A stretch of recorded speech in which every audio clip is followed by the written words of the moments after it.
Each time a male beastkin forms a bond, a beast mark is left between his brows. The more beast marks on his forehead, the more females he has bonded with.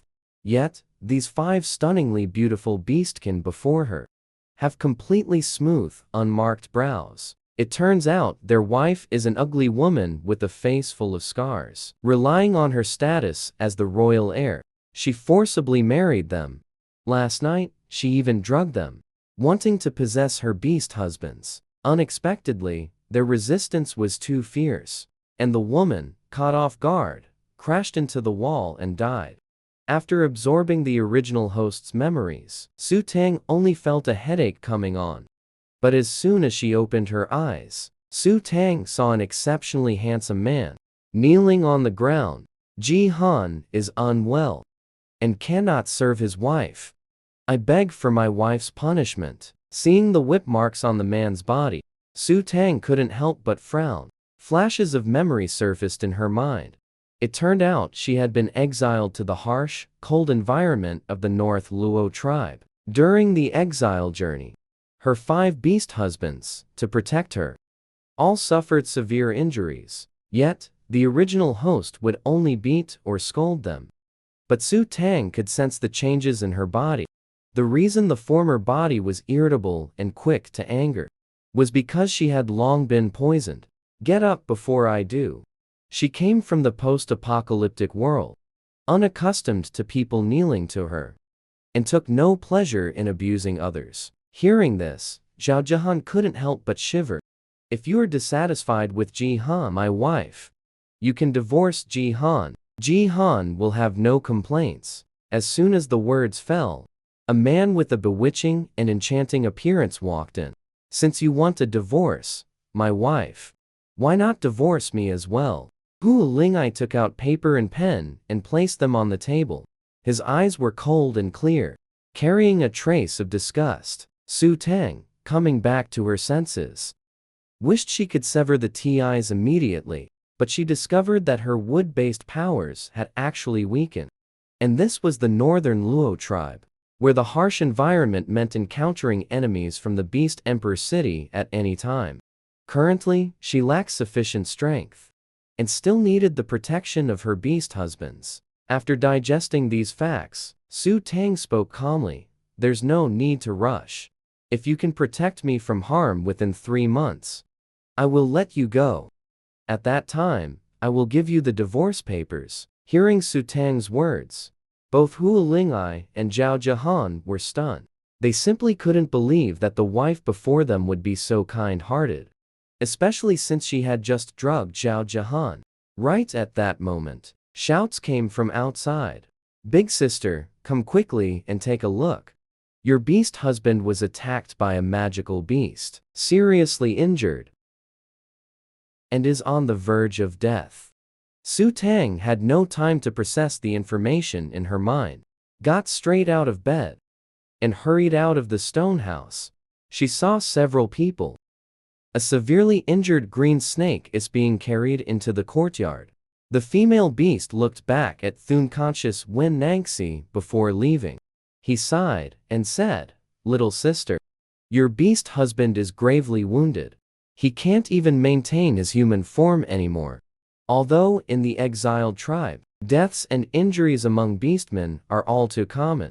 But for such a handsome beast husband to die like this, it's truly a pity. Seeing the green snake lying on the ground, both Zhao Jihan and Hu Lingai felt a sense of helplessness. Perhaps they, too, would die here, silently and unnoticed. Su Tang sensed that the aura of the snake beast husband Wen Nangxi was extremely faint. She hurried forward and placed her hand on his head. Seeing this, Hu Lingai's face changed dramatically. What are you doing? He's about to die. And you still won't let him go? Because he was overly anxious, Hu Lingai could no longer maintain appearances. He didn't even call her wife master anymore. Su Tang had no time to deal with them. At that moment, she was using her weak wood element ability to treat Wen Nangxi's injuries. Watching the wounds heal, Lin King was so shocked her jaw dropped. Big sister, you actually have an ability. That can heal injuries? Su Tang used her ability to enter Wen Nangxi's mental sea. She saw a huge green snake in a bamboo forest. Its scales, which should have been extremely beautiful, now looked dull and listless. They were still bleeding. Though weak, Wen Nangxi's voice remained gentle. Unlike the tense, confrontational manner of Zhao Jahan and Hua Lingai, his gentleness seemed to radiate from his very bones. Su Tang's heart softened. She placed her hand on him. "Don't worry, your injuries will heal. You will be fine." As she finished speaking, green light enveloped Wen Nangxi's entire body. His previously painful body now felt as if it were bathed in warm sunlight. Wen Nangxi quickly recovered from his surprise. "Thank you for your effort in healing me, wife, master. There's no need to thank me. This is also my duty." In the Beast World continent, when a female marries beast husbands, the beast husbands have a duty to care for the wife, master, and to protect her. The wife master also has a duty to heal her beast husbands and to soothe their mental seas. Of course, her predecessor had never done these things before, mainly because her beast husbands were unwilling to let her touch them. She didn't know how much time had passed. Wen Nangxi's injuries had mostly recovered. Only then did Su Tang stop her actions. But he had overexerted his wood element ability and fainted on the spot. However, the moment she fell, Wen Nangxi instantly transformed from his snake form into a human shape and immediately caught her in his arms. He then gently carried Su Tang into the house. Witnessing this scene, Zhao Jahan and Hua Lingai both showed expressions of disbelief. She had actually awakened an ability, and it was a healing type ability at that. They had never heard of a female beast being able to awaken an ability. She seemed somewhat different from before. No matter what, the fact that she was willing to use her ability to heal Wen Nangxi was a positive change. Remembering that there was no food left at home, the two decided to go hunting together the next day. All 5 of their beast husbands still relied on Su Tang for survival. They couldn't let anything happen to her. It was important to know that if the wife master died in the exiled tribe, they would have to be buried with her. By the time Su Tang opened her eyes again, it was already the next morning. She got up and washed up. Looking into the water basin, she saw her own reflection clearly. Because someone had poisoned her. One side of her face had turned black and was disfigured. But she knew her appearance would recover once the poison was cured. She had just stepped out of the room. He saw Wen Nangxi chopping wood in the yard. The morning sunlight spilled over him, giving him an ethereal, otherworldly aura. Wen Nangxi seemed to hear a sound. He turned his head to look at Su Tang. "Wife, you're awake. Did you sleep well last night?"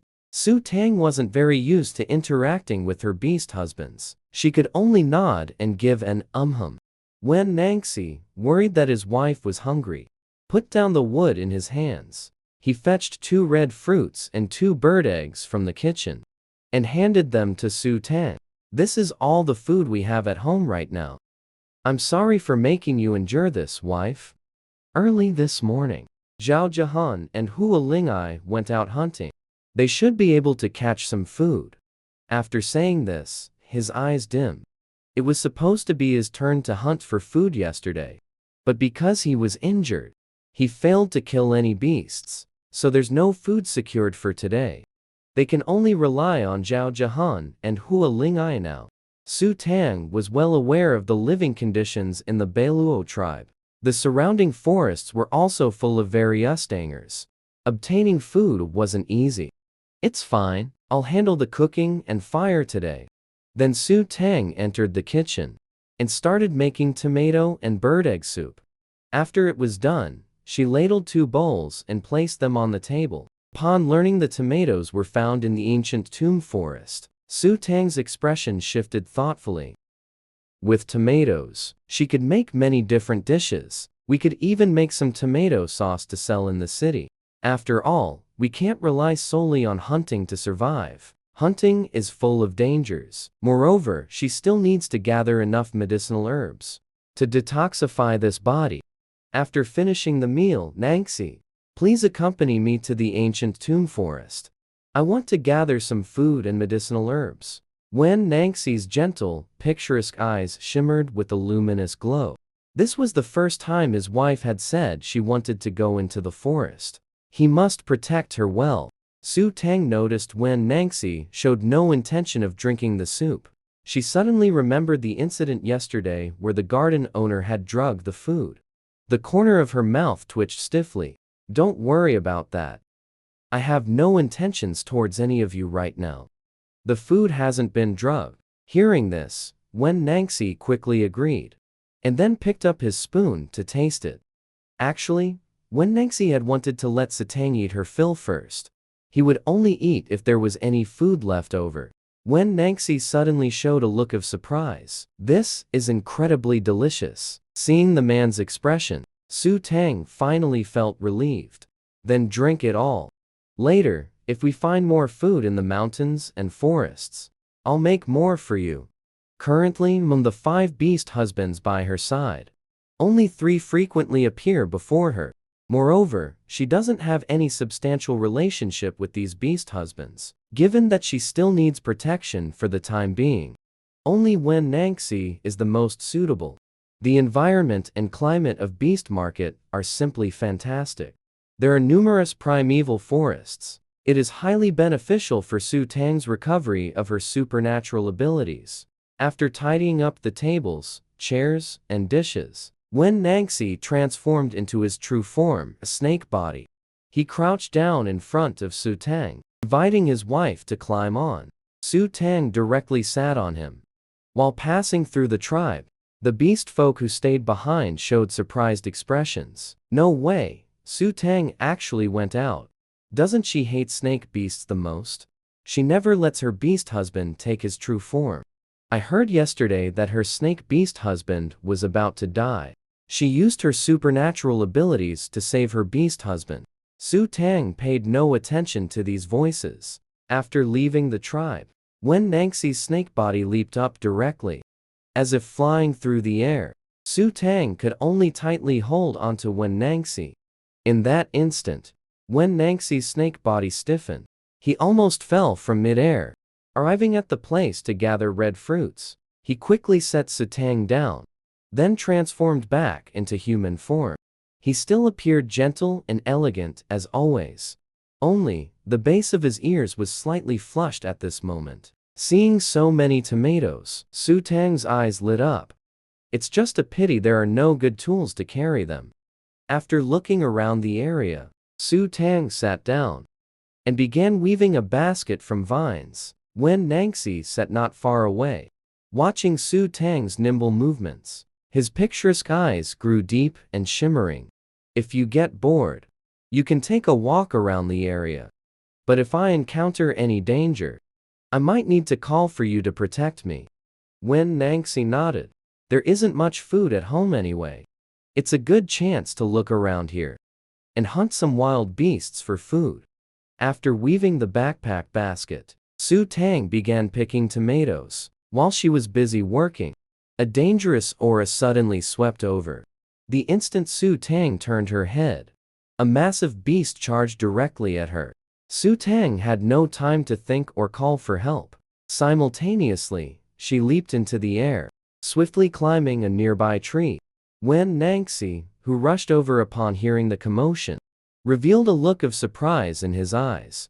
He remembered Su Tang never knew how to climb trees. Wen Nangxi's clear, handsome, picturesque eyes narrowed intently.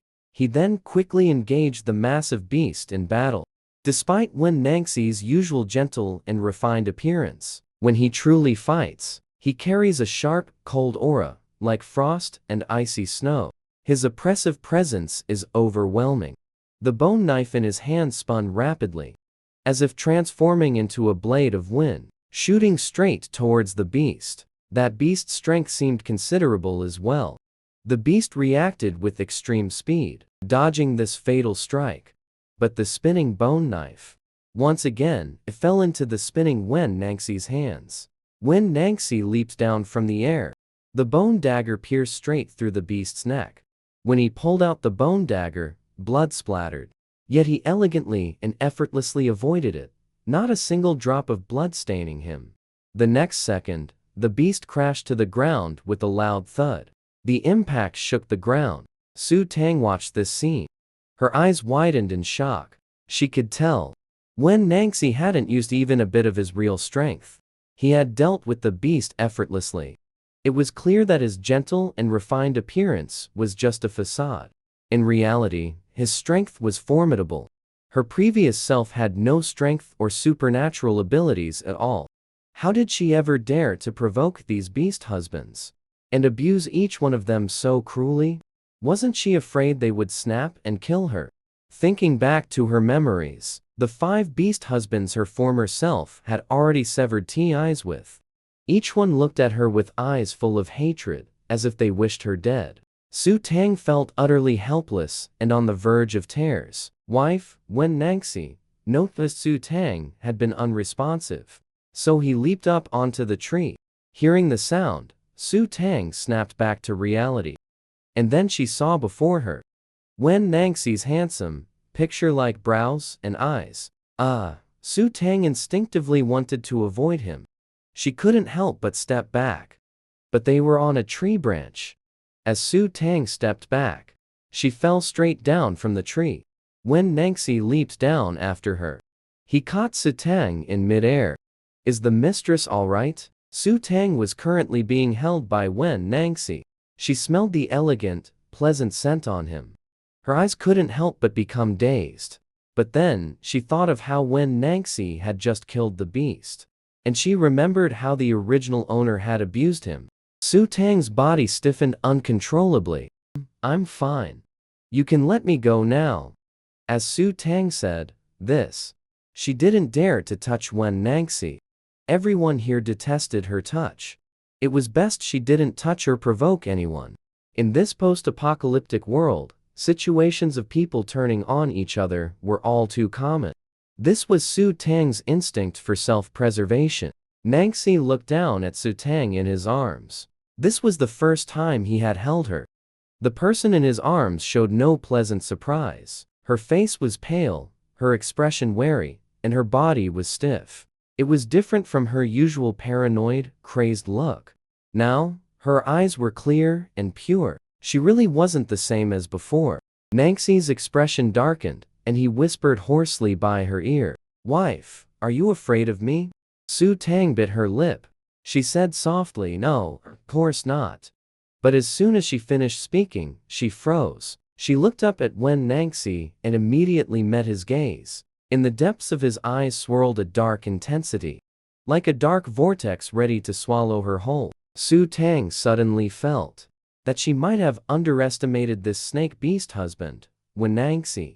I don't understand at all. Could it be his camouflage? But she wanted to get down. Wen Nangxi was holding her and didn't let go. Su Tang couldn't even struggle a little. Her special ability is still too weak to resist Wen Nangxi's strength. My wife, you used to like it when I held you like this. Su Tang's eyelashes fluttered. The original body did like it. But she isn't the original body. She smiled faintly, awkwardly saying, I just want to turn over a new leaf. Su Tang instinctively felt that Wen Nangxi was somewhat suspicious of her. She wanted to say something more. But just then, a soft, cute voice suddenly rang in her mind. Host. I'm finally awake. So happy. The host is still here. Hearing the voice of the space system in her mind, Su Tang communicated with it telepathically. It's good that you're okay. Then the supplies I stockpiled in my space, are they also? The space system had been with her since she gained consciousness at birth. She was able to survive easily in the apocalypse because she had the help of the space system. The space system explained softly, Host, during the apocalypse, when your special ability leveled up, after transcending the tribulation, you crossed over to this world. I was also injured. Now the space has been downgraded across the board. It only has the area of half a mu of land. Those supplies can only be opened bit by bit after leveling up. Su Tang had stockpiled countless supplies during the apocalypse. Everything is stored in the dimensional villa. The supplies are temporarily unusable. There's nothing Su Tang can do, even if she's anxious. What is the trigger for the upgrade? The dimensional system spoke up, saying it's the host and the beast husband. Intimate contact will release different levels of access permissions. This time, the host just had an intimate hug with the beast husband. That's why I was able to wake up. Su Tang felt a bit emotional. She never would have thought that this was the trigger for the dimension's appearance. Furthermore, to unlock certain permissions for the dimension, she still needs to have intimate contact with the beast husband. The dimensional system seemed to think of something. It said, "Host, if you have a substantial relationship with the beast husband, you know, that doing the deed kind of thing, then the dimension will upgrade faster, and we can quickly unlock the supplies." Su Tang's mouth twitched. "If you want me to stay alive, stop talking about this. It looks like I'll have to rely on myself to find food for now." Wen Nangxi looked down at Su Tang's expression. Seeing the rapidly changing look on her face, a mischievous glint flashed in his eyes. This is much more interesting. After Su Tang finished communicating with the dimensional system, when she snapped back to reality, Wen Nangxi had already put her down. Su Tang quickly put a lot of distance between herself and Wen Nangxi. She walked over to that wild beast and asked, "Can this beast's meat be eaten?" "This beast cannot be eaten. It's a mutant beast. Mutant beasts are poisonous. They are inedible." Hearing this, Su Tang, she then stopped paying attention to that dead beast. Instead, she continued carefully picking tomatoes. Soon, the basket on her back was filled with tomatoes. She also wanted to find some other food or gather some medicinal herbs. Just then, the space system spoke up with excitement. "Host, we can now detect items within a 100-meter radius. There are sweet potatoes underground in the grass 100 meters ahead." Hearing that there were sweet potatoes to eat, Su Tang's expression shifted. This was really good stuff. If we farm them in the space, the yield would be more than enough to feed several beast husbands. Then, Su Tang went to the location the space system mentioned. She pushed aside the grass and saw the sweet potato leaves. Wen Nangxi didn't dare to leave again. He just followed closely behind Su Tang. Seeing the plant in front of him, he couldn't help but frown. "Trust me, these aren't just weeds. They can be used to make a lot of food." When she reached this point, Su Tang paused for a moment. She turned her head, blinking her clear, soft, and adorable eyes, and looked at Wen Nangxi. "Can you help me dig up what's underground here?" Wen Nangxi's expression shifted slightly. In the past, she would always directly order them to do things. She never spoke to them nicely, let alone softening her tone like this. Wen Nangxi softly agreed, saying, "Okay." Then, he channeled his ability into the bone knife and Hishin. With one forceful move, a large pit directly appeared on the ground. Su Tang was startled. She hurriedly said, "Don't use so much force. Here is the food." Wen Nangxi paused his movements. Seeing Su Tang's serious expression, he lightened his digging again. Su Tang looked at these sweet potatoes. Her eyes curved and lit up. Her eyes were filled with a smile, watching Wen Nangxi dig them out, clean off the dirt, and place them in the basket. She softly said thank you. Wen Nangxi looked at her intently. He chuckled hoarsely and said, "This is what I should be doing." Seeing more and more sweet potatoes being dug up, Su Tang directly released her space and stored them all inside. Wen Nangxi watched the sweet potatoes vanish into thin air. A look of utter disbelief appeared on his face. To live well in the exiled tribe, spatial ability is absolutely a heavyweight power. Therefore, Su Tang did not hide it, but wanted her beast husbands to be wary and not think all day about how to kill her for revenge. But what Su Tang didn't know was, at this moment, in Wen Nangxi's heart, a storm had already been stirred up. The wife not only has healing powers, but also possesses spatial ability at the same time. The existence of dual abilities had never been heard of before. It seems the wife really is different from before. Su Tang had no time to bother with Wen Nangxi's thoughts. Under the system's guidance, she was happily busy. 100 meters to the host's left, there is ginger and green onion. With scallions and ginger, you can make many dishes. It also helps remove fishy odors. With these foods, at least Su Tang wouldn't have to go hungry these past few days. Seeing that it was getting late, they decided to head back first. On the way back, Wen Nangxi transformed into his snake form again. Only this time, Su Tang sat properly on him, not daring to move recklessly, and even less daring to hug him randomly. But Wen Nangxi deliberately sped up abruptly, scaring Su Tang so much she nearly fell off.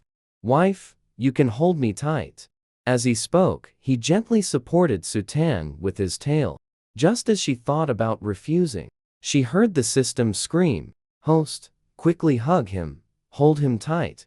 Even if it's just an embrace, if it lasts long enough, the space will drop a little authority." Su Tang had no choice but to resign herself and hug Wen Nangxi. The moment she held him, his speed seemed to slow down.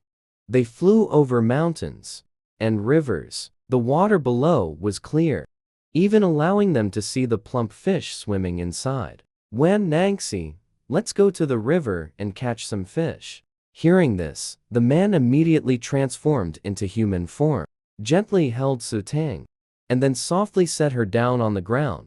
"Does my wife want to catch fish for fun?" "No, I want to eat fish." Looking at his excited wife before him, Wen Nangxi couldn't help but laugh. "Alright, let's go catch fish right away." Wen Nangxi directly used his wind ability to sweep over the water surface. More than 10 fish fell onto the riverbank. Then she picked some more grass. She skewered each fish. Just as she was about to head back, Su Tang discovered river snails and shrimp. It's just that the mainland is so much better than the post-apocalyptic world. Supplies are so abundant. Ingredients are everywhere. After Su Tang stored all the gathered food into her space, Wen Nangxi brought back more food. Seeing that Zhao Jihan and Hua Lingai hadn't returned yet, Wen Nangxi quickly explained, "They probably went hunting deeper into the mountains. They should be back by nightfall." Su Tang said, "They can come back whenever they want." But she thought to herself that it wouldn't matter if they didn't return. If these two were like the other two beast husbands, disappearing would actually be good. Today's harvest was enough for her and Wen Nangxi to eat. Wen Nangxi carefully watched Su Tang's expression and noticed she didn't mind. In the past, she would have cursed a few times. After gathering ingredients all day, Su Tang's stomach had long been growling with hunger. Looking at the large fish, each weighing 5 or 6 pounds, she decided to make fish noodles. She took out a few suitable fish and began preparing them. Unexpectedly, Wen Nangxi proactively stepped forward. "Remember, what can I do to help?" "Then you can help me wash the mushrooms, wood ear fungus, and the sweet potatoes with their leaves." Wen Nangxi, hearing the instructions, he grabbed the wooden basin and ran to the yard. Su Tang's knife skills were excellent. Soon, all the fish were processed. Even the system couldn't help but exclaim, "The food the host makes smells so good. It's a pity the child can't eat it." Hearing the complaint, Su Tang couldn't help but laugh. "You're just a system. And you can even smell the aroma?" After staying with the host for a long time, I've developed emotions. I like the host the most. Su Tang chuckled. "You're just a system, yet you can smell the fragrance? Staying with the host has given you emotions? The host is especially good. I like the host the most. Hearing this, Su Tang's heart softened. "I also wish you could taste the food I make." Just at that moment, a sound came from outside the door. They saw Hua Lingai carrying a wild pig as he walked in. But when he saw the items in the yard and Wen Nangxi, his gorgeous gaze instantly darkened. "Your injuries are so severe, yet she doesn't let you rest, and even asks you to prepare food?" Wen Nangxi continued washing the sweet potatoes in his hands. It's not like that. All this food was gathered by my wife. Seeing Wen Nangxi defend Su Tang, Hu Lingai's fox-like eyes took on a cold gleam. She only treated your injuries once. And now, you're speaking up for her? Don't forget what she did to you before. Who knows what tricks she's playing this time? Seeing Hu Lingai's indignant expression, Wen Nangxi found it quite amusing. The wife is currently building a house and cooking. If you don't believe it, you can go see for yourself. Hearing this, Hu Lingai glanced toward the kitchen. And then he saw Su Tang bustling inside the room. He briefly wondered if he was hallucinating. Is this still the same wife who expected clothes to be handed to her and food to be served to her? She was actually slicing fish with extremely fast knife skills. Wasn't she the one who hated the smell of fish the most?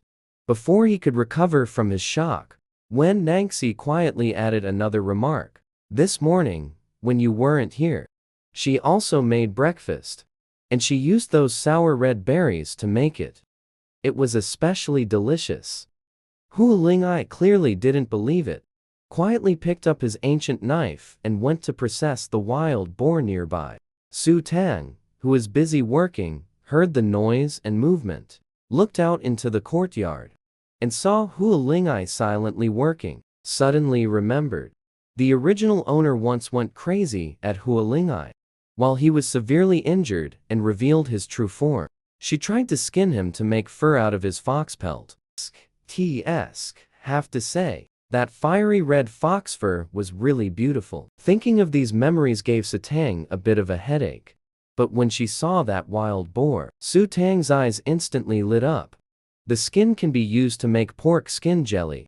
The leaf fat can be used to render lard for frying food. From now on, we won't have to worry about snacks. Hu Lingai, who was cutting pork, suddenly felt a chill run down his spine. He remembered the times he was frequently whipped in the past. His chest suddenly felt so tight he could barely breathe. Zhao Jahan, returning with water, noticed his pale complexion. What's wrong? What did she do to you this time?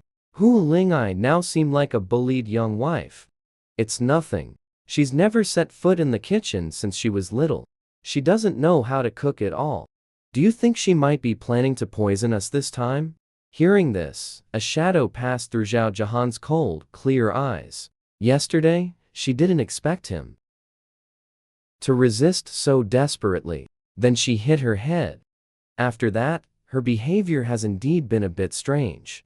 It's all my fault. If I hadn't resisted, she might not have developed such extreme ideas. After a careful analysis by the two of them, they finally decided to skip dinner.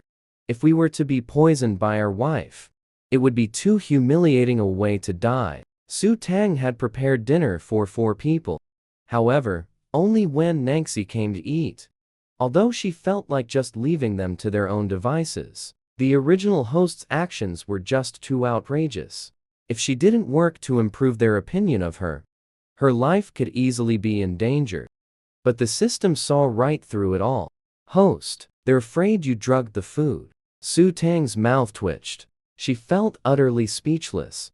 So that's why they absolutely refused to come eat. To confirm the food wasn't drugged. She ate the food right in front of Wen Nangxi. I didn't drug the soup. And I certainly didn't poison it. I'm still counting on you all to protect me. And to find food for me. There's no way I would harm you. Wen Nangxi's gaze was gentle and soft. I know they will eat it. After saying that, he took the food to their room. These two originally planned to starve rather than eat. But for some reason, they caught a whiff of the rich aroma. With their injured bodies and a full day of hunting, they really couldn't hold out any longer. Wen Nangxi persuaded softly. What our wife said makes sense. She still needs to rely on us for protection. She won't cause your deaths. Looking at the fish soup and stir-fried vegetables with eggs on the table, Hu Lingai hesitated for a moment, but still started to eat. Only after they tasted it did they realize how incredibly delicious it was. They even felt it surpassed all the delicacies in the Beast Emperor City. If they hadn't eaten it themselves, They wouldn't have believed it. At the same time, their hearts were filled with deep confusion. A feeling of utter disbelief. Since when could Su Tang identify edible food? And know how to cook?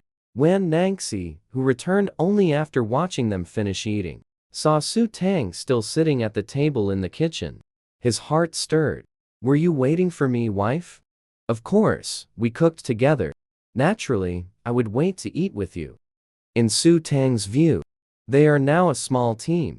Only by having a full stomach can one live well in this tribe. As for the stunningly beautiful faces of those beast husbands, although they possess a deadly allure, they are also poisonous. She won't foolishly invest any emotions into them. Nangxi met Su Tang's gaze in that instant. His gentle and refined face also took on a hint of softness. On the other side, after Zhao Jahan and Hua Lingai finished their meal, looking at the empty bowls and plates, both of them fell silent. After a long while, Hua Lingai spoke softly. If I hadn't seen it with my own eyes, I wouldn't believe she was the one who cooked. I've never eaten such delicious food, even back in my family. Zhao Jahan nodded. According to tradition, it should be us taking care of her, not her cooking for us. Mentioning this, Hua Lingai felt frustrated. Is it that we don't want to do it? It's just that she always complains it tastes bad. Did the sun rise from the west today? At this moment, Hua Lingai felt a sense of unreality. Pausing for a moment, Hua Lingai said suspiciously, Wen Nangxi said she's different today from before. Could it actually be true? A ripple stirred in Zhao Jahan's cool eyes. Thinking back now, it seems her gaze changed after she woke up from hitting the wall. Could it be that he realized a suspicion in his heart? Zhao Jahan's expression shifted, but he didn't dare to be sure. Let's wait and see. When they walked out of the room, they saw Su Tang sitting in the yard, busy with work. Hua Lingai was so frightened that he immediately used his special ability to check. But no matter how he looked, it was still Su Tang. Wen Nangxi, who had just finished cleaning the bowls and chopsticks, also came out. Seeing what Su Tang was scrubbing and washing, he was also full of surprise. It should be noted that the beasts brought back from hunting in the past, these parts would be thrown away. No beastmen would eat these things. Su Tang knew that beastmen simply didn't know how to make delicious food. So she patiently explained, these are actually good things too. As long as they are scrubbed clean with plant ash, and the food is prepared well, they can be eaten. In the future, the offal of beasts can be kept. I promise I won't let you go hungry in the future. Looking at Su Tang's serious little face, Wen Nangxi's eyes and eyebrows softened. Then I believe you. Wife, is there anything you need me to do now? Then cut all these sweet potatoes into fine pieces. This way, she could use part of them to make sweet potato syrup, and the rest to make sweet potato starch. Although he didn't fully understand Su Tang's meaning, Wen Nangxi still obediently took the sweet potatoes and left. At this moment, the two in the kitchen were still a bit unaccustomed, seeming to want to do something.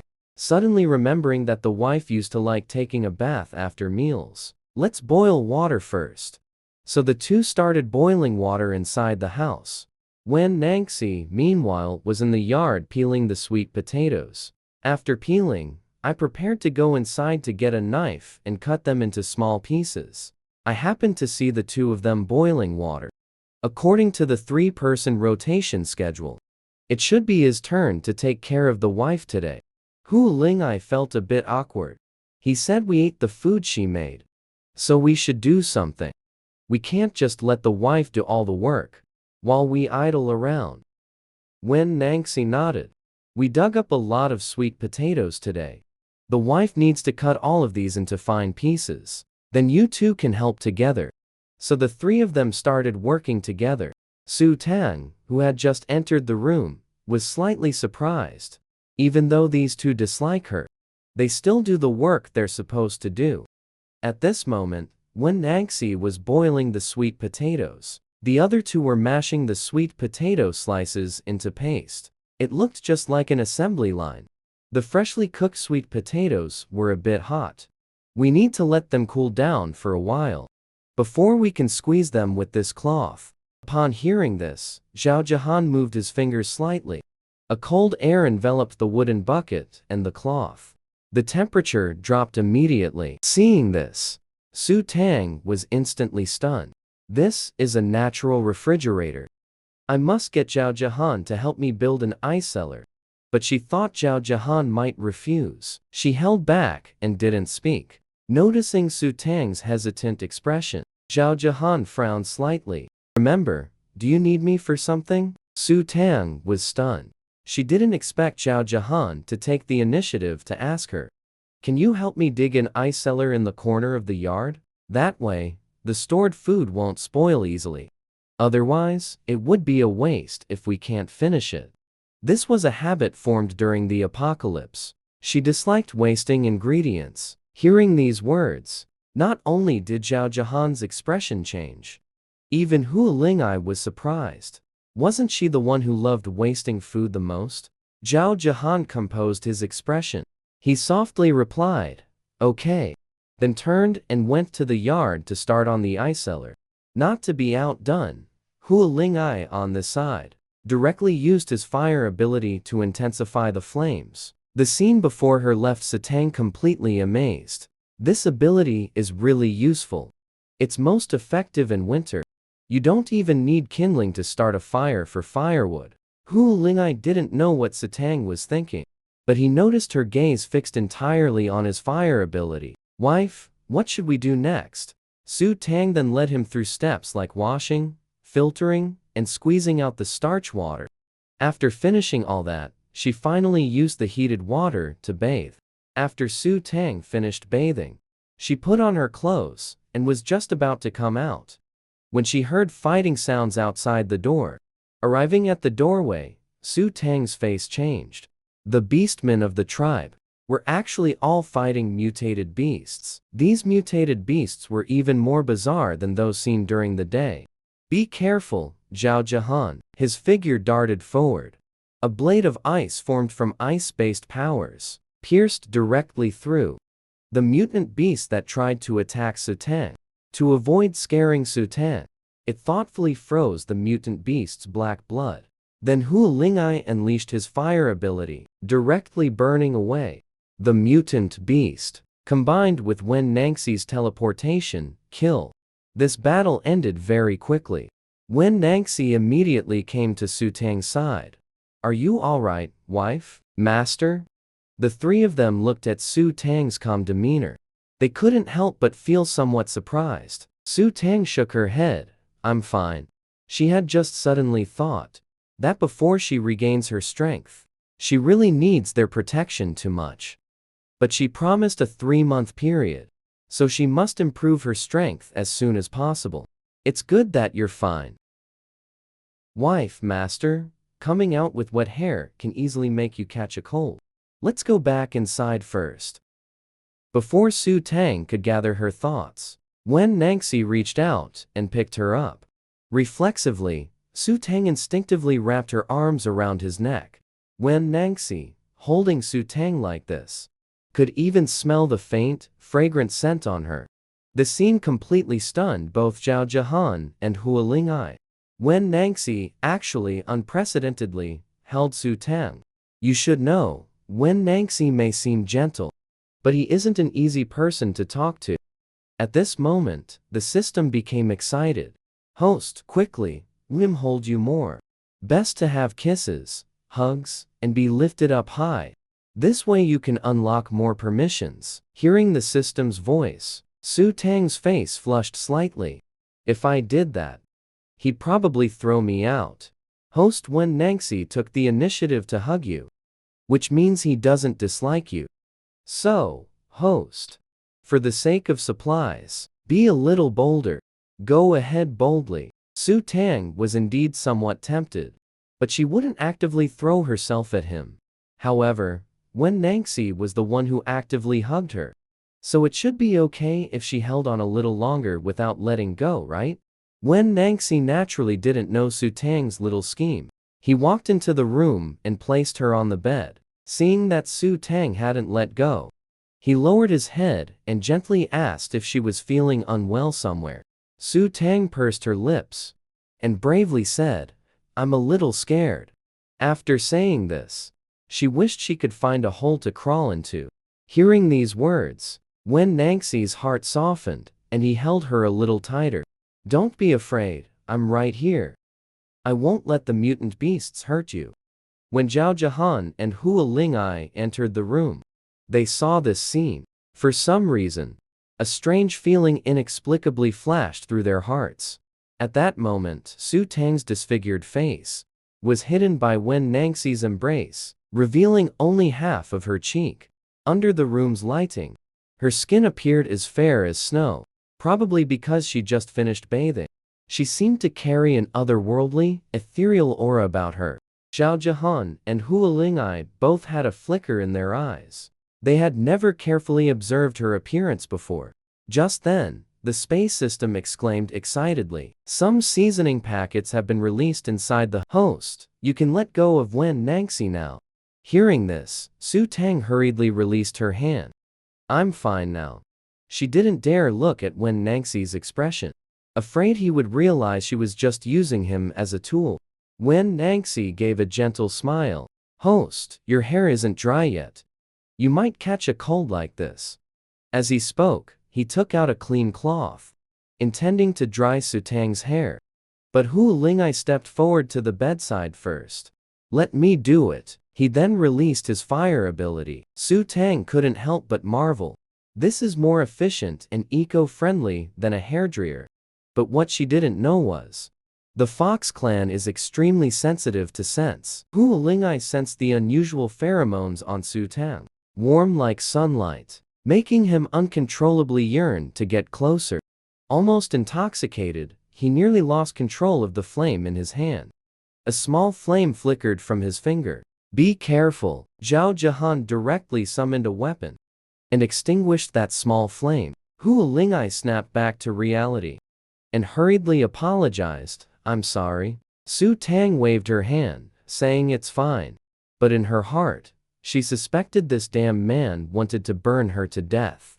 "Anyway, thank you for protecting me tonight. To show my gratitude, I'll make you something delicious tomorrow. By the way, what's the deal with these mutated beasts?" Wen Nangxi explained. "After the wild beasts are invaded by a strange black energy, they mutate into mutated beasts. Their strength inexplicably increases, and they habitually attack beastmen.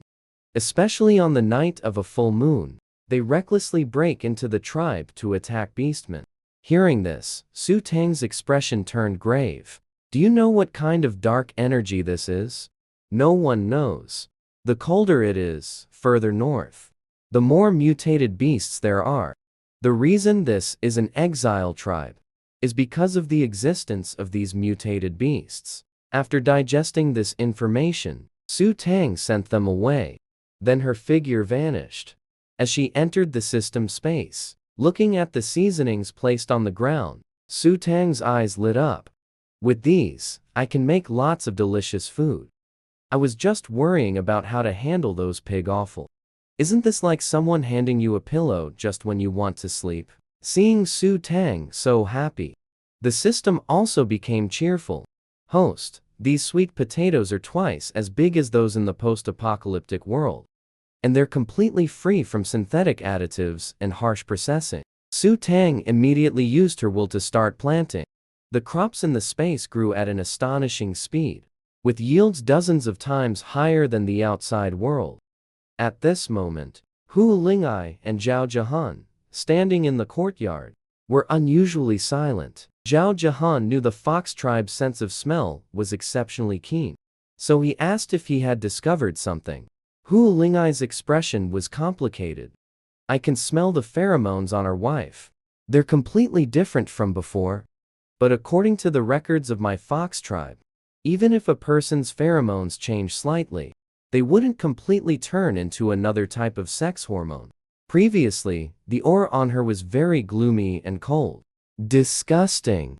But today, the aura on her is clean and warm, like a delicate and elegant floral fragrance." also like bathing in warm sunlight. Late at night, Zhao Jihan, lying in bed, was completely unable to sleep, tossing and turning while thinking about the events of the day. Suddenly, there came an urgent knocking at the door. "Sis, are you home?" Su Tang quickly ran out to open the door. Wen Nangxi also immediately followed. At this moment, not only Lin King was standing at the door, but also two other people. "Sis, the chief and his wife need to see you about something." Because the original host's popularity was really too poor, the chief could only approach Su Tang very cautiously. "Miss Su, my daughter was injured by a mutant beast. Even the witch doctor can't heal her. I can only swallow my pride and come to beg Miss Su to help save her. As long as Miss Su is willing to save my daughter, we will do anything." Looking at the two highly respected people in the tribe, to beg so humbly for his daughter's sake, Su Tang's expression softened. "Let's go. I'll go take a look." Hearing Su Tang suddenly agree, the chief and his wife were stunned. The wife hadn't expected her to be so easy to talk to. "As long as Ning Ning's injury can be cured, Miss Su Tang will be our benefactor from now on. We will definitely repay you properly." Su Tang knew that with this favor, life in the tribe would be much more convenient in the future. After arriving at the stone house where the chief's family lived, the little girl on the bed seemed to sense Su Tang's presence, and her emotions gradually calmed down.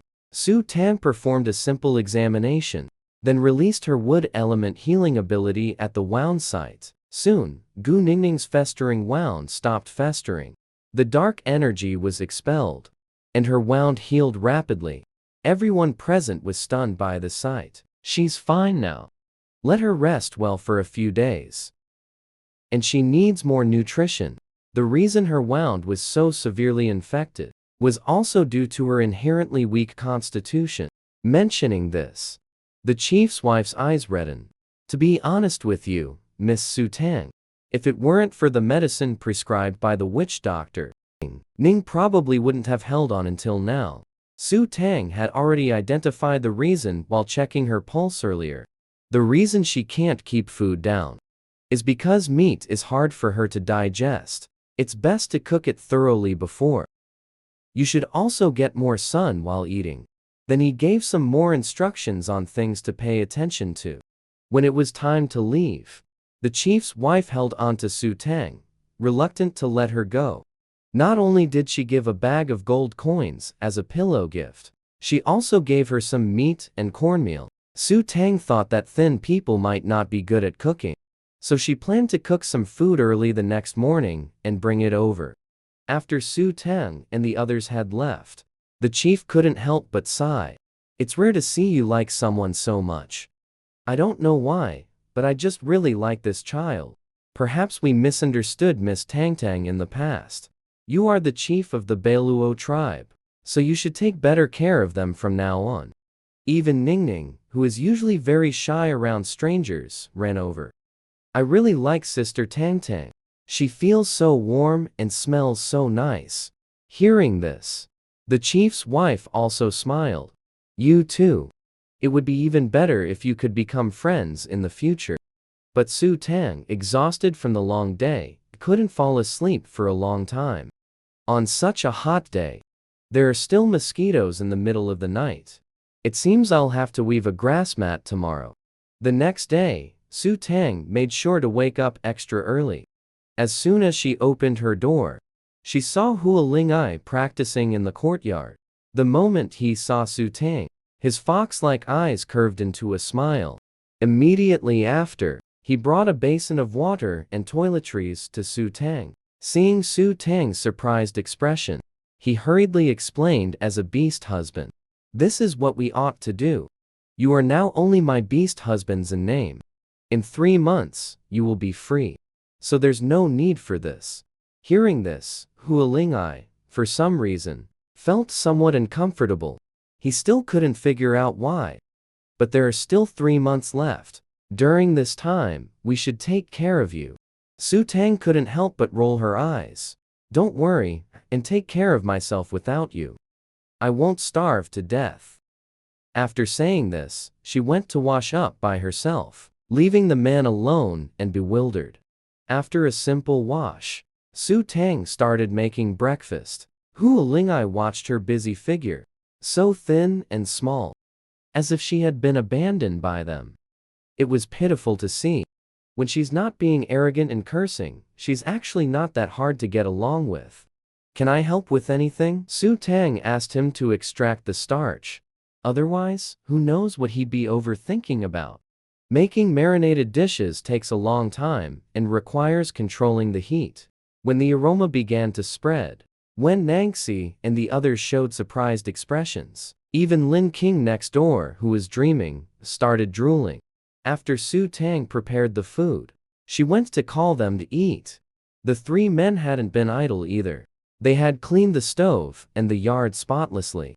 I've also finished the ice cellar we talked about yesterday. This is the ice cellar that was completed last night. Wife, if you think anything isn't good enough, I can make adjustments again. Su Tang noticed the layout of this ice cellar is very practical. For convenience, steps were specially added. Zhao Jahan, thank you. This way, the leftover pork and pork skin from yesterday can all be stored here. Seeing the girl's sincere smile, Zhao Jahan felt a stir in his heart. She really seems different now. Wife, if you need anything else done, please feel free to give orders. No need. Let's have breakfast first. Having witnessed the combat prowess of the beast husbands last night, Su Tang didn't dare to provoke them casually. While the three men went to eat, Su Tang took the egg custard to the chief's house. Wen Nangxi was still worried. Without stopping to eat breakfast, he vanished from the spot like a gust of wind. Although there were few people on the tribe's path, the younger children started shouting, "Ugly freak! The nasty and ugly freak! My mom said she has special powers. We can't offend her." But Su Tang didn't mind at all. Her face still wore a sweet smile. This scene terrified those little cubs, who scampered back home in a flash. Ha ha ha, the little kids are quite cute. Wen Nangxi, who was following Su Tang, looking at the bright and radiant smile on her face, my heart was moved. Perhaps this is her genuine smile after all. Even when she smiled, she would hold back a little. At the chief's house, the chief's wife saw the corn egg custard delivered personally by Su Tang. She was both touched and a little embarrassed. Su Tang checked Gu Ningning's pulse to assess her physical condition. Seeing that she had fully recovered, she then prepared to leave. At that moment, Gu Ningning boldly grabbed her sleeve, blinking her round eyes as she looked at her. Looking utterly pitiful, Su Tang's heart softened. She said gently, "First try some of the corn egg custard. Drink more, go outside more often to bask in the sun. Your body will get better." Gu Ningning obediently took a sip. Her eyes instantly lit up. He quickly finished off the entire bowl. The chieftain's wife was utterly stunned. One must know that Gu Ningning used to hate eating cornmeal the most. Su Tang then explained the method of preparing the cornmeal carefully to the chieftain's wife. Then, under the grateful gazes of the chieftain's family, she turned and left. As soon as she arrived home, Su Tang saw three fools standing motionless. "What are you all standing here for? Why aren't you eating breakfast? Is it because my cooking isn't good?" Hearing this, Hu Lingai's fox-like eyes narrowed with a hook, gazing at Su Tang with a meaningful look. "Has my wife forgotten the rule you set? If you haven't eaten, we are not allowed to eat. Only the food left over by my wife in the past. Were we qualified to eat? In fact, more often than not, Su Tang would flip the table and not let them eat. Therefore, they often went hunting on an empty stomach." While Hu Lingai was speaking, his pair of fox-like eyes fixed intently on Su Tang. His fox-like eyes naturally possessed a soul-stirring magic. When focusing on someone, it seemed innate. Filled with affection, Su Tang almost lost herself in his gaze. Fortunately, she remained calm and rational. She laughed it off and said, "That was before. Now, I promise you, With a 3-month period, let's coexist peacefully first. After 3 months, when you gain your freedom, don't come looking for trouble with me. Isn't that right? She couldn't very well say she wasn't the original person, could she? They definitely wouldn't believe it. Wen Nangxi, usually gentle, was the first to react, a flicker of emotion crossing his brow. Wife, don't worry. Nangxi won't harm the current wife in the slightest. Hua Lingai's fox-like eyes also softened considerably. I hope wife won't go back to how she was before. Zhao Jahan remained silent. He didn't say anything. Only a strange light flashed through his cool, detached eyes. Su Tang felt she still needed to say something. I was indeed in the wrong before. I apologize to you all here. I know you might not believe me. But time reveals a person's heart, as they say. Please bear with it for now. Perhaps I can even terminate our contract ahead of schedule. Anyway, if her strength improves quickly, the contract won't leave any worries. Wen Nangxi watched her apologize. His heart ached faintly.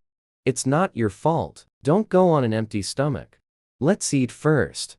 As he spoke, Wen Nangxi handed her a bowl of warm corn and egg custard. Su Tang noticed this small detail. Her heart warmed. Let's eat first.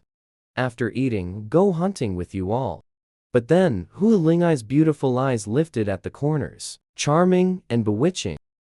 Today it's my turn to accompany wife. As he spoke, he looked at Su Tang with a pitiful, enticing gaze. Where does wife wish to go? Hua Lingai then took his wife to the place.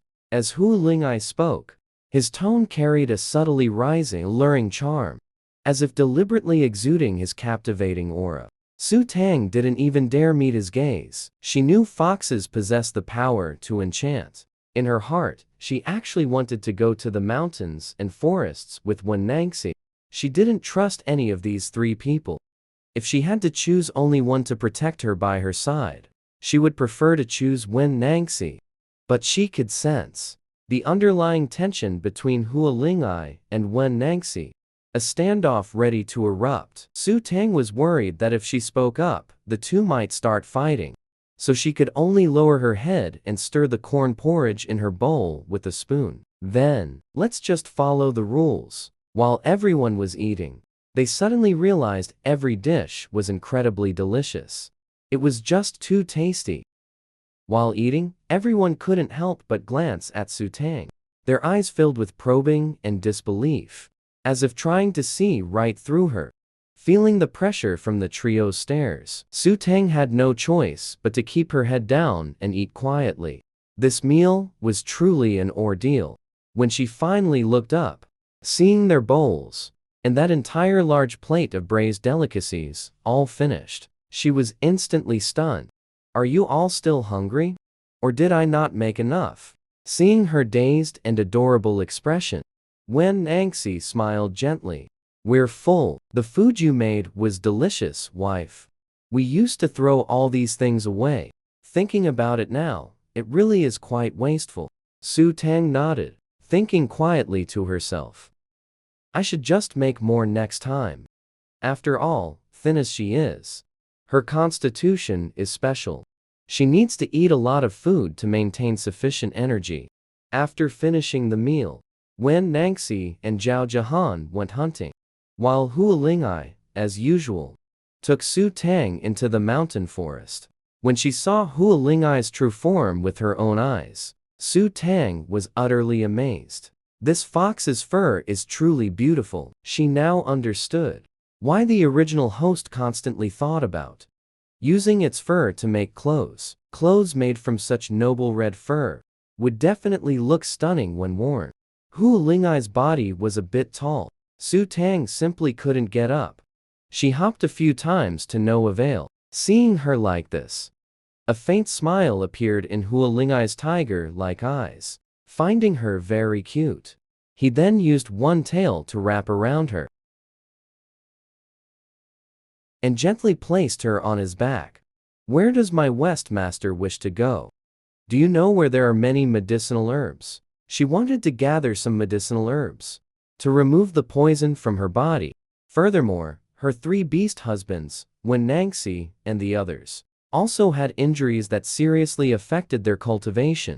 She felt responsible for curing them, so that they would owe each other nothing. Hu Lingai knew where there were many medicinal herbs. Carrying Su Tang, he dashed away. He was moving very fast. Su Tang reflexively held onto him.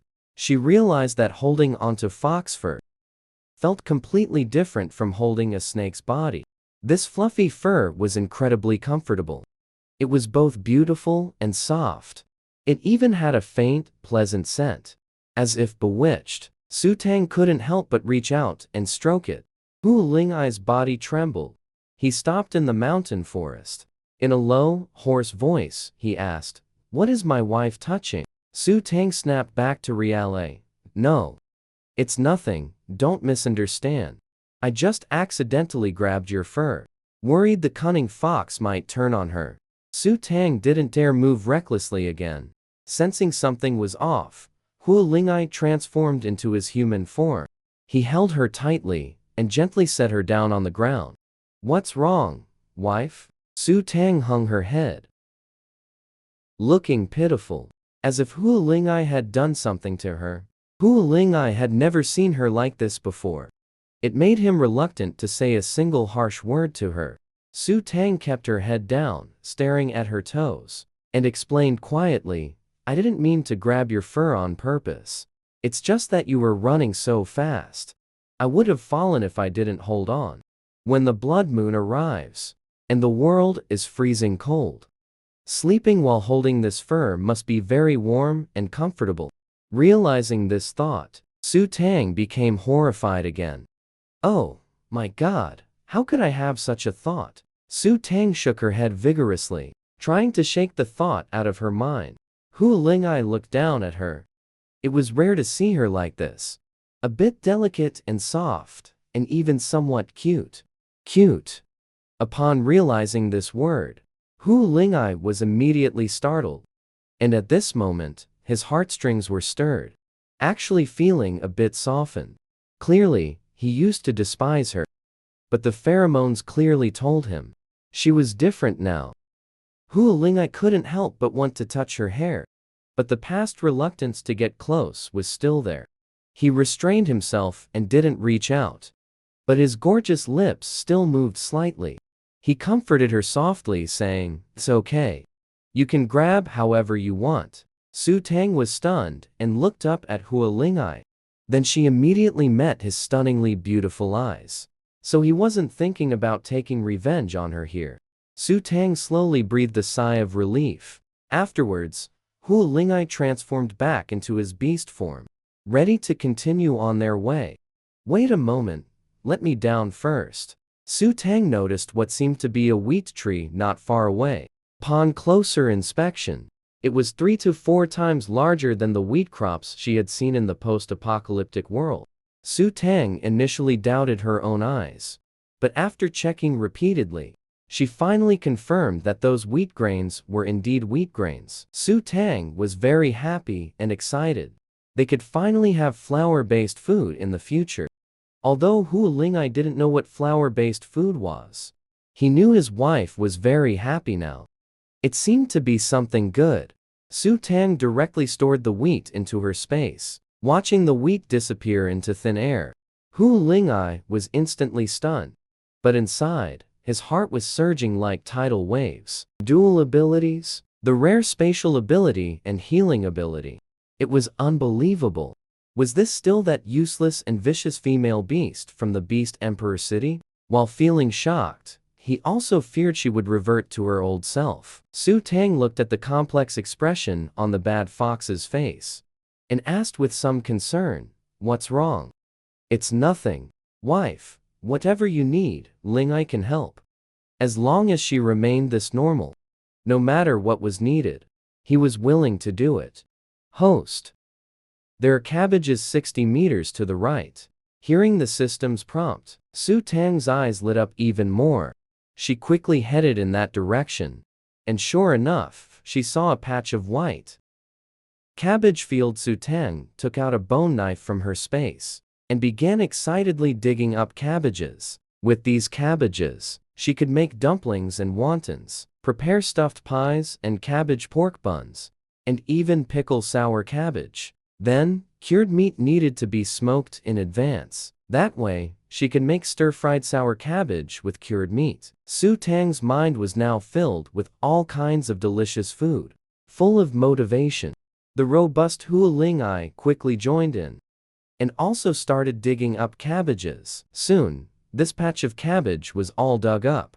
Su Tang stored it all into her space. Afterwards, Hua Lingai very naturally transformed into his true form. He continued to carry Su Tang deeper into the mountain forest. Not long after, Su Tang smelled a rich, medicinal fragrance. It was the scent of many medicinal herbs. Hua Lingai hurriedly warned her. Some of the herbs here are poisonous. You cannot touch them carelessly. Previously, a wild beast accidentally wandered in here and died of poisoning on the spot. I know, don't worry. I know what I'm doing. Although he didn't recognize all the medicinal herbs, the system did. After just a few steps, Su Tang spotted several key medicinal ingredients. They could help her detoxify the poison in her body. Hua Lingai watched her carefully from the side, afraid she might suddenly get poisoned. When Su Tang turned her head, she met Hua Lingai's worried, furrowed gaze. Hua Lingai, let's have lunch. I have sweet potatoes in my space. We can roast some sweet potatoes to eat. Master, you wait here. Don't move around. I'll hunt some wild game nearby. After speaking, Hua Lingai still wasn't reassured. He also scattered some of his fur around the area. I've left my scent in the surroundings. If there's danger, I will return promptly. Hua Lingai had not been gone for long when a sinister, mocking laugh suddenly came through the air. Hearing this voice, Su Tang's whole body instinctively went on alert. She looked around, but found nothing. System, did you find anything? Host, I found nothing. It's just that this medicinal herb by your feet is poisonous. Do not touch it. I heard a cold voice. The voice carried killing intent. I suspect it's the 5 beast husbands from the original bodies past in the Beast Emperor City. Want to kill me? Host, don't worry. I am a space system. I can protect you. Just at that moment, a sharp-beaked giant black bird attacked Su Tang. But this attack was suddenly blocked by a red glow surrounding Su Tang and reflected back. Su Tang was immediately astonished. This fox fur really holds power. Like a barrier, it can help me block danger. So Hua Lingai is really protecting me.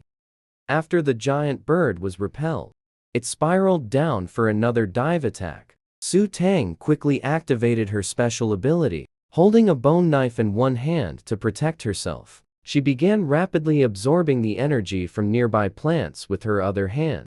At this moment, her blood and energy surged within her. But just then, a flaming sword pierced straight through the giant bird attacking her. At the same time, Hua Lingai landed in front of her, shielding her behind him. Simultaneously, Nine Tails emerged and enveloped her in the middle, assuming a protective stance, blocking all attacks for her. Watching Hua Lingai's figure, Su Tang was completely stunned. He really had returned. Without saying much, Hua Lingai immediately engaged in battle. 2 more giant, black, sharp-beaked birds suddenly appeared in the air. They attacked frantically.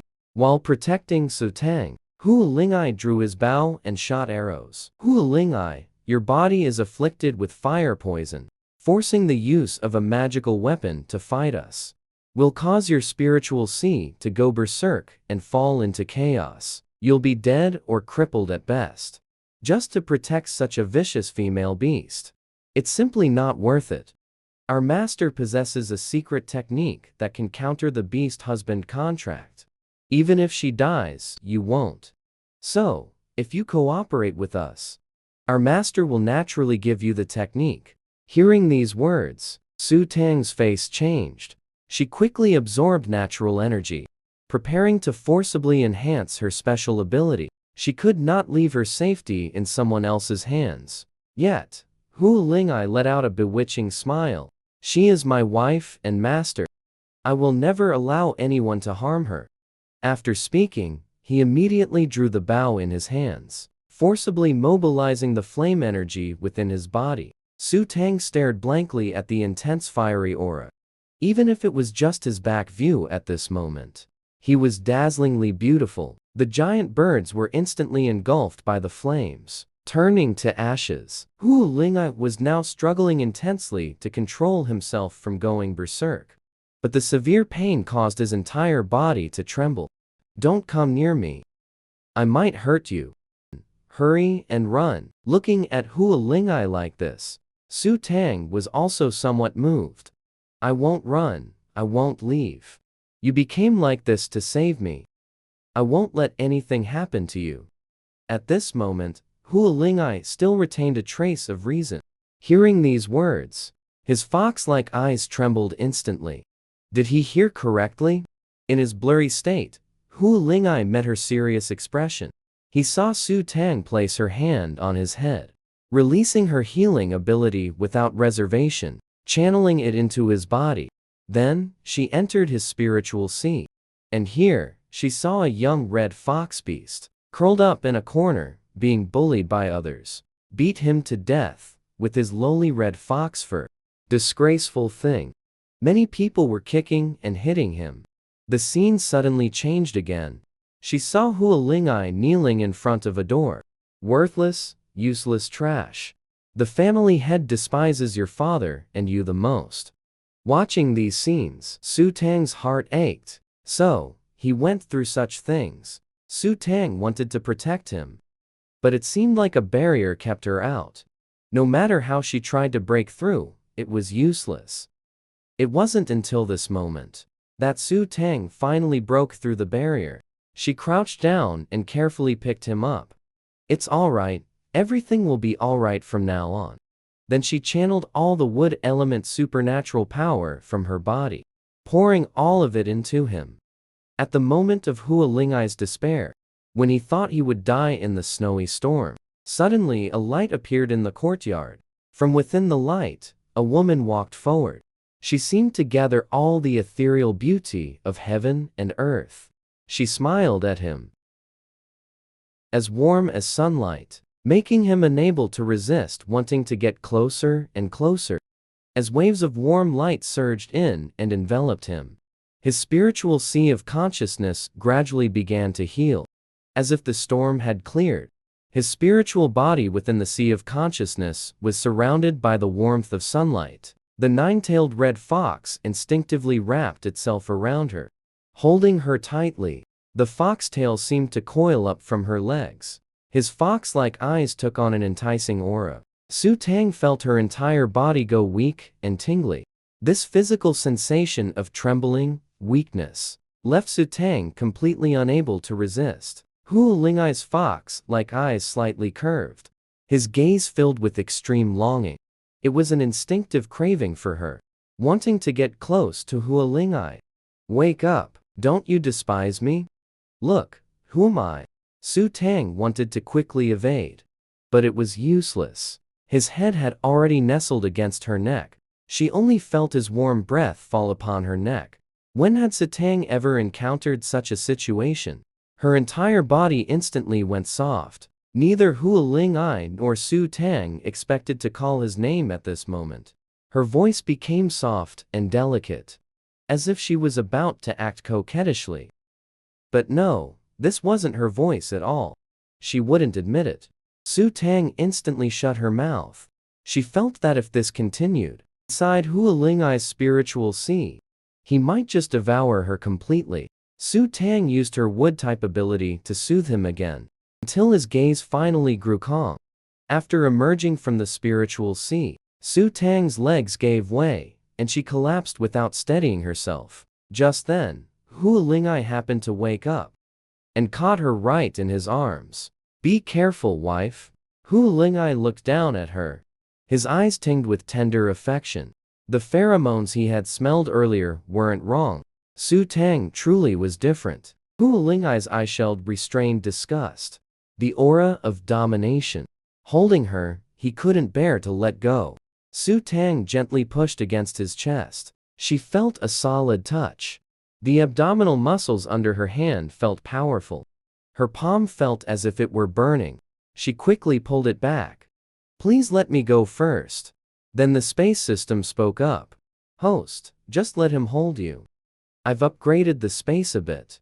The farmland has doubled in size, and a small pool of spirit spring water has emerged. Hearing about the spirit spring water, Su Tang got excited.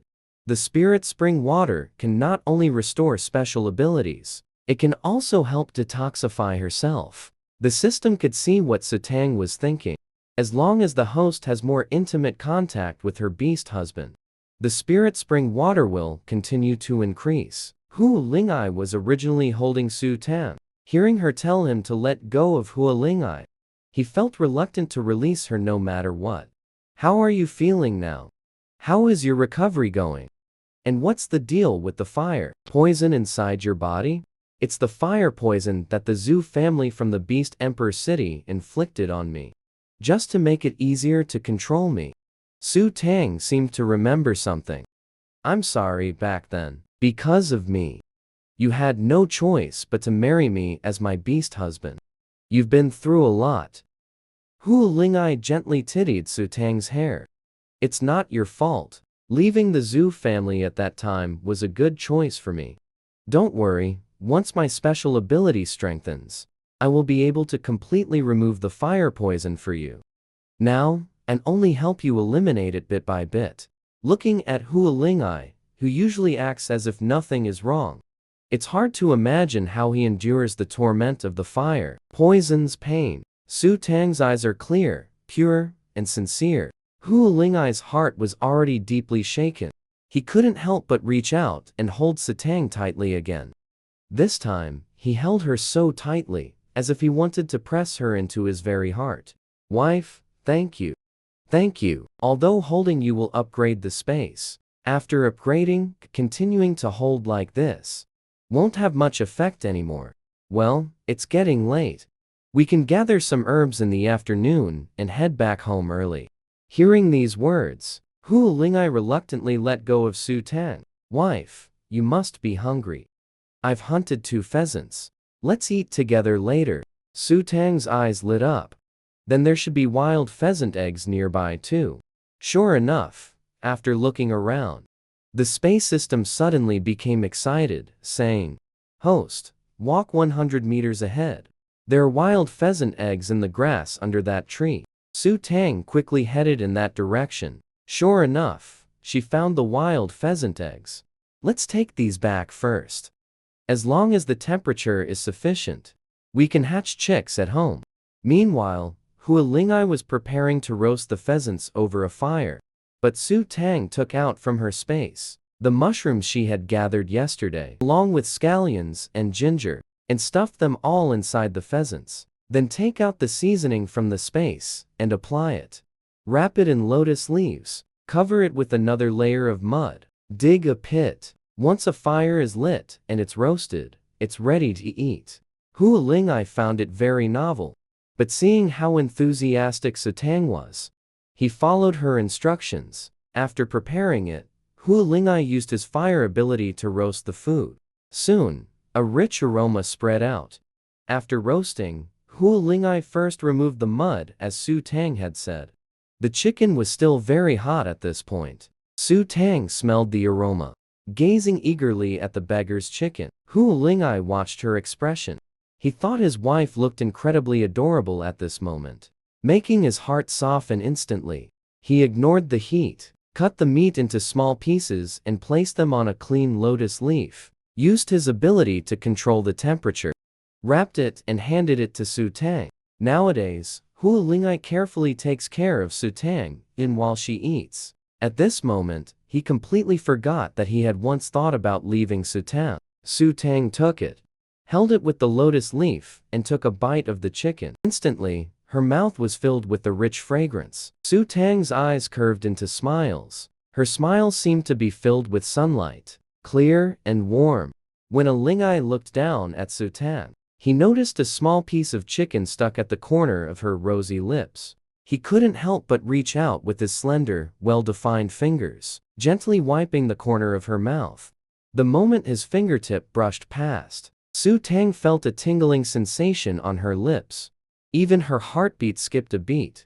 You should eat soon too. Eating only 2 meals a day really doesn't give you much energy. And it's not good for your injury recovery either. When our family's situation improves in the future, we still need to ensure you get 3 nutritious meals a day. I'm actually very strong. Very capable. Hearing this, Su Tang blinked her eyes in confusion. Hu Lingai's ears turned slightly red. He didn't know how to explain. Realizing the beastly thoughts in his heart, he quickly shook his head. After the meal, Hu Lingai transformed back into his fox form, carefully wrapping his tail around Su Tang to prepare for heading home. Wife, you can hold me tight. Otherwise, I need to control my speed carefully. Su Tang then reached out and hugged him. The moment she hugged him, she couldn't help but marvel inwardly again. This fox fur is really comfortable. Little did she know, the moment Su Tang hugged him, Hu Lingai almost lost his balance. For some reason, at this moment, he could keenly feel every inch of her body. A scorching heat surged through his body, but he had to restrain himself, to the point where his body trembled slightly. By the time they arrived home, Wen Nangxi and Zhao Jahan had already returned with their prey. But just when Nangxi saw Su Tang holding Hu Lingai tightly in that instant, a strange and heavy feeling welled up in his heart. Especially when looking at Hu Lingai's expression, that was the look of someone about to go into heat. So he hurried forward and carried Su Tang down. The wife master has returned. Was the trip tiring this time? Su Tang didn't want to indulge herself in their tenderness. She took a slight step back. This little work isn't tiring. I gathered some medicinal herbs. I'll let them air dry in the courtyard first. After that, I can process the herbs and make some medicinal packets. She checked on the sweet potatoes. The starch had settled properly again. Wen Nangxi used his ability to draw all the water out of the vat, leaving only the clean sweet potato starch at the bottom. Su Tang thought of Hu Lingai's fire ability. She turned her head to look at him. Unexpectedly, Hu Lingai's gaze was already fixed on her. When she turned her head, she immediately met Hu Lingai's captivating eyes. Wife master, is there something you need me to help with? Can you dry this starch with heat? Something like the effect of sun-drying. That's simple. He manipulated his fire ability and quickly dried the sweet potato starch. Wife master, is this acceptable? Su Tang reached out and touched the dried sweet potato powder. Yes, this is perfect. I'll make sweet potato noodles for you all tonight. Meanwhile, Zhao Jahan, who was standing to the side, watched the 2 people surrounding Su Tang.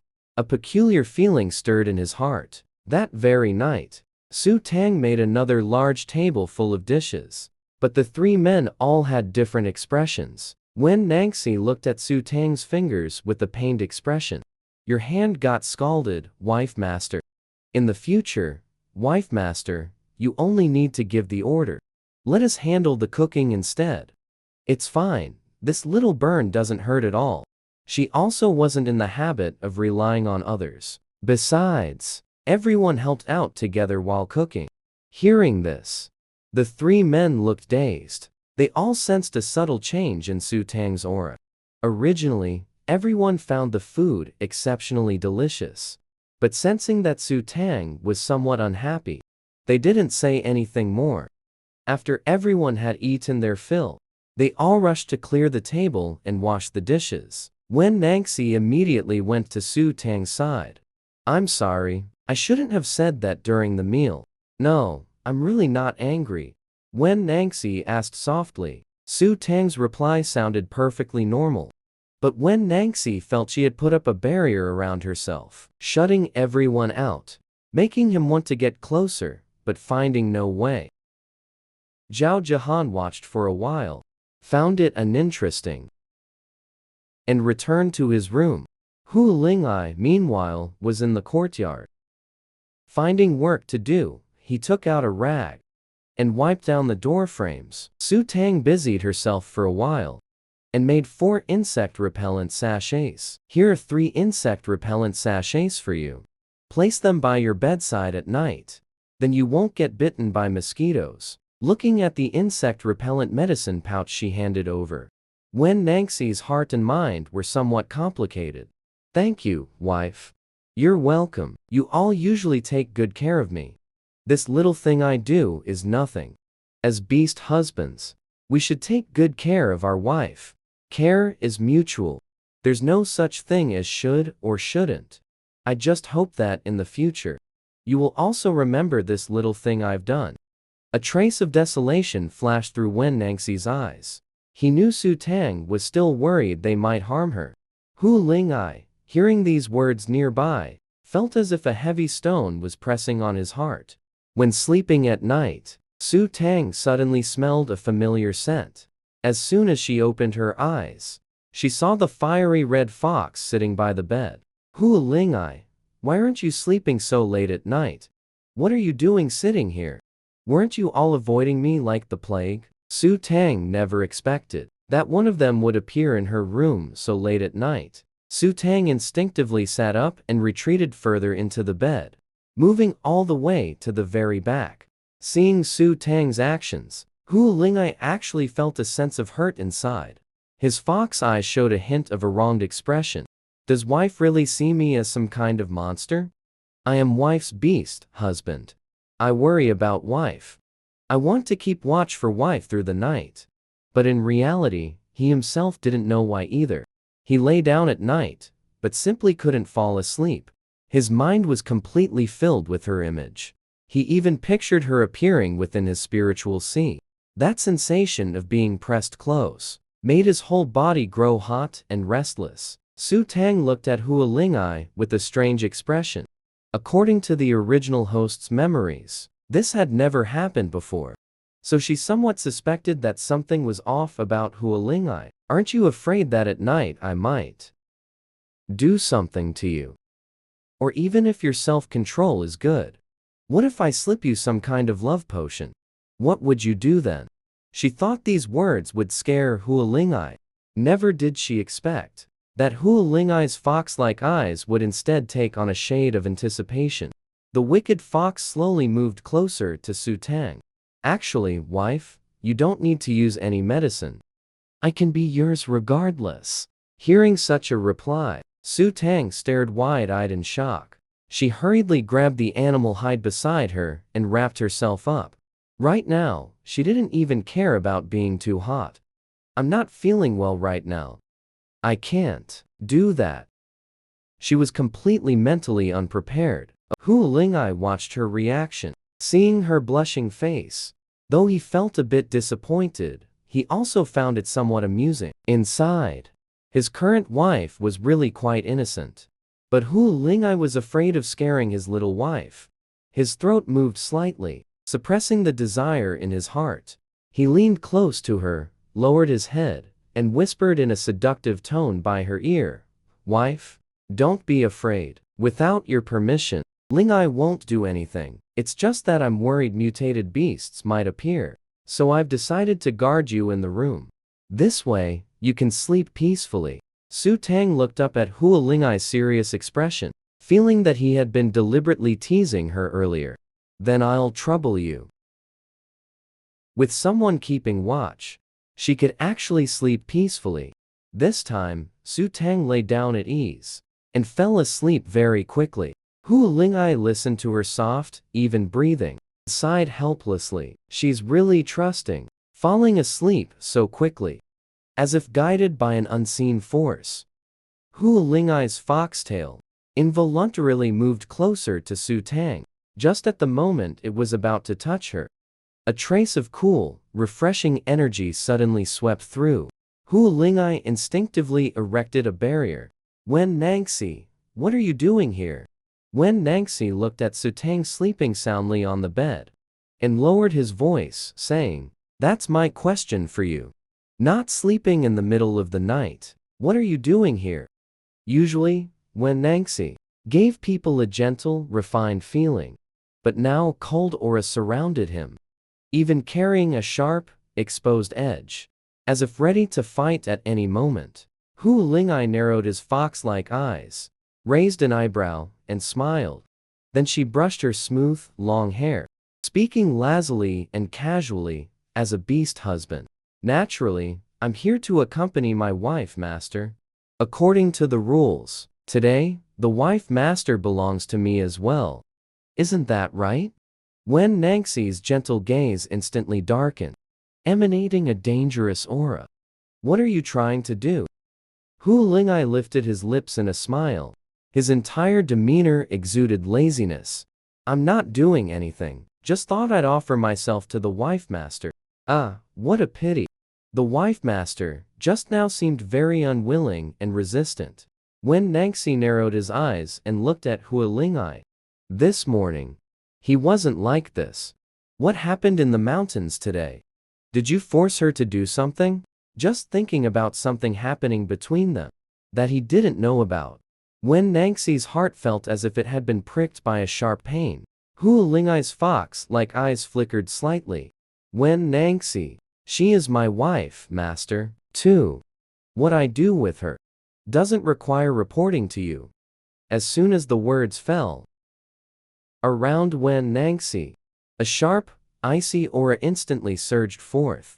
Don't disturb the wife, master, and make her come out. Hu Ling'ai turned his head to glance at the sleeping Su Tang, then reluctantly walked out of the room. But as soon as he stepped outside, countless bamboo spikes suddenly appeared before him, pointed straight at him, ready to attack at any moment. Hu Ling'ai, I'm warning you. If you don't love her, then don't mess with her. And don't even think about harming a single hair on her head. He was well aware that nine-tailed red foxes are born with the art of enchantment and are experts at bewitching people's hearts. Wen Nangxi was worried he would use his charm on Su Tang. During dinner that evening, the dazed and sorrowful look in his wife's eyes was so obvious. And when she gave them the insect-repellent sachets, the words she said made him realize that his wife actually distrusted him greatly. She even thought they might harm her. There was nothing he could say, but he could absolutely guarantee that he would never harm her in the slightest, and would never allow anyone else to hurt her either. Hu Ling'ai seemed provoked by these words, as if flames were burning all around him. His fox-like eyes tilted slightly upward, a faint anger reddening his captivating gaze. Wen Nangxi, what nonsense are you spouting? How could I possibly harm our wife? As he spoke, Hu Ling'ai released numerous flames from his hands, hovering in the air, ready to fight Wen Nangxi at any moment. Wen Nangxi directly cast another layer of barrier with his powers around Su Tang's room to ensure she could sleep peacefully, then said coldly, "Then what were you trying to do just now while she was asleep?" Hu Ling'ai's face flushed as he explained, "I just wanted to hold her. I wasn't going to do anything." Although Bad Fox had an uncontrollable craving for his wife at the time, he truly didn't intend to do anything while his wife was asleep. Is it not okay to just hold her and snuggle a little? But the next second, Hu Ling'ai suddenly realized, wait, Wen Nangxi, something's off with you. In the past, no matter what we did to our wife, you never reacted this strongly. Why is it that now when I get close to her, you're unwilling? Wen Nangxi composed his expression. She's different now. Hu Ling'ai's expression froze. So you've also noticed she's not the same as before? Wen Nangxi studied Hu Ling'ai's expression carefully. The aura of fire poison on you has weakened a lot. Our wife has been cleansing it for you. Your frenzied mental sea has calmed. Hu Ling'ai knew Wen Nangxi was clever, but Wen Nangxi's origins were mysterious. Even they couldn't gauge his true abilities. In the past, he couldn't be bothered with many matters, so he kept a low profile and hid his strengths. But now, he's starting to show his edge. Hu Ling'ai nodded. Yes, my wife has relieved part of my fire poison. I find it incredible. So since she's so good to me, how could I ever harm even a single hair on her head? Wen Nangxi, our wife now does not belong to you alone. And I will protect her properly too. Moreover, when Su Tang was cleansing his mental energy, he had seen her form within his mental sea. One thing is certain, she is no longer the person she used to be. Of course, he naturally wouldn't speak of such matters. Wen Nangxi then withdrew his special ability. But Hu Lingai instead turned to look at Wen Nangxi. Do you still know something? Hu Lingai remembered. Wen Nangxi is Su Tang's father, the one who brought him back to the Beast Emperor city back then. And then he became Su Tang's beast husband.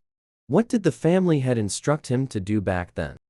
And his origins. No one knows anything about them. Wen Nangxi did not answer. He just said intently, "My Qingqin and Shen Xin still haven't returned. They possess a secret method to counter the beast husband contract. And then there are the people from the Beast Emperor city. What might they do to our wife? We must be fully prepared." Hearing these words, Hu Lingai's fox-like eyes took on a grave expression. Today, 3 assassins came to the mountain forest, attempting to assassinate our wife. Those people are Zhang Maquin's subordinates. When Nangxi heard these words, his gentle gaze turned cold, instantly filled with a sharp, killing intent. Zhang Mashuan will be the family's heir, the most famous top beauty in the Beast Emperor city. He is also one of the 5 beast husbands, whom Su Tang's original body had dissolved the contract with. Back then, a wife did many crazy things for him. They say a day as husband and wife brings 100 graces. Who would have thought he would send assassins to kill our wife? Such a cruel heart. As he spoke, Hu Lingai suddenly smiled. This is just as well. From now on, our wife has no ties with him whatsoever. He suddenly remembered something. That was the day before yesterday, when he entered the room and asked our wife to write a letter of divorce. Our wife agreed. He even mentioned our wife's beloved in the Beast Emperor city at that time. But our wife's expression was indifferent, seeming not to care at all. That is good. Wen Nangxi elegantly stated that some assassins on the exile journey were also his men. It's not surprising. He is in the Beast Emperor city, unable to reach this place. Those assassins are easy to deal with. What you're worried about are my Qingqin and Shen Xin, because these 2 are still our wife's nominal beast husbands, who have followed along to the tribe. But now, they've vanished without a trace. If those 2 have murderous intentions, it would be quite troublesome. Then we'll stay on our guard, and have the wife be on guard too. At this point, the sly fox suddenly paused. Then he gave a self-mocking laugh. That is the wife's beast husband. It's normal for him to get close to the wife. Telling the wife to be on guard really holds no persuasiveness. Right now, I can't help but wish the fewer beast husbands around the wife, the better. This damn possessiveness is uncontrollable.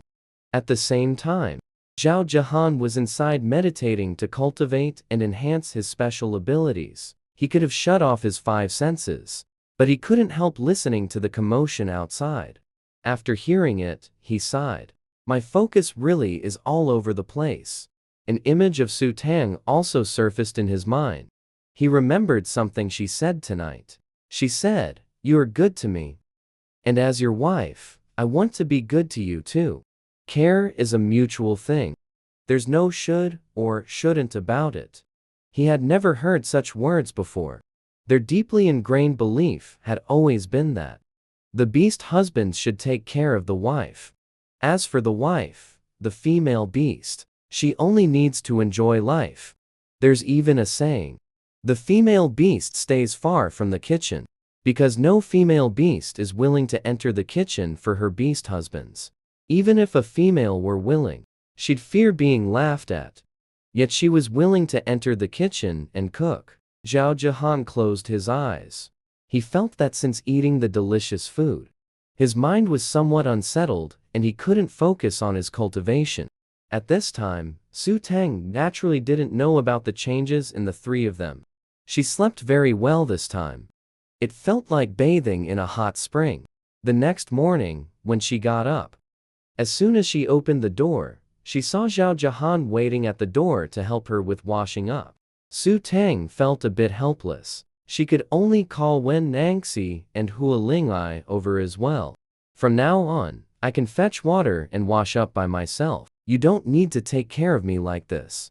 Zhao Jahan's exceptionally handsome face paled slightly. He habitually lowered his head. I'm sorry. It's my fault for not taking good care of my wife, master. It's my mistake. Please punish me, wife, master. According to the usual practice, if Su Tang was dissatisfied, she would make things difficult for all of them. Su Tang looked at his elegant and noble figure. A peerlessly handsome man, who should have been aloof and transcendent, but now had been mistreated to the point of losing his spirit. She couldn't help but feel a bit emotional inside. Then she quickly explained, "No, it's not that. You don't need to be like this. And you don't need to apologize. I won't punish you either." Su Tang softened her voice and continued, "Actually, it's just that I'm not used to it. You should just go about your own business. There's no need to revolve around me every day." Zhao Jahan and the other two stood to the side, all feeling a bit stunned. When it really came to not needing them to do anything, they instead felt that they themselves were useless. After eating breakfast, Hua Lingai and Wen Nangxi will be responsible for hunting. Zhao Jahan will take care of Su Tang at home. Hua Lingai looked at Su Tang and said, "Master, if you go into the mountains and forests, you must be very careful." He really wanted to stay by his wife's side.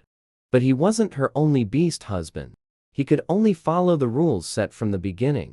Originally, this rule was established because no one was willing to take care of Su Tang.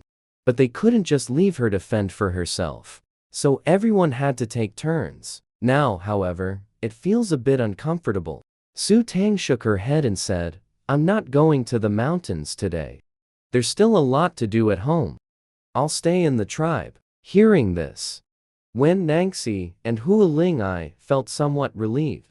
But what they didn't know was that staying in the tribe would bring even greater danger. Zhao Jahan glanced at Su Tang without showing any expression, but didn't say anything. Just as they were about to leave, Su Tang stopped him. "You sly fox." "Oh, right, Hua Lingai. I've prepared some medicine. Once it's brewed, drink it before you go hunting. It's medicine to suppress the fire. Poison. If you drink it morning and night every day, half of the fire poison will be cured in a month." Hua Lingai's expression shifted, his fox-like eyes instantly sparkling. "Master, you're so good to me." He thought Su Tang was just saying it yesterday. Su Tang couldn't stand the look in the bad fox's eyes. "On the road to exile, you all do your best to protect me. It's only right that I treat you well in return. As long as you're all healthy, you can protect me better over these 3 months." Hearing this, Hua Lingai's expression darkened. He didn't want to hear the words 3 months anymore. It's just that the wife has always been like this. After 3 months, he had no intention of leaving at all. Su Tang didn't notice the bad fox's expression. She lowered her head and brewed medicine in a clay pot. She had Hua Lingai control the fire. The lizard could manipulate the flames. Wen Nangxi had gone hunting first. Zhao Jahan started tidying up the house, boiling water and chopping firewood. He was someone who noticed what needed to be done. He never stayed idle. He had an elegant and refined aura. But when it came to tasks, he was extremely meticulous and efficient. While Hua Lingai controlled the fire to brew the medicine, he couldn't help but keep looking at Su Tang. Watching the busy Su Tang, the morning sunlight fell on her, giving her a warm and gentle presence. For some reason, in Hua Lingai's heart at this moment, he felt a sudden, inexplicable panic, because he was afraid his wife would transcend and leave just like that. So he softly broke the brief silence. "Wife, the insect repellent sachet you gave us last night works really well." When someone from the tribe was a city nurse, even the expensive insect repellent medicine they bought didn't work. Upon hearing this, Su Tang's expression shifted. She looked at Hua Lingai and said, "A nurse?" Hua Lingai explained gently, "Yes. The city closest to our tribe, North Han City, holds a nursing session once a month. Many people from nearby tribes bring goods to trade with the nurses." Hearing this, Su Tang seemed thoughtful. "Then, to buy a deworming medicine pack from the nurse, how many gold coins per pack?" 100 copper gold coins. Su Tang was immediately shocked. "Is it that expensive? You should know. 1 pound of beast meat only costs 20 copper gold coins. A wild bird egg is just 1 copper gold coin." Hua Lingai nodded and said, "Yes. The price of medicinal herbs is relatively high." Su Tang listened to these words. His eyes lit up. Then perhaps she could make some insect repellent packs and hemostatic powder packs to sell when she goes to the market. That way she could earn more gold coins. According to the memories from the previous body's owner, Bai Henching has many shops and also many goods. She wanted to buy some daily necessities. She also wanted to find a blacksmith to make things like an iron pot and a water kettle. She hadn't dared to think about it before, simply because such things were too expensive. The next market day is still half a month away. During these half-month, she can prepare many things. But after Hua Lingai's medicine finished decocting, Su Tang wanted to help pour it out for him. The cunning fox quickly said, "Master, be careful, it's hot. I'm not afraid of the heat. I can do it myself." Zhao Jahan watched the two talking and laughing. The scene of their interaction, and a strange feeling welled up in his heart. Thinking again about what Su Tang had done in the past, he still couldn't trust her easily. When Hua Lingai drank the medicine, his expression was calm. He directly gulped it down in one go, without even pausing. Su Tang looked at the cunning fox's calm expression and felt a bit sorry that he had suffered quite a bit before. She was the one who prepared this medicine, so she naturally knew how bitter and hard to drink it was. Yet he didn't even frown. After thinking for a moment, Su Tang took out a few rock sugar crystals from her space. She reached out her hand to offer them. The cunning fox was stunned. He instinctively reached out his hand. Su Tang placed the rock sugar in his hand. "This is candy, let it melt in your mouth. It can get rid of the medicine's taste." Hua Lingai put it in his mouth. He soon felt it. An indescribable sweetness spread throughout his mouth. This sweetness seemed to flow into his heart, making it feel very sweet. Su Tang chuckled lightly.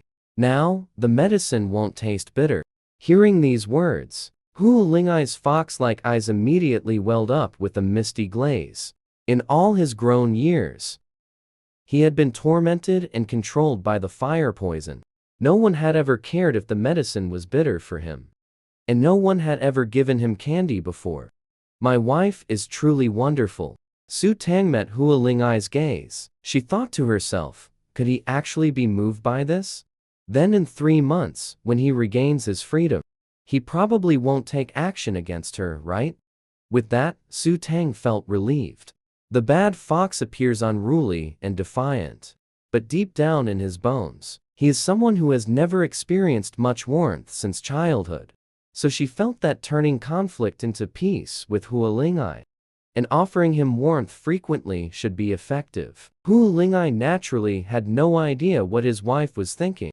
At this moment, he was staring blankly at Su Tang. The corners of his fox-like eyes tilted upward. He asked in a low, hoarse voice, "Wife, can it always be like this, from now on?" Su Tang's motion to look up paused. She asked, puzzled, "Like this, just like how you are as my wife. Don't go back to how you used to be, okay?" Su Tang didn't know how to respond for a moment. Even she herself didn't know the reason for crossing over to this beast world continent. So she asked the space system if the original soul was still there. The original soul of this body was flawed. It has long since vanished into thin air. So this body was always meant to be yours, host. It's just now returning to its original path. From now on, it will always be you, host. You don't need to worry about any unexpected changes occurring. Listening to these words, Su Tang felt something was a bit off. But before she could think more about it, she felt a pain in her palm. It turned out Hua Lingai had tightly gripped her hand. At this moment, the bad fox's eyes held a trace of panic never seen before. "Wife, you will always be here, right?" Hua Lingai felt a bit unsettled. He really didn't want to face the previous wife.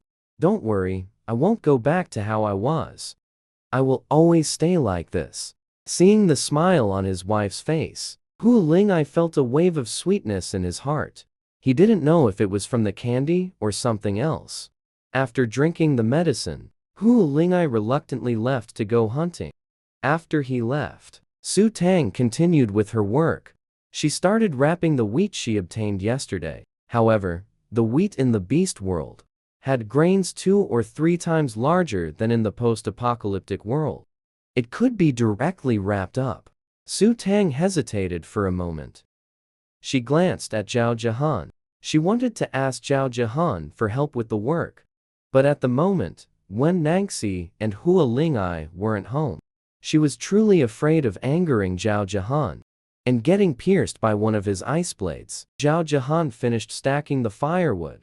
Although he was working quietly, he could still feel Su Tang's gaze on him. When he turned to look at her, Su Tang quickly lowered her head, pretending to be busy with work. After this happened a few times, Zhao Jihan spoke softly, "Wife, is there something you need?" Su Tang was startled by his sudden question. "And no, nothing. I've already chopped and stacked the firewood. I'm not sure what else needs to be done. Please give me your instructions, wife." Zhao Jihan carried himself with noble elegance, yet he lowered his posture considerably. As long as his wife wasn't trying to drug him and sleep with him, he could handle anything else. Since he said so, Su Tang didn't hold back. She pointed at the wheat on the ground. "Then please take care of this." When facing Zhao Jihan, Su Tang still instinctively felt somewhat distant and restrained. "It's no trouble." Zhao Jihan stepped forward. Su Tang naturally moved aside to make space, to avoid him thinking she was making excuses to get close to him. Yuan Shen wanted to win over Zhao Jihan the most, simply because of his cool, refined demeanor, which was similar to Zhang Meshuan, whom Yuan Shen liked, although it wasn't done by her. But it is also this body. So when recalling those memories, she feels utterly ashamed. Zhao Jihan directly used his ability to control those grains of wheat, and quickly separated them. At this moment, from the doorway suddenly came a clear, cold voice, elegant like snow falling in a secluded valley, pleasant to hear, yet carrying a biting chill. But Su Tang felt this laughter held some mockery and a sense of familiarity. She raised her head to look toward the doorway and saw a man in black standing there, a man of unparalleled elegance, so beautiful he seemed unreal, like a rose blooming in the dark night. He wore a black brocade robe with a white jade pendant at his waist. His jet-black long hair was loosely draped down his back. His entire aura is noble and elegant. Moreover, it's unclear what kind of supernatural energy he released. The surroundings seemed to be shrouded in a black mist, giving people an extremely oppressive feeling. The moment she saw him, Su Tang's face changed color. She knew through her predecessor's memories that this was Mai Qingqian, one of her 5 beast husbands. His true form is the Netherworld Black Panther, and he is the designated next heir of the prestigious Mai family. But up until now, the original host hadn't even managed to touch Mai Qingqian's sleeve. Su Tang's gaze trembled. The impression Mai Qingqian gave her was that of immense strength. His intimidating pressure was even stronger. Even when Feng Mu looked at her, his eyes held extreme disgust. "Host, you must be careful." The original host previously wanted to sleep with this beast husband. She never succeeded. She didn't even manage to touch his clothes. Furious, she wanted revenge. So she threw Mai Qingqian's extremely important life-bound sword off the deadly cliff during the exile journey. Oh, and during the exile journey, My Kinkin suffered severe injuries to protect his primordial spirit. The original host took advantage of his coma to strike. He must have come back to kill you. Su Tang knew that a life-bound sword is a magical artifact that accompanies its master since childhood. It is sentient. Hearing the system say this, Su Tang's face changed color. Her mouth twitched. The original body is really asking for death. She hurriedly tried to absorb the surrounding wood element energy to boost her strength. But then she froze. The energy upgrade had actually failed. My Kinkin's lips, beautiful as a rose, curved slightly.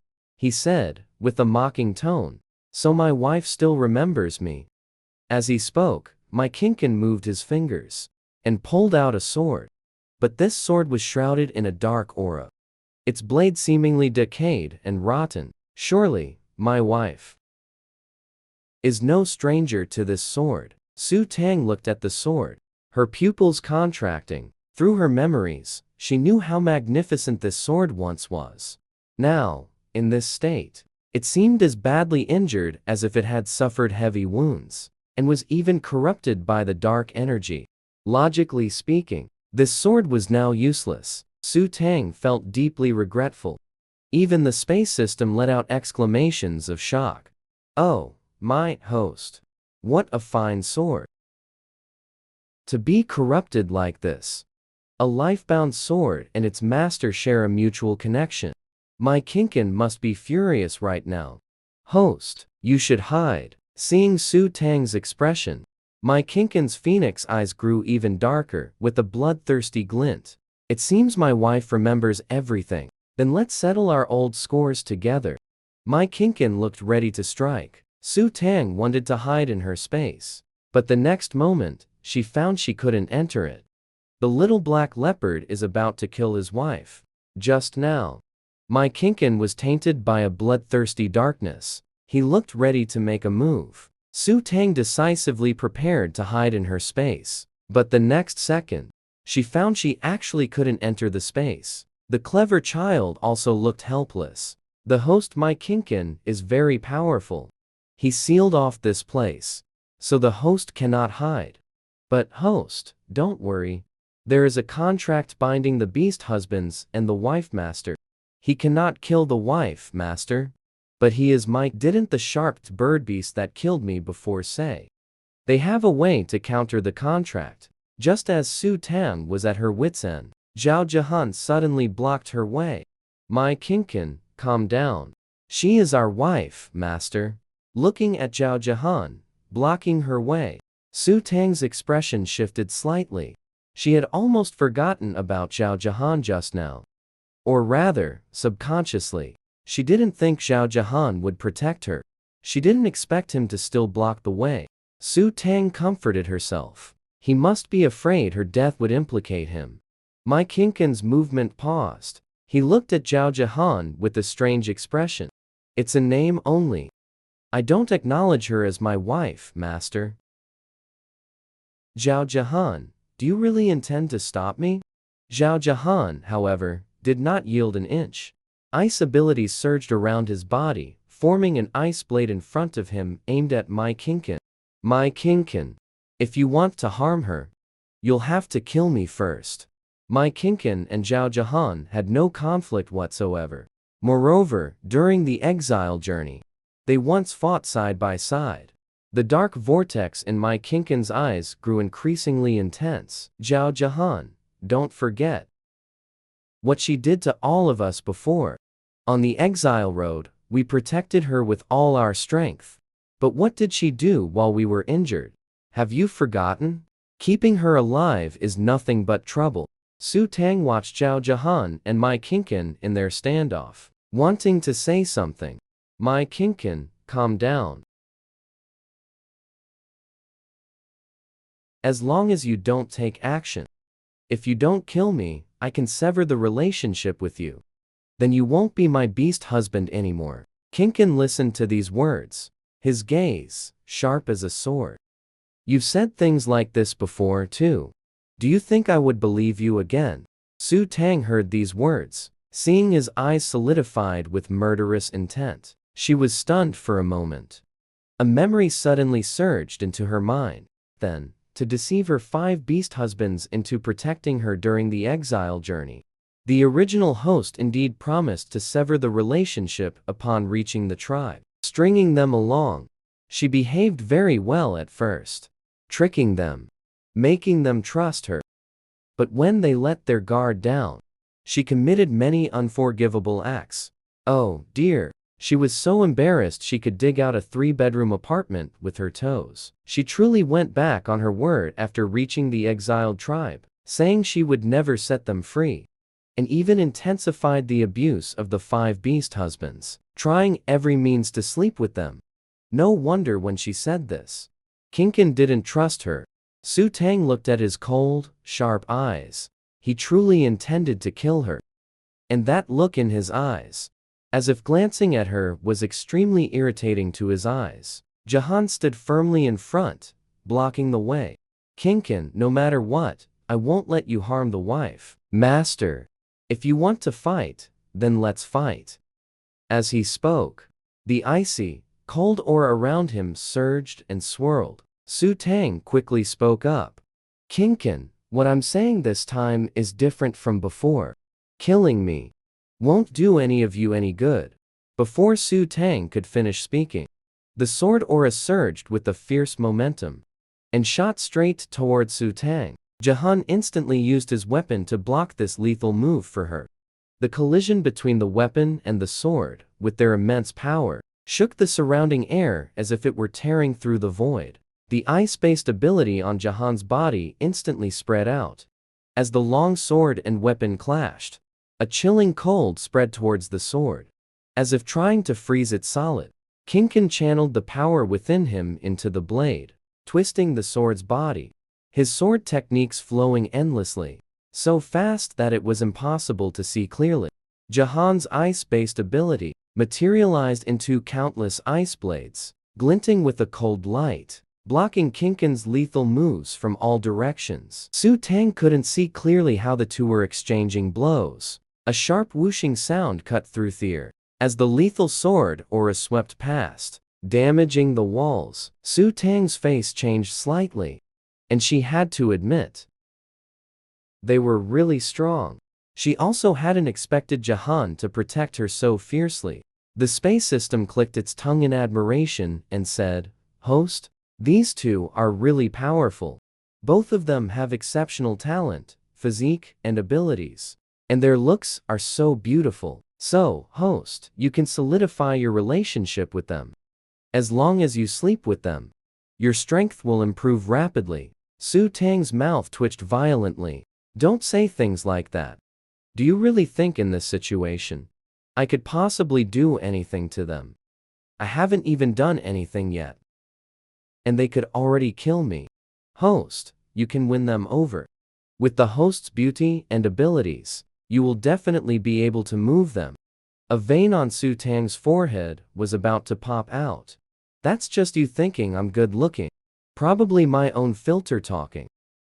System, think of something quickly. If there's a way for me to quickly improve my special ability, tell me. I need to stop them. If they keep fighting, this entire mansion is going to collapse. Su Tang never expected Jahan to be this strong. He actually didn't let Kinkin gain the upper hand, completely suppressing Kinkin's killing moves. Host, I know now. Kinkin's sword was corrupted and ruined by the dark aura. But the host's special ability can also heal that sword. Hearing these words, Su Tang breathed a sigh of relief, then shouted loudly, Kinkin, I can repair this sword. If I can't repair it, then killing me won't be too late. As the words fell, Kinkin halted his attack, fixing an intense gaze on Su Tang with an overwhelming presence. Suddenly, the corner of his mouth curled into a strange, eerie arc. His voice carried a chilling tone.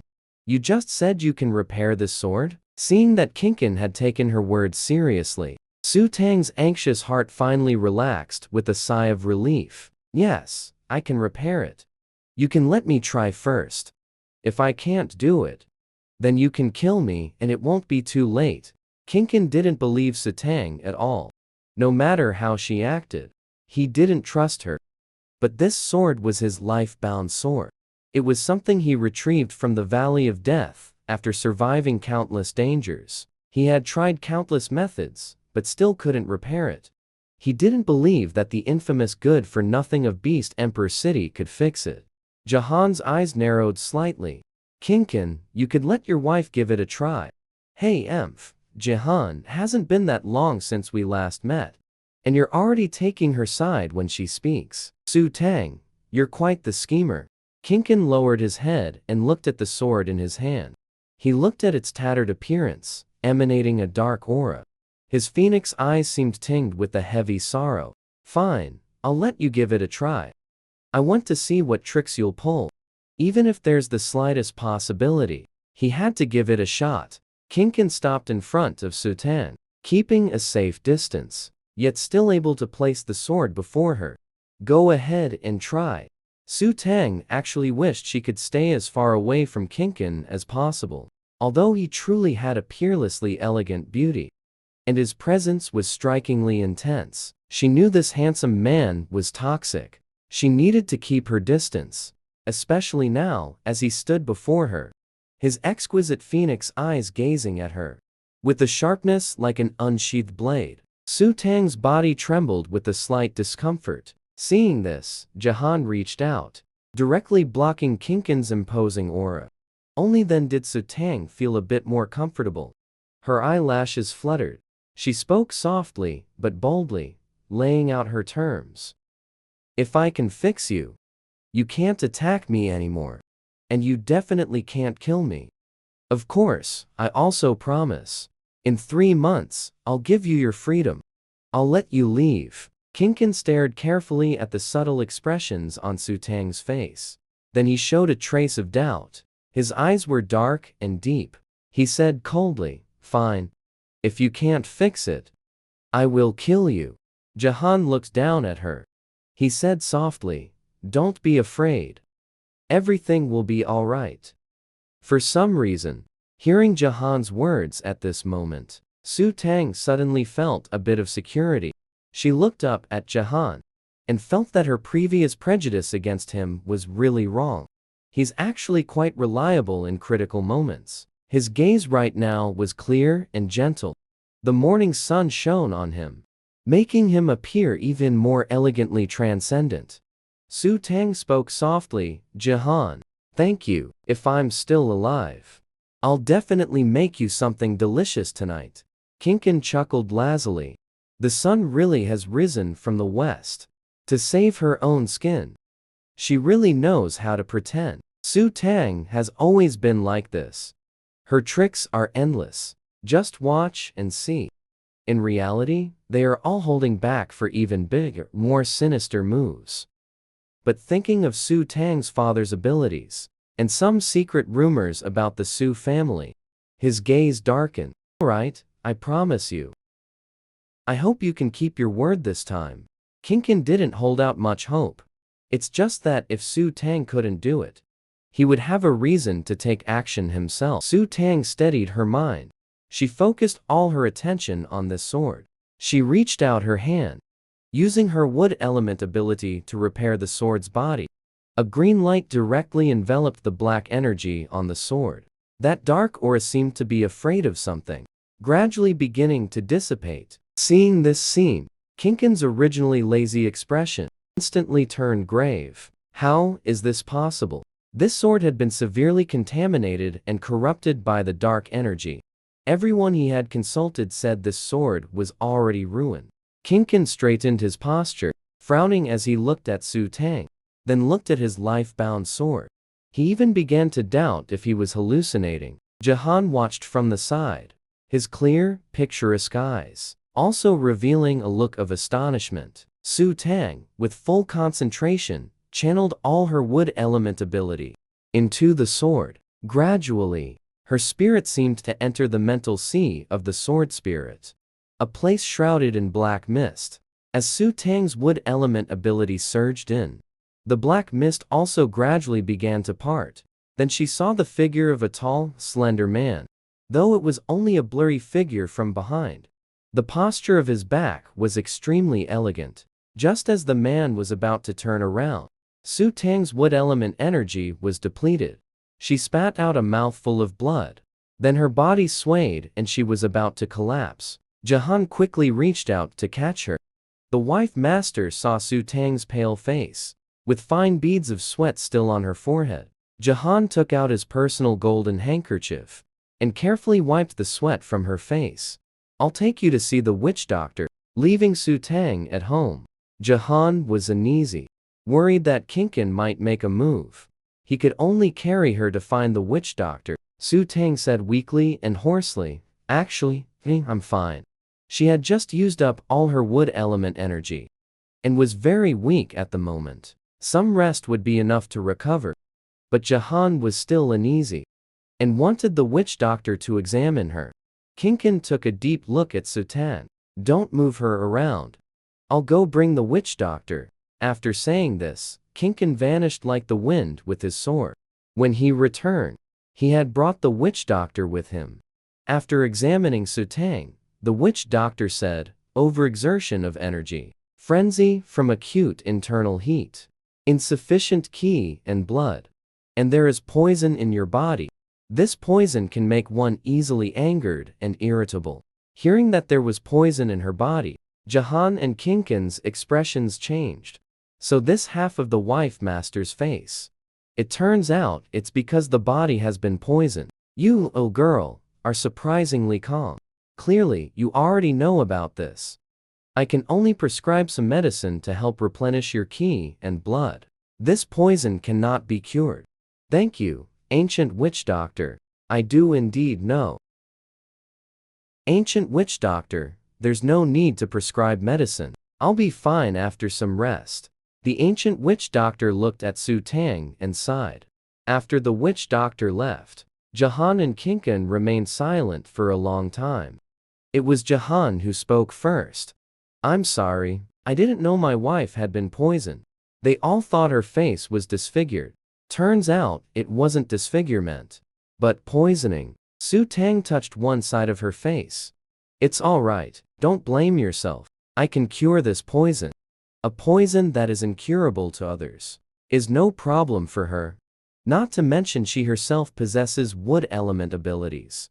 Even just using medicinal herbs could detoxify it." Jahan said in a low voice. "The royal witch doctor never detected any issues with your health. Why is that?" Su Tang thought of the original body's memories. She smiled faintly. "Probably because my achievements overshadowed the ruler. The royal family fears the power of my Su family. If I die, everything of the Su family can be taken by the royal family." Jahan's expression shifted. So she was this clever after all. She understands everything. That poison can make one easily angered and impulsive. So the things my wife did before, were they because she was poisoned? For some reason, at this moment, he did not want anything bad to happen to her. Su Tang could easily blame all the problems on this poison. But what the original body did to the beast women was truly excessive. She couldn't bring herself to say that without guilt. Actually, being held by Jahan counted as close contact. The osmanthus ability had recovered a bit more. Even the space had an extra box. She didn't know what was inside the box. But Su Tang still answered Jahan's question first. "It's not entirely I'm sorry. Everything in the past was my fault. I shouldn't have treated you all that way. You were implicated by me and exiled here as well. I will change all those bad behaviors. I will treat you all well within these 3 months." Jahan looked at her seriously at this moment. He could see the clear and sincere look in her eyes. At this moment, he could no longer doubt her. He thought he could try to believe her this once. "I will also protect the seventh lord." Well, Kinkin was currently observing the changes in his sword. He discovered the sword was already half repaired. The dark energy corrupting the sword spirit had dissipated. His heart was instantly overwhelmed with shock. He looked at Su Tang with a complicated expression. Feng Mu also wore a look of scrutiny. And now, hearing Su Tang say these words, his expression suddenly changed sharply. He hadn't been back for long. And she was already capable of saying such things? The former her. No matter how much you disguise, you would never say such things. Nor will he apologize to them. She takes everything she does for granted. If she were to blame everything on the poisoning, it would be understandable. But she did not. Kinkin's cold and distant gaze gained a trace of unusual expression. Su Tang knew that even if she said these things, Kinkin would not believe her. She spoke up, Kinkin, this sword is only half repaired. After I recover some of my special abilities, I will repair this sword for you. Kinkin looked at her pale and weak expression and said quietly, "Even so, this sword has gained vitality. I keep my word. I will not take action against you again." Hearing this affirmation, Su Tang was relieved. She revealed a faint, gentle smile. No matter what, it was wrong of me to throw your sword into Death Valley before. I apologize to you. Kinkin listened to her apology. Watching the relaxed smile on her face, he found it more and more strange. It felt very wrong. She is not the kind of person who apologizes. Su Tang didn't care what Kinkin was thinking. As long as he didn't attack her again, it was fine. She looked at Jahan. You all go ahead with your tasks. I'm going to sleep first. She is very weak now. She will get better after some sleep, Jahan said softly. You sleep. I'll be right here. He would dutifully guard her. He wouldn't let anything happen to her. Su Tang nodded. She lay down and closed her eyes. Of course, she definitely needed to enter the space first. Looking at the box that had fallen out earlier. What is this? Host, this is the spatial reward you obtained from hugging Jahan. From intimate contact. Host, you'll know once you open it. Hearing the cheerful tone of the space system, Su Tang knew this should contain something good. But when she opened the box to look, she only saw a pitch-black object. It looked like an iron block. But it also had a faint, shimmering glow. What is this? The space system explained. This is mysterious spirit, iron. It's used for forging magical instruments. It's also a supreme treasure in this world. Kinkin's sword is his life-bound sword. It's broken in several places. Although you can use your wood-type ability to repair it, that only brings the sword back to life. To restore it to its original state, you still need mysterious spirit, iron.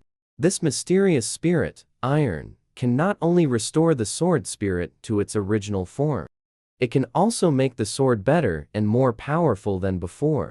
So, with this mysterious spirit, iron, Kinkin will be even less able to do anything to you. Listening to the space system's explanation, Su Tang understood. The appearance of this mysterious spirit iron is really timely. System, thank you. The space system's tone was very serious. Host, rest assured. With me here, I will definitely not let you be in danger. Although I can't level up for now. As long as you have intimate contact with your beast husbands, I can help you get more benefits. Su Tang smiled. If the spatial system could become tangible, she would want to hug it. But, host, don't give the mysterious spirit iron to Kinkin all at once. Releasing this item too suddenly would cause a huge stir. Su Tang nodded. I know, I'll give it to him after some time has passed. First, let's see if he can keep his word and not attack me again. If he dares to make a move against me, I won't give this piece of mysterious spirit iron to him. Su Tang spoke with the spatial system for a while. After their discussion, she finally went to sleep. In the mid-afternoon, Su Tang woke up. She felt refreshed and clear-headed. Her wood element ability was half restored, and her body had regained its strength. She could deduce that intimate contact with her beast husbands was what could quickly enhance her wood element ability. Hugging was just the most basic method. This made her apprehensive. The system even told her to just sleep with them directly. How could she dare do that? Su Tang opened the door to her room and saw Jahan guarding the entrance. He stood there quietly, his posture very elegant. Su Tang's expression softened slightly. Have you been standing guard at the door the whole time? Is the pregnant host's body feeling better? Su Tang nodded. Then she looked around the courtyard, seeming to understand what she was thinking. Jahan said, Kinkan has already left. Hearing this, Su Tang's expression relaxed. It's good that you've left. Kinkan unleashed his imposing aura. It was really uncomfortable. Can you accompany me to the mill? She felt very secure having Jahan by her side to protect her. Seventh Master, you don't need to say that. It is my duty to stay by Seventh Master's side and protect Seventh Master well.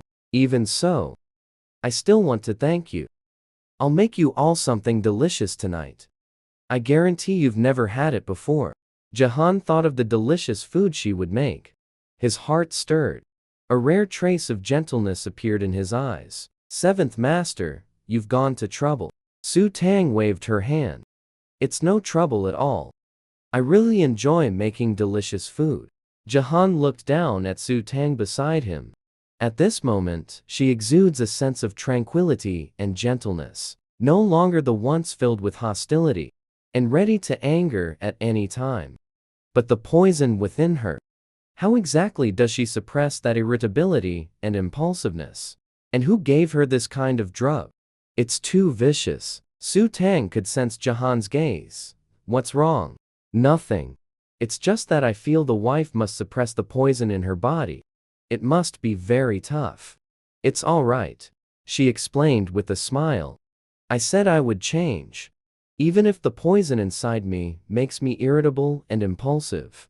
I am not a beast. I can control it. You don't have to worry about me losing my temper randomly or mistreating you.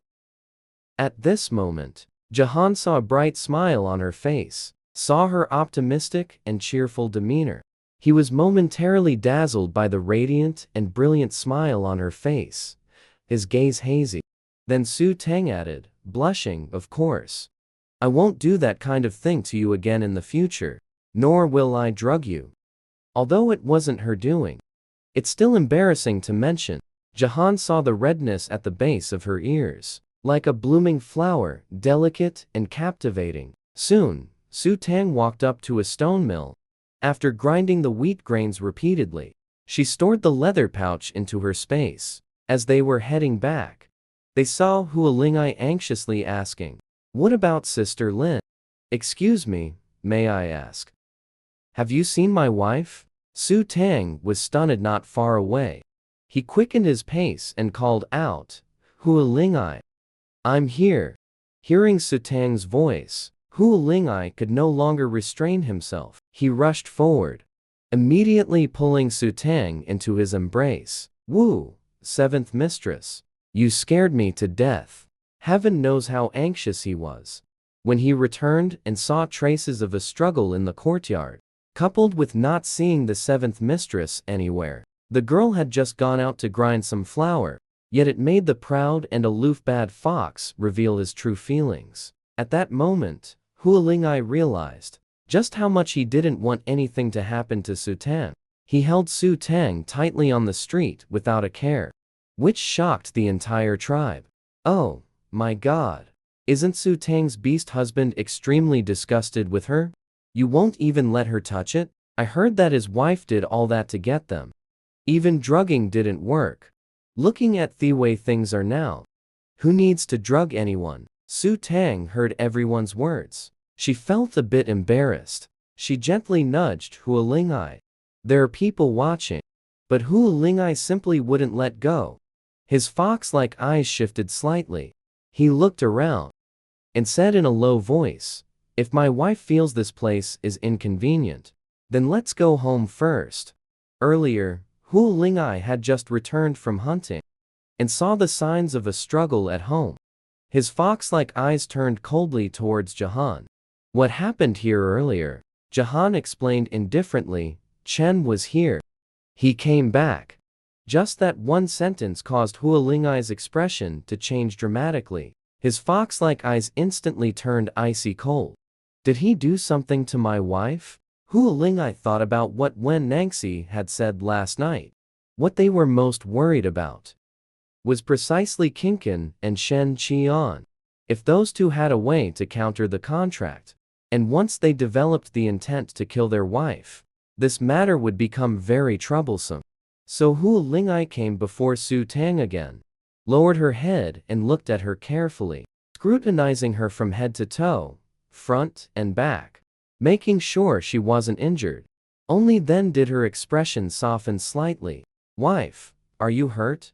Is there anywhere you feel unwell?" Su Tang shook her head. "I'm fine.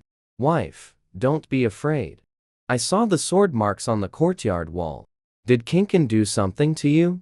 Hu Ling'ai even felt killing intent towards the little black leopard. "Now, I've reached an agreement with Kinkin. I'll help him repair his life-bound sword, and he won't do anything to me again."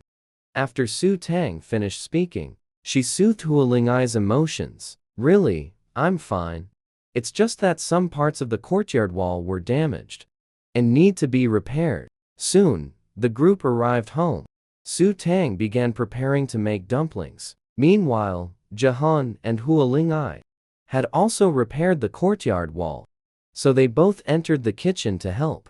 When they saw the dumplings Su Tang had wrapped, they were all stunned. They had never seen such food before. Jahan thought of the wheat flour they had ground that afternoon, and already had a guess in her heart. So that was also a type of food. After Hu Ling'ai's surprise subsided, he stepped forward and asked Su Tang, "What kind of food is this?" "These are called dumplings. The wrapper is made from wheat flour kneaded into dough. The filling is made from cabbage, pork, scallions, and ginger." Listening to Su Tang's explanation, Hu Ling'ai felt she now radiated a bright and gentle aura. It emanated from deep within her, making him reluctant to disturb her at this moment. As for wrapping dumplings, Ling'ai and Jahan couldn't help even if they wanted to. They didn't know how to step in. "You don't know how to wrap them or roll out the wrappers. I can handle it myself." Hu Ling'ai softened his voice and said, "I hunted 3 wild boars today. Should we process them first if they're in the yard?" Hearing this, Su Tang's expression shifted. She put down the dumpling in her hand and walked toward the yard. In the corner, she saw 3 massive wild boars. They were estimated to weigh over 400 pounds. But Su Tang found it somewhat strange. In her memory, hunting beasts was very difficult for them. Sometimes they would return empty-handed after a whole day of hunting. At this moment, the space system explained, "Host." Previously, they slacked off during hunts, so they often came back empty-handed. Occasionally, they brought back one beast, just enough to ensure the original host wouldn't starve. Hearing the system's words, Su Tang understood. It wasn't that they couldn't hunt beasts, it's just that they didn't want to get food for the original owner before. There's too much wild boar meat to finish eating. Some of it can be smoked and cured into bacon. Then it can be stored for a long time. It can be saved to eat during the snow season. Su Tang was telling Hu Ling'ai and Jahan how to handle it. They then started processing it. But just now, Su Tang noticed that Wen Nangxi still hadn't returned. It's almost getting dark. Why hasn't Wen Nangxi come back yet? Could something have happened? Although Wen Nangxi is also very capable, but the mountain forest doesn't just have wild beasts, it also has many mutated beasts. If he encounters one with a higher power level than his, he could be in danger too. Ling'ai heard these words. A sour, astringent feeling rose in her heart. Is the host that concerned about Wen Nangxi? Each and every one of you. I don't want anything to happen to any of you. Ling'ai thought about Wen Nangxi's mysterious abilities and background, and said, with his abilities, nothing should have happened. But seeing Su Tang's still furrowed brow, he resigned himself somewhat helplessly and said, "If the host is truly worried about him, I will go look for him." Just as they were talking, Wen Nangxi returned. His wind-based powers swept 2 wild beasts into the courtyard.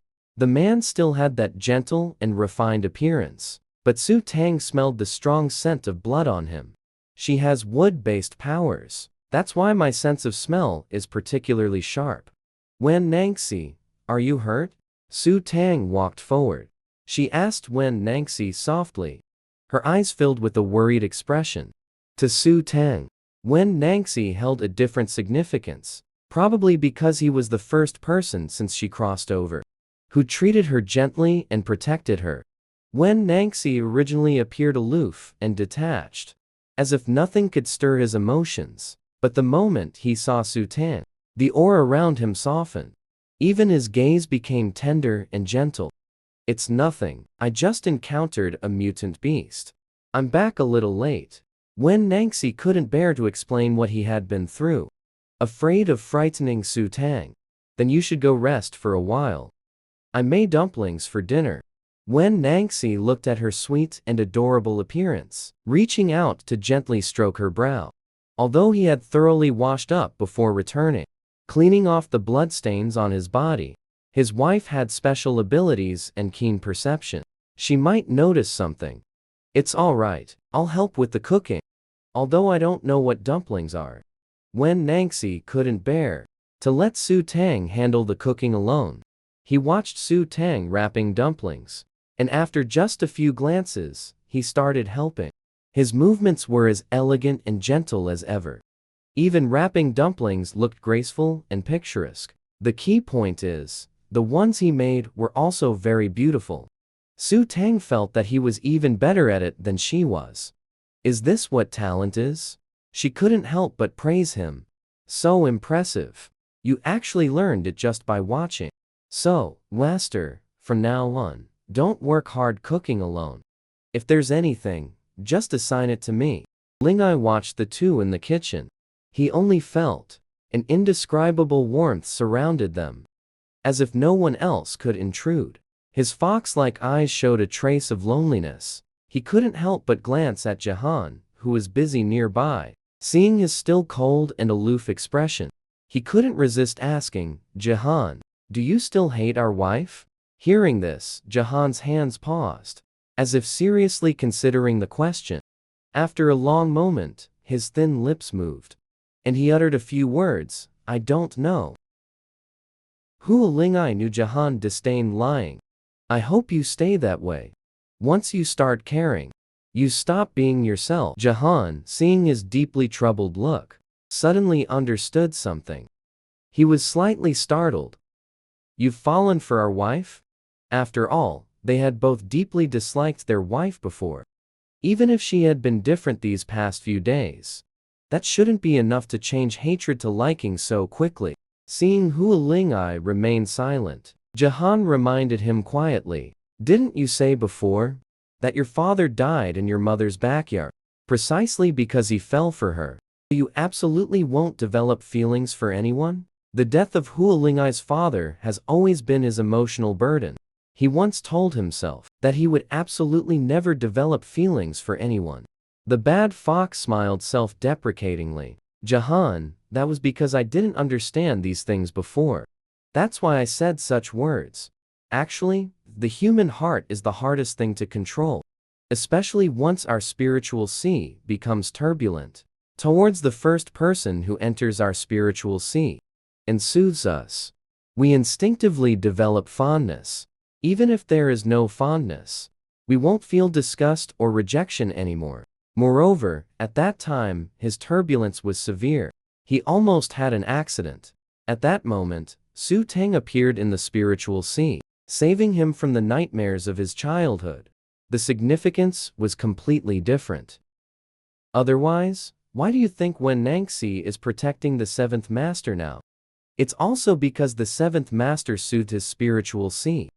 So his attitude towards the seventh master is different. In the past, Wen Nangxi had a gentle temperament, but was indifferent and aloof. If he did not allow it, the seventh master absolutely could not get close to him. So now, he can sense that Wen Nangxi is not only willing to let his wife master get close to him, he himself is also willing to actively approach his wife master. He is even more willing to protect his wife master. Otherwise, that night, he wouldn't have warned him not to provoke his wife master. afraid that he would solidify the relationship with his wife. Master Jahan listened to these words, and then understood why, after Lingai returned yesterday, his attitude towards his wife was somewhat different. It was because the turmoil in Jin Shanhai had been resolved. When it came to this point, Jahan's expression shifted slightly. No one knew what he was thinking. On the other side, Su Tang naturally had no idea what Jahan and Hua Lingai were discussing. She was focused on wrapping dumplings. With Wen Nangxi's help, the dumplings were wrapped quickly. Watching her knead the dough, Wen Nangxi finally understood how flour turns into dough. Next time, he could take care of these tasks and let his wife rest. After wrapping the dumplings, it was time to boil them. Just at that moment, Kinkin returned. When Su Tang saw Kinkin's figure, her body instinctively tensed up. Facing Kinkin, she truly couldn't make herself relax. Sensing Su Tang's nervousness, Wen Nangxi softly comforted her. "Don't be afraid. I won't let him harm you." Su Tang trusted Wen Nangxi and nodded. "I know. Actually, he also promised not to lay hands on me again." But deep down, she still couldn't bring herself to trust Kinkin. Kinkin's presence was like a ticking time bomb. Yet, she couldn't make Kinkin leave. So after the dumplings were cooked, Su Tang silently ladled out 5 large plates. She even included Kinkin's portion. Afterward, she called Hua Lingai and Jahan in from the yard to eat together. However, Kinkin remained completely still. Su Tang walked out of the kitchen. Hesitantly, she spoke up. "Kinkin, it's time for dinner." Kinkin looked disgusted. He said, "Su Tang, are you planning to drug my food again?" Su Tang was taken aback. "No, I won't drug it again." Kinkin sneered, "I don't believe you. So I won't eat anything you cook." The only reason he came back and stayed here was because she still needed to repair his sword. Su Tang remained calm. "Fine, if you won't eat, then you won't eat. I can't force someone to eat if they don't want to. There isn't much wheat right now, and we've only ground a small amount of flour. Having one less person to feed will help save some." Lingai didn't want to see Su Tang looking sad. So he spoke up, "Wife, don't be upset. If he won't eat it, I will. Although I don't know how the dumplings taste, the food you made with your own hands, I can't bear to waste it." Wen Nangxi also gently stroked Su Tang's hair. "It's okay, you still have us. I'm not sad. It's actually good that we can't finish it all. Pan frying them in oil tomorrow morning will make them even more fragrant." For Su Tang, as long as Kinkin didn't lay a hand on her, he could do as he pleased. Even if he didn't eat the food she made, it saved her the trouble. "Everyone, hurry and eat while it's hot. It won't taste as good once it cools down." As she spoke, she picked up a dumpling with her chopsticks and ate it. Only after seeing her eat did everyone else start to use their chopsticks. The moment the dumpling entered their mouths, the 3 men realized just how delicious food could be. Hua Lingai's fox-like eyes showed a look of amazement. "So delicious. I've never eaten anything this tasty before. Wife, you're amazing. To be able to make such delicious food. I'm glad you like it." As she spoke, she looked at Wen Nangxi and Jahan, wanting to see their reactions. The expression on Jahan's face also shifted. "It really is delicious. Even the imperial chefs in Shaoyang City couldn't make food like this." Wen Nangxi also looked at Su Tang with a smile in his eyes. "Very delicious, though you worked hard, wife." Having the food she made be appreciated filled Su Tang with a sense of accomplishment. Not only are there dumplings, but also noodles, steamed buns, wontons, and pies, among other foods. "Later, I'll make each one for you to try." As these words were spoken, Su Tang ate the dumplings one by one. Her cheeks were puffed out from eating, just like a little hamster. Wen Nangxi was also charmed by this. Silly fox. At this moment, he was focused on eating the dumplings on his plate. Because they were truly delicious, Jahan ate unhurriedly. Occasionally, when he glanced at Su Tang, his gaze grew increasingly profound. He found her somewhat hard to understand. Meanwhile, Kinkin was in the courtyard, diligently repairing the wall with stones. He had a special ability: extremely sharp hearing. Naturally, he could hear the conversation in the kitchen at this moment. He smirked coldly, a mocking curve lifting the corner of his mouth. To please such a malicious wife, was it really necessary to lie? Su Tang couldn't even recognize all the vegetables. She had no idea how to cook. Did he not know that when Nangxi had helped her with dinner? He even suspected those words were deliberately said for him to hear. He wouldn't believe it.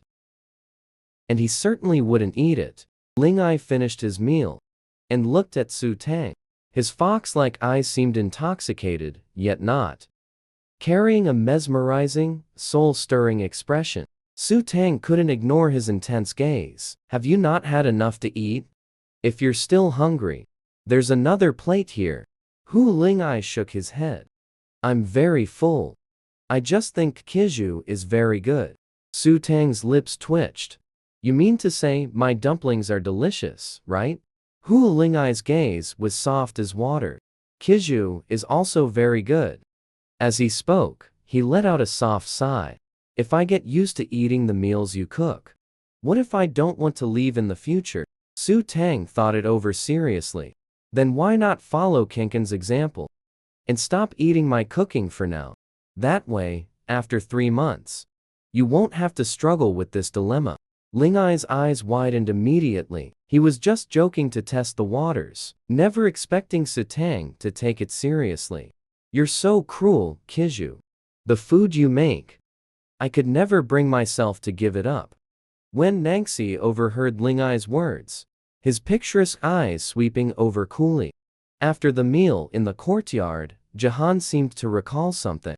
He turned to look at Kinkin. According to the rules, it's your turn to protect Kizhu tomorrow. Those are rules you set. I won't abide by them. And I certainly won't protect her.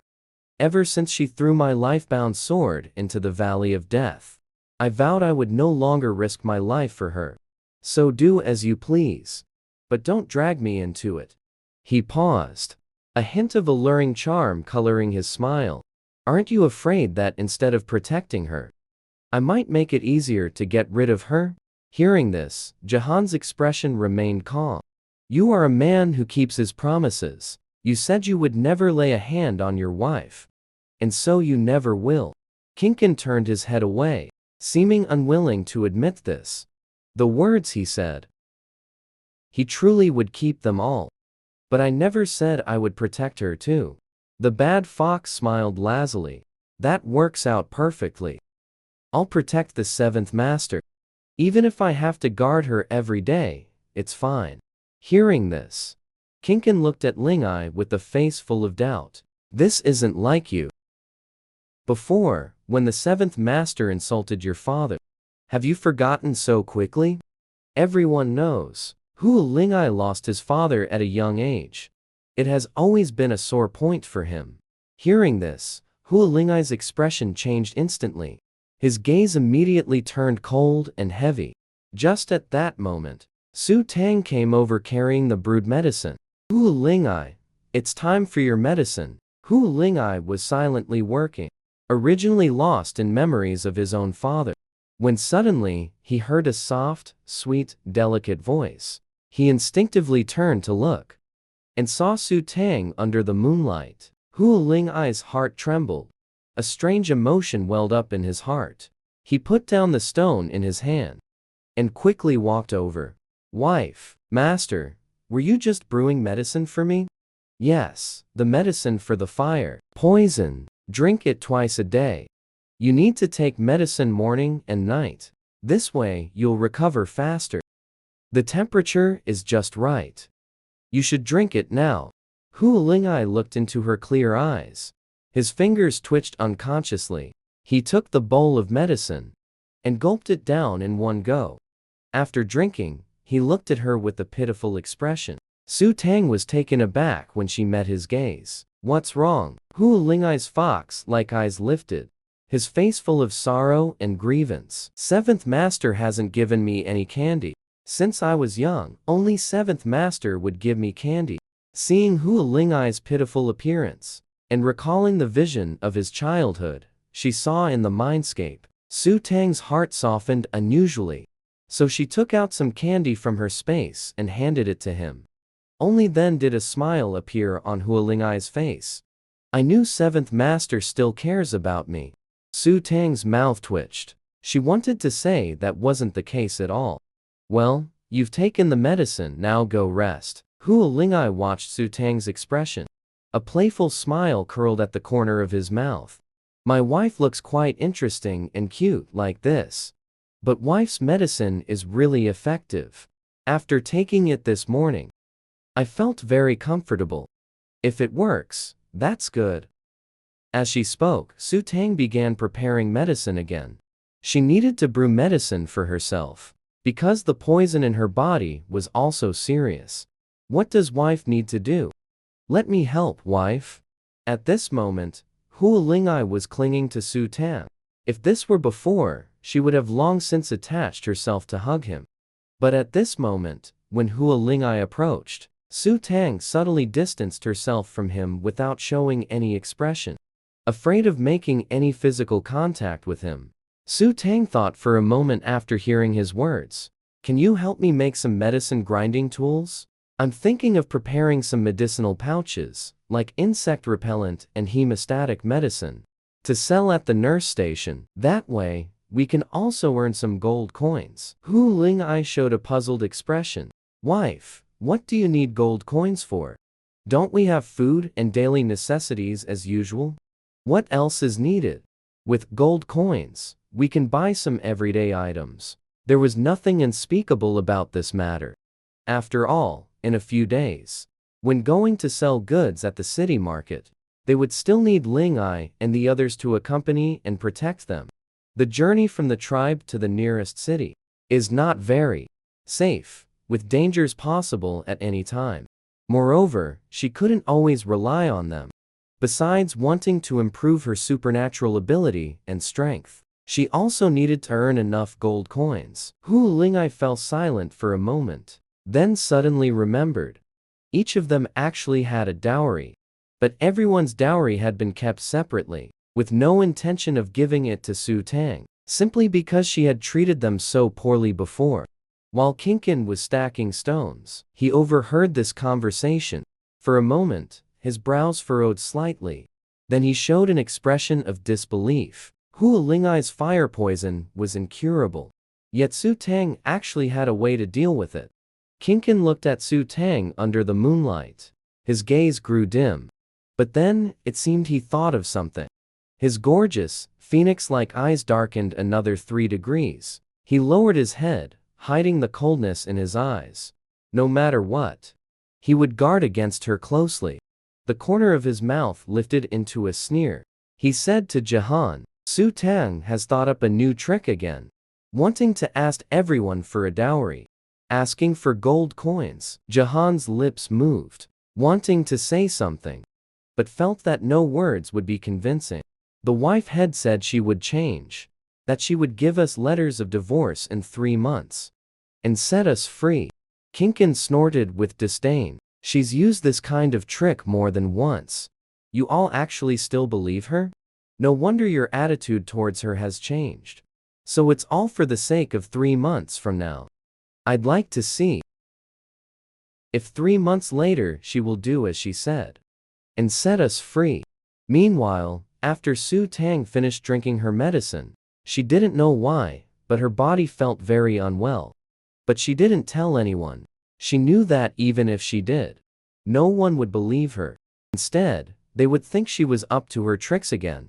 So she toughed it out, washed up, and went to lie down on the bed. But even after lying down, she still felt very unwell. She took her own pulse. She discovered it was just discomfort from drinking the antidote. System, did I prescribe the wrong medicine? Or is it that the herbs here? This medicine is different from the herbs I know. Host, the antidote you took is fine. It's just that you've been poisoned for too long. So drinking the antidote triggered some issues in your body. Moreover, host, you were previously drugged with a love potion. Some residue of that drug remains. This detox disrupted your body's previous balance. It activated the residual drug effects. That's why you feel so awful. Su Tang was stunned for a moment. In a daze, she remembered. The original owner was tricked into planning to drug Zhang Mishuan to force intimacy upon him. Who would have thought she ended up drinking it herself? The dosage was quite potent, but none of her beast husbands were willing to touch her.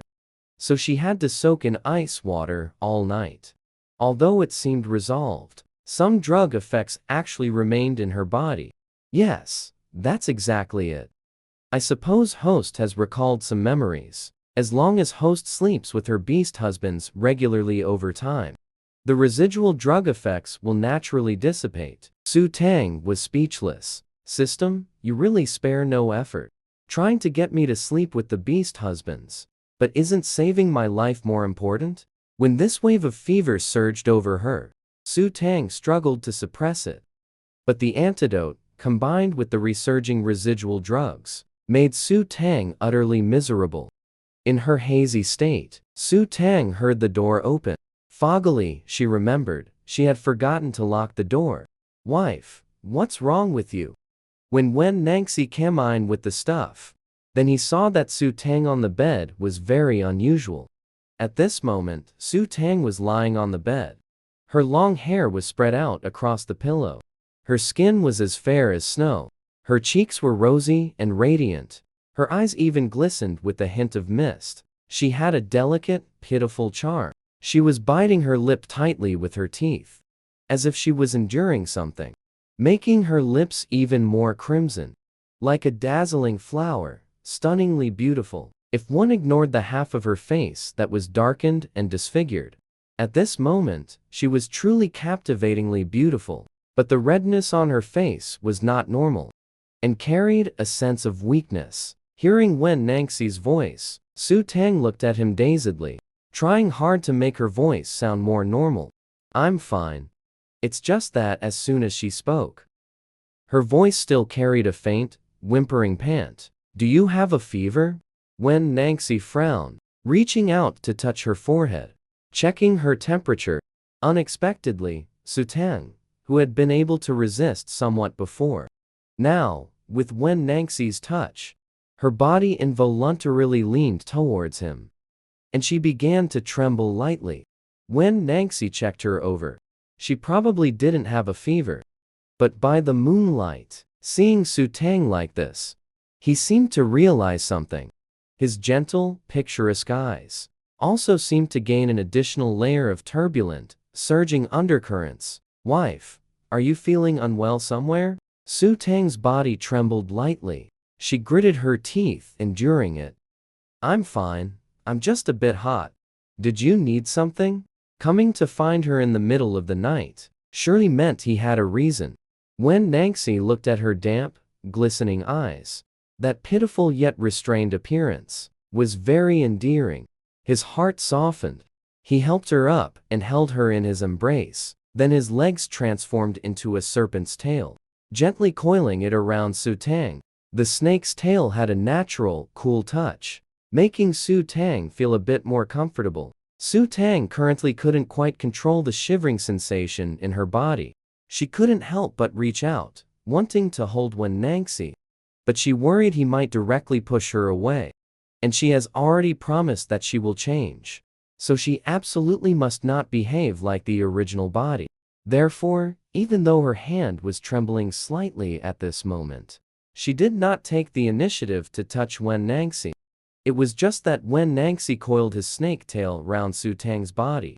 Even though the snake body was not moving at this moment, one could still feel the scorching heat from every inch of her body. Within the cool, faint fragrance, Su Tang felt that she was completely enveloped by his presence. At this moment, Wen Nangxi's gentle, picturesque brows and eyes actually carried a trace of a dark, somber hue. Is Qi still hot? Are you feeling a little better? As he spoke, he extended his fingers with distinct knuckles and gently tittied Su Tang's disheveled hair for her. However, the place where his fingers touched her ear was extremely sensitive. Su Tang's entire body trembled violently. She was feeling a bit overwhelmed. She struggled to restrain the tingling numbness surging through her body and looked at him with bewildered eyes. It's better. Actually, it wasn't better at all. Just a tiny bit better. Her body felt even hotter. The tingling numbness also became more intense. Enduring it was somewhat unbearable. Even the corners of her eyes glistened with mist. Looking at Su Tang like this, Wen Nangxi let out a helpless, soft sigh. He wiped away the mist from the corners of her eyes for her. If Qi Ju is uncomfortable, you can say it. He was afraid that fully transforming into his true form would frighten her. So he could only use his snake tail to help cool her down. Compared to her currently disordered breathing, her body tingling, Su Tang, Wen Nangxi still appeared as gentle and refined as jade, dignified and elegant in demeanor. Only his eyes had grown somewhat dark and intense. I'm really fine. Actually, my body feels much better now. His snake tail carried a natural, cool temperature. When coiled around her, it helped the heat in her body gradually subside. It's just that when his snake tail moved gently, the tingling sensation from being coiled was very distinct, making her whole body feel as if electrified. Regarding such matters, she had absolutely no experience. So at this moment, Su Tang's eyes also held a trace of confusion. After a long while, the feverish heat in Su Tang's body finally calmed down. Thank you for tonight. I'm all right now. Is there anything you need? Or anything you want me to do? You helped me. I will repay you. Wen Nangxi's picturesque eyes darkened a few shades. His voice was somewhat low and hoarse. My wife, there is no need to be so formal with me. As he spoke, his snake tail retracted and turned back into legs. Then he took out a clean cloth and wiped away the fine beads of sweat on her face. Wen Nangxi's movements were gentle. Su Tang couldn't even bring herself to refuse. His voice had a clear, smooth quality, like the tones of a guqin or a mountain spring. Extremely pleasant to hear. But Su Tang, due to having restrained herself too much earlier, had been clenching her teeth the whole time. Her lips were bitten until the skin broke, revealing a delicate, charming crimson, as if her lips had been tinted with rouge. Wen Nangxi seemed to be bewitched, his gaze intensely locked on her lips. The man's burning stare. The girl trembled all over. Her tongue moved instinctively and accidentally touched Wen Nangxi's finger. I didn't mean to. Seeing Su Tang's flustered appearance, Wen Nangxi's eyes turned red, as if wary of something. After a long while, he finally spoke gently. I know. Don't bite your lips from now on. You've bitten until they bled. If you're uncomfortable, next time, you can bite my finger. For some reason, hearing these words, Su Tang actually felt her face grow warm, feeling the air thick with an ambiguous, sticky atmosphere. Wen Nangxi wiped away the trace of blood from her lips, then handed her a bag resembling a leather pouch. Su Tang was stunned for a moment. This is a spatial bag. Yes, inside are 2,000 gold coins. Take it for now. Buy whatever you want. No need to work hard selling things as a nurse. Upon hearing this, Su Tang was completely shocked. You must know, on this beast world continent, 1 gold coin is equivalent to 10,000 copper coins. This is really for me? It's for you. This is only a small part of my money. Su Tang was very surprised in her heart. So Shufu, is this rich? She quickly snapped out of it. She handed the spatial pouch back again. I can't accept this. A noble person loves wealth, but acquires it through proper means. Besides, they will have no connection in 3 months. She especially couldn't use their gold coins. Why won't you take it? At this moment, when Wen Nangxi looked at Su Tang, his gaze grew even more tender and captivating, as if enticing her to speak her mind. This is your gold. I want to earn gold coins myself. Wen Nangxi instantly understood her meaning. Wife, I am your beast husband. It's my duty to provide you with gold coins and take good care of you. What kind of beast husband lets his wife go out to earn money herself? Su Tang knew these were the rules of the beast world continent. But her relationship with the beast husbands is in name only, right? She smiled. Wen Nangxi, thank you, still. But like I said, I will set you all free in 3 months. So I can't take your gold coins. Not just Wen Nangxi's. She wouldn't take anyone's gold coins. Hearing these words, a trace of darkness tinged the warmth in Wen Nangxi's eyes. Wife, I never said I would leave after 3 months. That's the outcome they want. Not the one I want. I will not leave. All my belongings are also my wife's. I want to give it all. Wife, at this point, Wen Nangxi paused, gently approaching Su Tang. His warm breath firmly locked onto her. His voice was elegant and alluring. Wife, please don't refuse, okay? Su Tang really didn't want to. But when she looked up and met Wen Nangxi's captivating gaze, tender and shimmering like moonlight, she simply couldn't say it. Has he really never thought about leaving? But I wasn't good to you all before. Why don't you want to leave? Such a good opportunity. I suspect Jehan and Hua Lingai are still doubtful of the promises she made. Probably worried they won't be able to leave. Why is Wen Nangxi different? That was in the past. The current wife is different. So I will not leave. Moreover, promised long ago, your father, that I would protect you for a lifetime. Su Tang was somewhat unable to withstand his gaze. Aren't you afraid that if you give me the money, I'll squander it all immediately? Hearing this, Wen Nangxi, a hint of a smile appeared in his eyes. That is not something for wife to worry about. If the money is gone, I will get more for you, wife. As long as it makes you happy. Hearing this, Su Tang was momentarily stunned.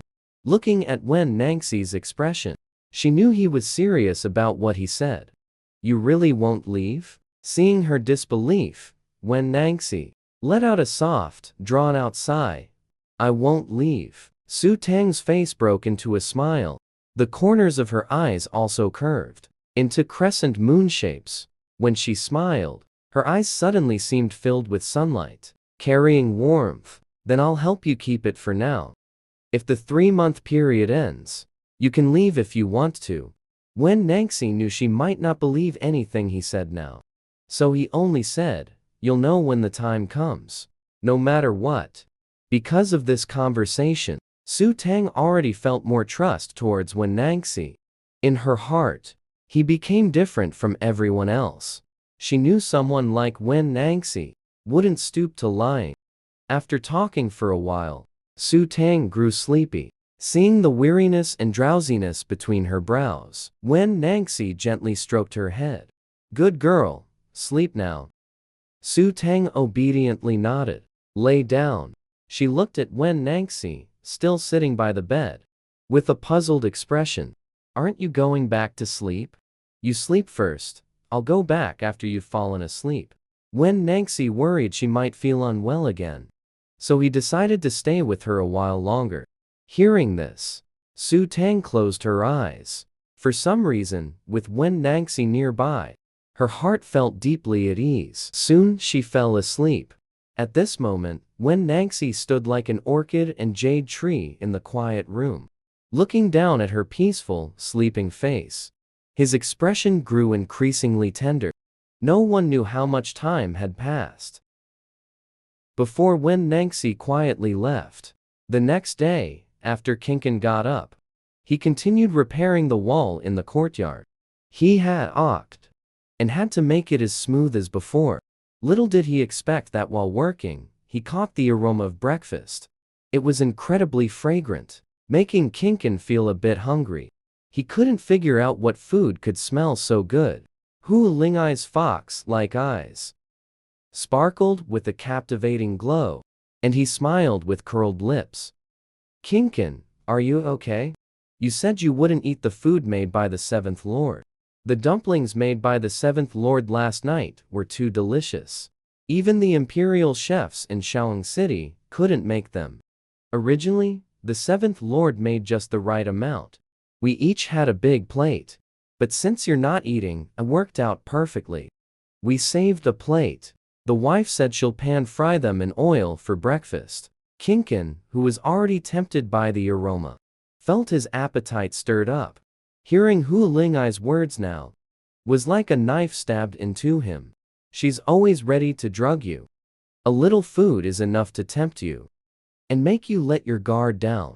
You're just being stubborn. Once you taste the delicious food made by the seventh lord, you'll know how amazing it is. Oh, I forgot. You said you won't eat any of it. So I guess you won't get to try it. Don't forget those words later. Kinkin felt so infuriated by these words that he could vomit blood. He thought Hu Lingai was hopeless. His expression turned gloomy and heavy. This Su Tang must have used some trick again. It actually made Hu Lingai change his mind. It made Kinkin even more vigilant. He could no longer bother with continuing to repair the courtyard wall. He took his sword and left directly. At noon, only Su Tang and Wen Nangxi were at home. The two were happily eating grilled skewers. Unexpectedly, there came a series of knocks at the door, accompanied by a clear, youthful voice. "May I ask if Miss Su Tang is home?" Su Tang was taken aback. She stood up to go open the door, but Wen Nangxi gently grabbed her wrist. "Wait a moment, let me go out and check first." When the courtyard gate was opened, Su Tang immediately saw the two people standing at the door. One was a young man in black, wearing a sword. He looked about 14 or 15 years old, with dashing eyebrows and bright eyes, exuding an aura of sharp swordsmanship. The other was a man in white, wearing a veil. Although his features were unclear, his entire demeanor was like pristine white snow, cool, elegant, and noble, as if his very presence could shatter icy hearts. Wen Nangxi indeed became wary. With his level of skill, he actually couldn't discern what the other party's true form was. "Who are you people? What business do you have seeking my wife?" The young man in black next to them explained. "Sir, my master's surname is Zi. I am Zi Yi. My master was severely injured in the nearby mountains and forests, and we came seeking treatment from the ancient witch doctor, but the ancient witch doctor was unable to help, and told us to come find Miss Su to give it a try." Su Tang heard these words. She looked curiously at the man in white. "Is he seriously injured?" The man in white seemed to be in some discomfort. He began to cough lightly. The youth named She Yi hurried over to support him. Then he looked towards Su Tang. "This is troublesome. As long as Miss Su is willing to cure the young master's condition, we agree to any conditions. You should come inside first." Hearing this, the youth in black happily expressed his thanks. Then he supported that young Master Z into the courtyard. "Young Master Z, please extend your hand. I will first check your pulse to assess your physical condition." Zi Gixue gently extended his hand, placing it in front of her. The moment her fingers made contact with his pulse, it involuntarily trembled. Why is his pulse so extremely faint, as if there is very little sign of life? She didn't know if her wood element special ability could treat him. Just as Su Tang was about to say something, suddenly, the wood element ability within her body began to operate automatically. Green light, like vines, automatically entered his body, and the cool aura from young Master Z's body also seemed to surge into her body all at once, causing the burning sensation within her body to instantly subside. She Yi, standing nearby, looked at this. Miss Su, her complexion wasn't very good. He couldn't help but become nervous. "Miss Su, is my young master all right?" Young Master Z's body is temporarily fine. However, he needs proper recuperation. He must not use his special abilities. Otherwise, his body could easily explode and die. Moreover, he should be born with an ice soul constitution. He needs to live in a cold environment. Afterwards, Su Tang explained some precautions. She also prescribed some medications. Miss Su, how much is the consultation fee? Or Miss Su, if you need us to do anything, just say it. Su Tang thought for a moment. 2 silver coins will be enough. After she spoke, Shay Yi was instantly stunned. Miss Su, young master has money. You don't need to have any concerns. A gentleman loves wealth, but acquires it rightly. What I have done is worth only 2 silver coins. However, just as these words were spoken, this young master Z moved his finger slightly, and a jade green ring appeared on his knuckle. As the light on the jade ring shimmered, he said, "This is a token of thanks for Miss Su." "Thank you, Miss Su." Before Su Tang could open her mouth to refuse, the space system excitedly cried out, "Host, accept it. Accept it. This is an ice crystal pendant. It can protect the body from the invasion of cold energy. It will also speed up the improvement of special abilities. Moreover, this seems to be a magical artifact. It can save your life at a critical moment. That exquisite bag next to it is a space bag. This young Master Z's identity is certainly not ordinary." Seeing that Su Tang still wanted to decline, Z Gixue quickly spoke up. "Miss Su, you have saved Z. These mundane items were never capable of repaying the favor. I must insist that Miss Su Tang accept this. Then I will not accept this spatial pouch. I will accept this pendant instead. It's a magical tool that can protect one's life. If she carries it, it can protect her." Z Gixue didn't insist further. "We've troubled you today, and Miss Su Tang. Thank you for your efforts. I shall take my leave now." At that moment, Z Yi suddenly caught a rich, fragrant scent in the air. "It smells so good." He couldn't help but murmur, mainly because this aroma made his mouth water. He looked at the skewers in the distance from which the scent was coming. His stomach started rumbling even more. "I made some grilled skewers. You don't mind? Please stay and have some. And help me taste them as well." Before Z Gixue could speak, Z Yi eagerly agreed. "Then thank you, Miss Su." Z Gixue could only let out a helpless sigh. "Sorry for the trouble, Miss Su." Wan Nangxi, standing to the side, still hadn't let his guard down. Watching them chatting and laughing, he suddenly felt an indescribable strangeness in his heart. He had never seen Su Tang smile at anyone like that before. It was an unreserved smile, without a trace of distance. For Su Tang, this was the first time since coming to this world that she had interacted with beastfolk as her true self. It had nothing to do with the original owner. That's why she couldn't help but relax. Although Shay Yi was enjoying the meal, he noticed that his master seemed to care a lot about Su Tang. But it's indeed rare for a female beast to cook personally. This lunch left everyone quite satisfied. Z Gixue and the other had no reason to stay any longer, so they got up and said their goodbyes. Just after leaving the tribe, Z Yi couldn't hold back his thoughts. "Master, that Miss Su treats her beast husband so well. I've never seen a female beast like that. It would be great if she could be your partner." "Don't talk nonsense." Z Yi wasn't afraid of being scolded by his master at all, because his master's temper is just too good, so he could say whatever he wanted. "I'm not talking nonsense. Master is usually aloof, keeps his distance from female beasts, and doesn't like talking to them. But Master talks to Miss Su, which means Miss Su is special. Moreover, I think Miss Su isn't very close to that beast husband of hers. I noticed the red gauze on her beast husband's arm, which means their relationship is in name only."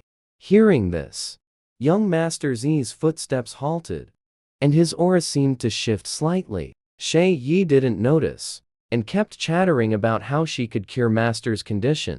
Could she be the one the high priest mentioned? Master's destined partner, the female beast? After saying this, he even glanced at his master. But then she saw the unusually serious expression on Z Gixue's face. Only then did she shut her chattering little mouth. When Su Tang returned to her room in the afternoon, she discovered that the spatial bag was still on the table. Host, this was deliberately left behind by that young Master Z. He concealed it using his ability. After he left, you were able to see it. This young Master Z is quite thoughtful. Thinking of young Master Z's frail, life hanging by a thread appearance, Su Tang felt very uneasy. The prescription she prescribed was only temporary. It could nourish his body, but not completely cure him. Unless her ability level increased. When Su Tang reached out her hand and released her wood-type ability again, she found that she had actually reached level 1. What's going on? My wood-type ability actually jumped to level 1 all of a sudden. When I took young Master Z's pulse, it was only at half a level. The Beast World continent has lush vegetation and an exceptionally rich natural aura.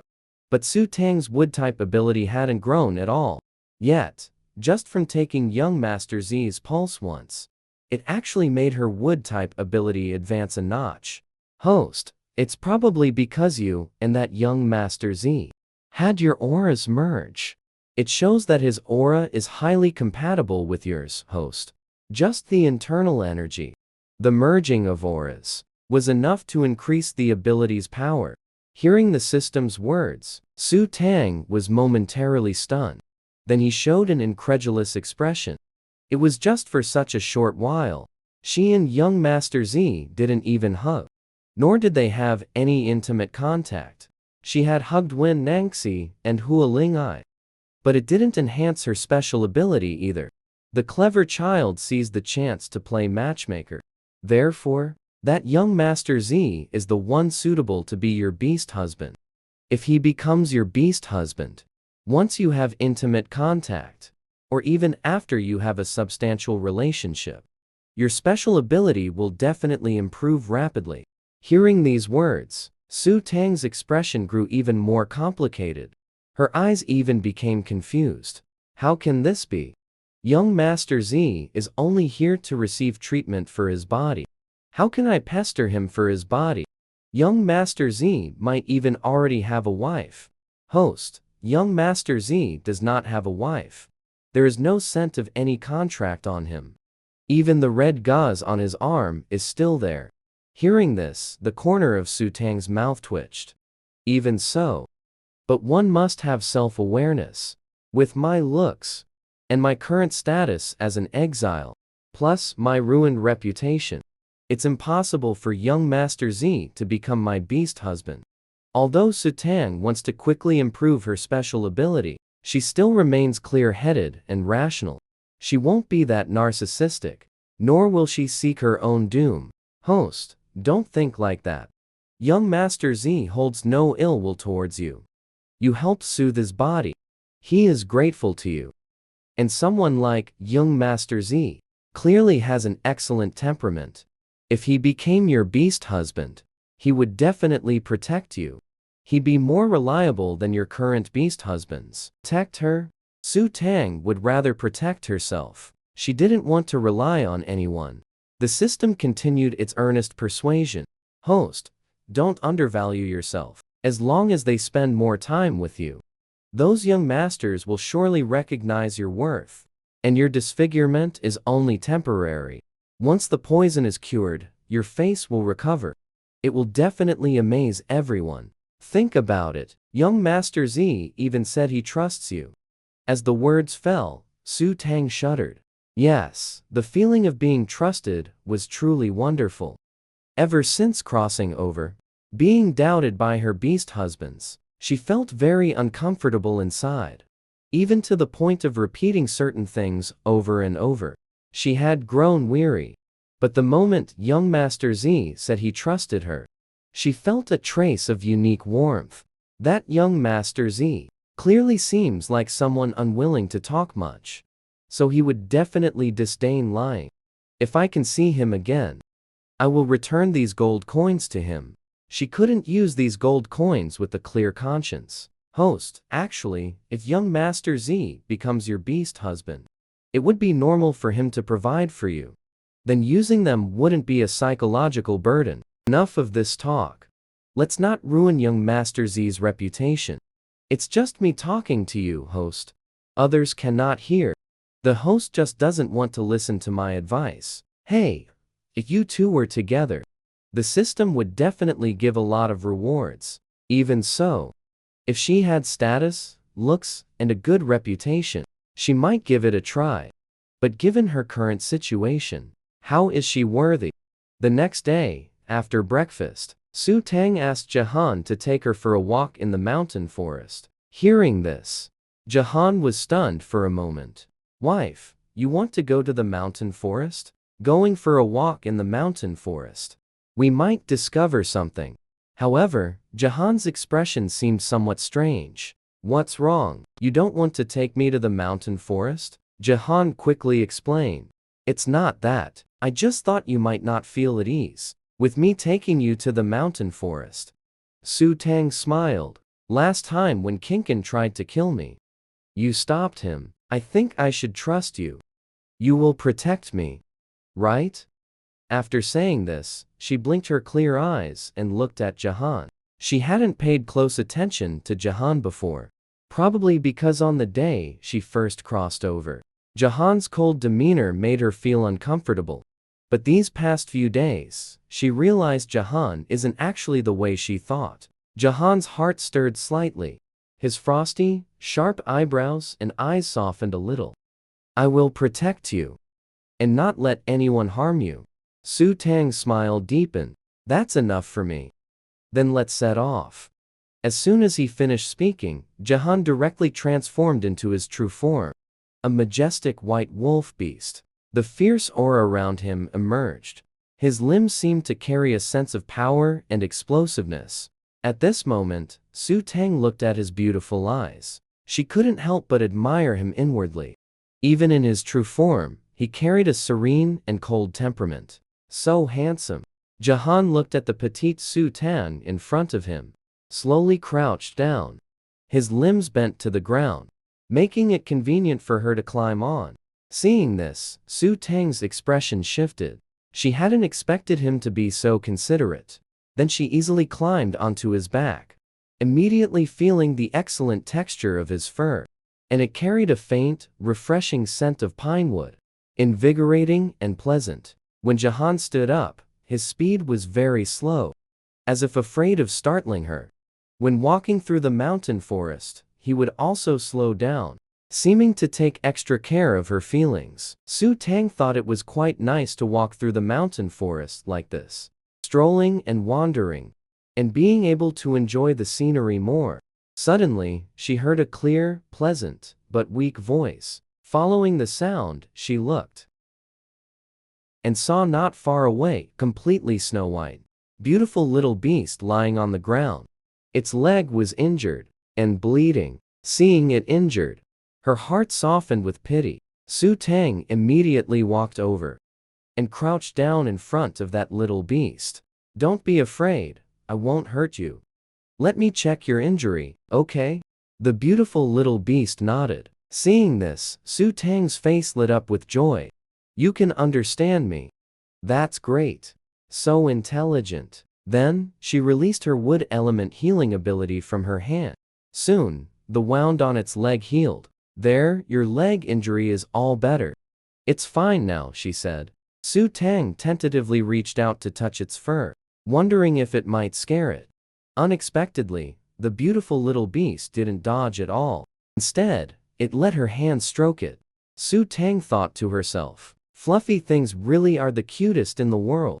Little did she know, while she was distracted petting the little beast, she didn't notice its ears, hidden in the fur, turning red. But it still obediently let Su Tang continue petting. After a long while, Su Tang looked reluctant. You're fine now. You can go home. A little beast in the mountains probably isn't a stray.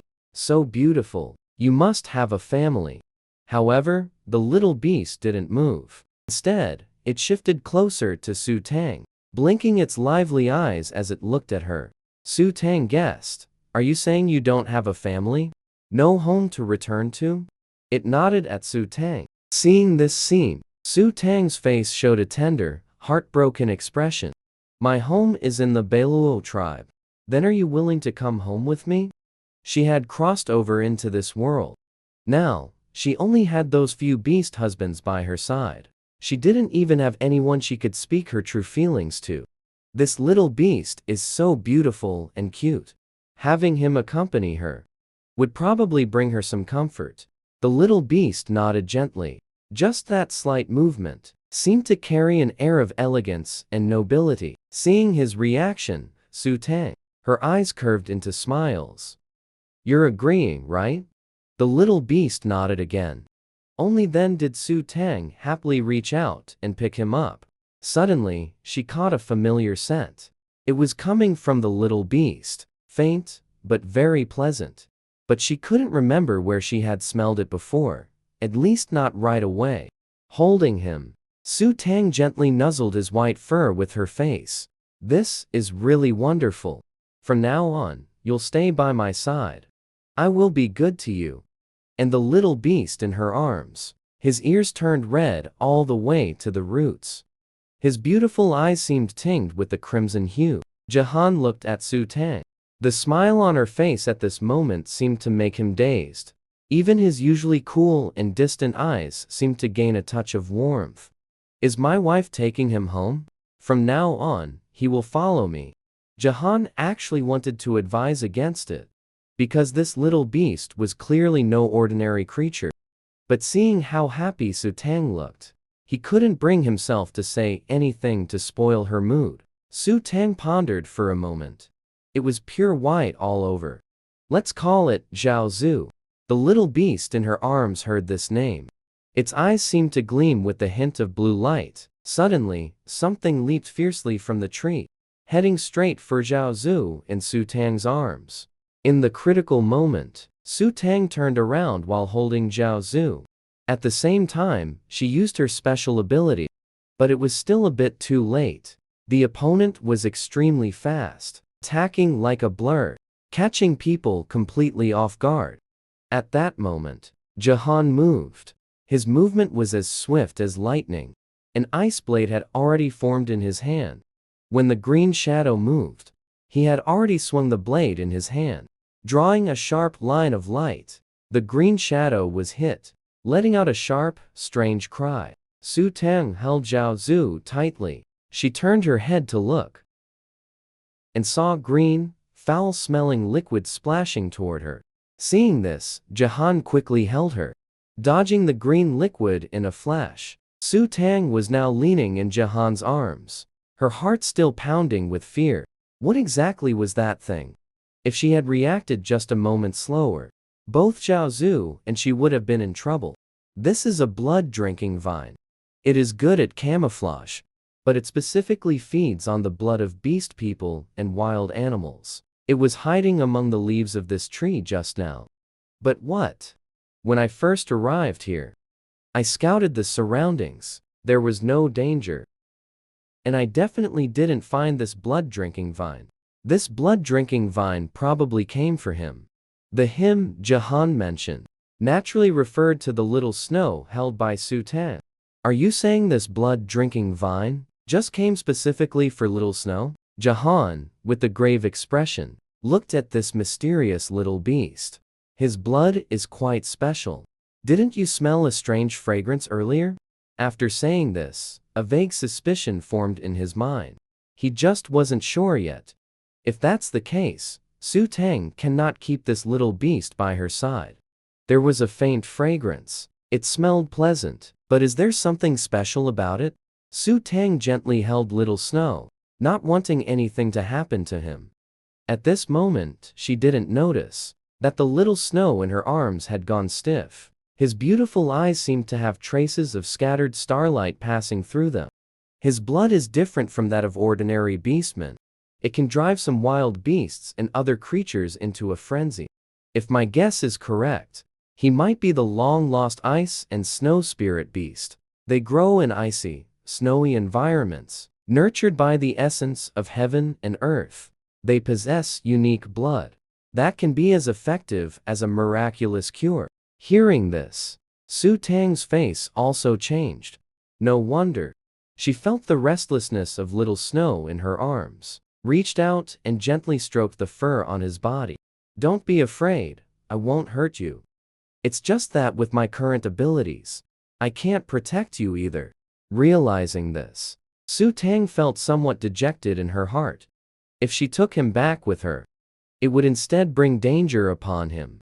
Because now, she could hardly protect herself. There are still many people in the Beast Emperor city who want to kill her, who want her life. If it were an ordinary, pretty beast, nothing particularly special, no one would pay attention if she brought it back. But he is too unique. Just at that moment, there came the roar of wild beasts again. The ground even seemed to shake. Su Tang's face changed color. She prepared herself for battle. Suddenly, the little Snow in her arms nimbly jumped out, landed on the ground. Su Tang was immediately startled. She cried out in alarm. But he only turned his head to look at Su Tang. For some unknown reason, she seemed to see a look of reluctance in his eyes too. He just glanced back at her a few times. His gaze was very earnest. Soon, he ran off and disappeared from sight.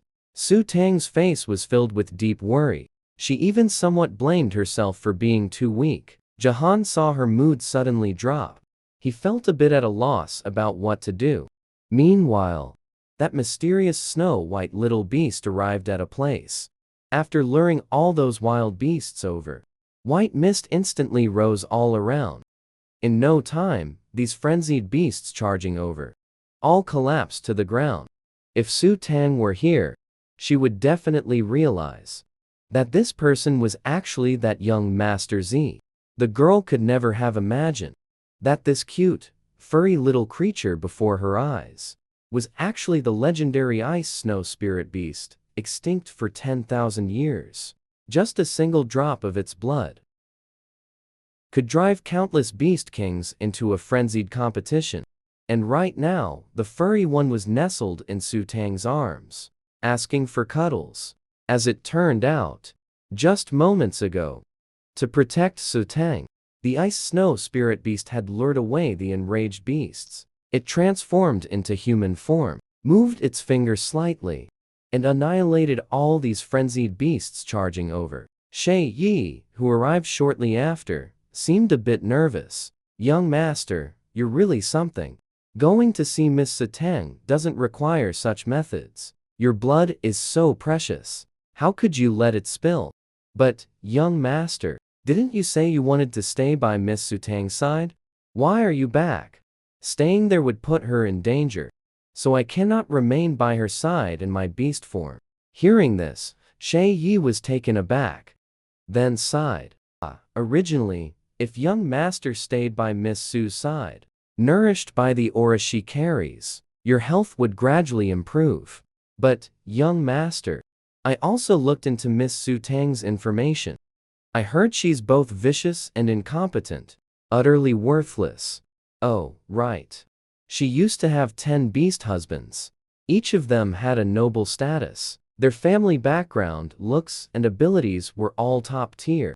But before Su Tang was exiled, 5 of them forcibly severed their contract with her by sacrificing half their cultivation. That's ruthless. Hearing this, Z Gikshu's eyes darkened, a faint shadow veiling them, making his emotions unreadable. Meanwhile, Su Tang on the other side knew nothing about this. After realizing there was no danger, she continued gathering herbs with Jahan. But for some reason, Su Tang seemed a bit distracted. When they had almost finished digging, Su Tang stored all the herbs in her space. Her hands were now covered in soil. Jahan took out a handkerchief and gently wiped them clean for her. His movements were very tender. Su Tang looked up at Jahan. For a moment, she felt dazed, as if he were her real beast husband, caring for and looking after her. But reason told her it wasn't true. Back home, Su Tang didn't idle around either. She went inside and started working right away. But while peeling, her mind wandered, and the sharp blade cut her finger. It hurt so much she nearly cried. But she stubbornly stayed silent. She got up to wash it. But Jahan's expression changed. He quickly stepped forward, using his ability to press on her finger, preventing excessive bleeding. If it hurts, why didn't you make a sound? Su Tang's tears uncontrollably welled up. In a soft, muffled voice, she said, "It's all right. It was my carelessness." Jahan pressed her lips together. She carefully bandaged the wound. At that moment, a sneer came from the doorway. "Is this another new trick of yours? Seems quite effective. Even Jahan is personally bandaging your wound. You really are quite cunning." Kinkin stood at the door, arms crossed, his cold eyes as if frosted over. His tone was full of disdain. Su Tang couldn't be bothered with Kinkin. Right now, she just wanted to cut ties with him as soon as possible. She coldly spoke, "Bring me your sword." Kinkin watched her warily. "What are you going to do?" "Then bring it over." Her ability had reached the first level, just right to repair his sword a bit more. Kinkin was silent for a moment. He handed the sword over from a distance, afraid that Su Tang might take advantage of him. Su Tang was both angry and amused by his behavior. "Kinkin, you'd better not provoke me. If I'm in a good mood, I'll fully repair it for you. But if I'm in a bad mood..." "Hey Emph." Kinkin heard this, his expression freezing for an instant. "You." He was still counting on her to repair his life-bound sword, so he had to endure it. Su Tang wasn't going to indulge him. Who told him to speak so offensively? "Kinkin, to fully repair this sword of yours, you'll probably need Zuanling iron, right?" Hearing this, Kinkin's eyes turned dark and deep. "You actually know about Zuanling iron?" Then he showed a self-mocking expression. "Of course, since you're trying to deal with us. It's not strange you'd learn more about these things. You deliberately brought up Zuanling iron, just to remind me that this sword can't be fixed without it. Isn't that right?" His eyes suddenly dimmed. "Kinkin, don't misunderstand your wife just yet. Hear what she has to say first." Kinkin let out a cold laugh. "It's only been a few days. And now, you're speaking up for her too. Impressive tactics." Seeing the self-blame and pain in his eyes, Su Tang could roughly understand him. "Kinkin, I know I've done many wrong things in the past, but I've said I'm correcting them. And you agreed before to let me help repair it. Since you've stopped attacking me, we'll be even once it's done." Kinkin seemed to recall something, his brows and eyes instantly frosting over with cold. "I said I won't lay hands on you again. But being even? Do you really think that's possible? Because of your pressure, my mother was provoked, and she fell seriously ill. If something happens to her, how do you expect me to forgive you?" Hearing this, Su Tang widened her eyes in shock. She had almost forgotten about that, thinking of what Yuan Shen had done. No wonder Kinkin hates her so much. Su Tang thought for a moment, then directly took out that piece of profound spirit iron from her storage space. The light emitted by the profound spirit iron instantly stunned Kinkin. "This is profound spirit iron." Even Jahan showed a shocked expression. "Wasn't this thing supposed to have been lost long ago? Su Tang actually has such a large piece here." Although Kinkin found it unbelievable, he also knew that with such a large piece of profound spirit iron, his life-bound sword could be saved. The huge weight pressing on his heart could finally be lifted. "You're going to use the profound spirit iron to help me repair my life-bound sword? Good. I'm a person who keeps my word." But precisely because of this, the doubt in Kinkin's heart grew stronger. He didn't believe she would be so kind. "Or is there something you want? But let me be clear first. My heart cannot be given to you. My person is even more impossible." Su Tang suddenly laughed, but the smile didn't reach her eyes. Her gaze seemed to carry a sharp edge. "Kinkin, you really think too highly of yourself. What do you think you are? A gold coin, liked by everyone?" Knowing that wasn't her condition, Kinkin breathed a slight sigh of relief. "Good, you said that yourself. I hope you keep your word. Su Tang couldn't be bothered with more talk. So tell me your mother's symptoms. I'll help think of a solution too. Just like with this profound spirit, iron. I might actually have a way. Kinkin pondered for a moment before speaking slowly. The Millennium Frostflower. Host, I have a prescription here. It can stabilize and nourish Madame Mai's health. But to completely restore Madame Mai's health, making her as healthy as a normal person, the Millennium Frostflower is indeed necessary. It grows in icy, cold places, and is very difficult to find. It's said to be lost to the world now. Su Tang was taken aback. Then what should we do? Host, next time you see young Master Z, you can ask him. Perhaps young Master Z knows. Su Tang thought of that young Master Z, who was as cool and clear as glass, like ice and snow.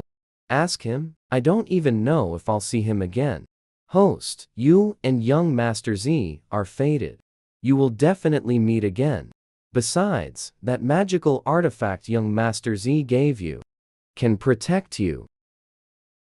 In critical moments, young Master Z can also sense it. Su Tang's mouth twitched. As if I don't know what you're thinking. You're just trying to persuade me to be with young Master Z. Let's not talk about this anymore. Then she took out a piece of paper and wrote the prescription on it. She handed it to Kinkin. Taking the prescription, Kinkin's eyes scanned it, then suddenly trembled violently. Just as Su Tang was about to speak, she saw Kinkin walking towards her, looking down at her from above. Su Tang had no idea what he was going to do. She could only involuntarily retreat. Kinkin, don't you dislike me? Why are you getting so close? His cool and magnificent phoenix eyes locked onto her face. Observing her expression, noticing the subtle changes on her face, she was wary and afraid. Ha! Would she actually be scared? I've suddenly changed my mind. Hearing this, Su Tang's pupils dilated. She stared at Kinkin in terror. He wouldn't force himself on her, would he? No, I can't. Absolutely not. She wasn't mentally prepared at all. How could that be okay? Su Tang kept backing away until she reached the corner of the wall. She swallowed hard. Kinkin, don't be impulsive. I promise I will definitely fix your life-bound sword for you. Also, this prescription is not problematic. Take it back and have someone check it.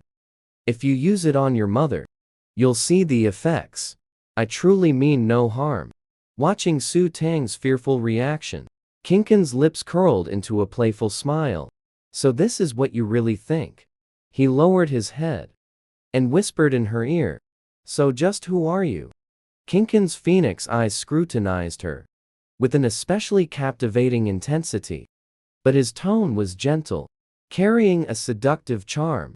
Like a whisper between lovers. If she didn't know his true nature, Su Tang might have really thought he was speaking to her tenderly. But at this moment, Su Tang heard this. Her expression changed. A layer of frost rose in the depths of her eyes. She wanted to push him away, but found that her strength was simply insufficient. Only now did she realize how truly weak she was in front of them. She could only endure the anger in her heart. Kinkin had been observing her. He could clearly feel her body instantly stiffen. So, was she afraid of something being discovered? Or had she been replaced by someone? His eyes narrowed dangerously. His fingers landed on her ear, then moved downward, all the way to her collarbone, till he saw the small birthmark on her body. Feng Mu narrowed his eyes slightly. It was her, unchanged, and not replaced by anyone. But he still found it somewhat hard to believe. Su Tang was afraid he would continue further down.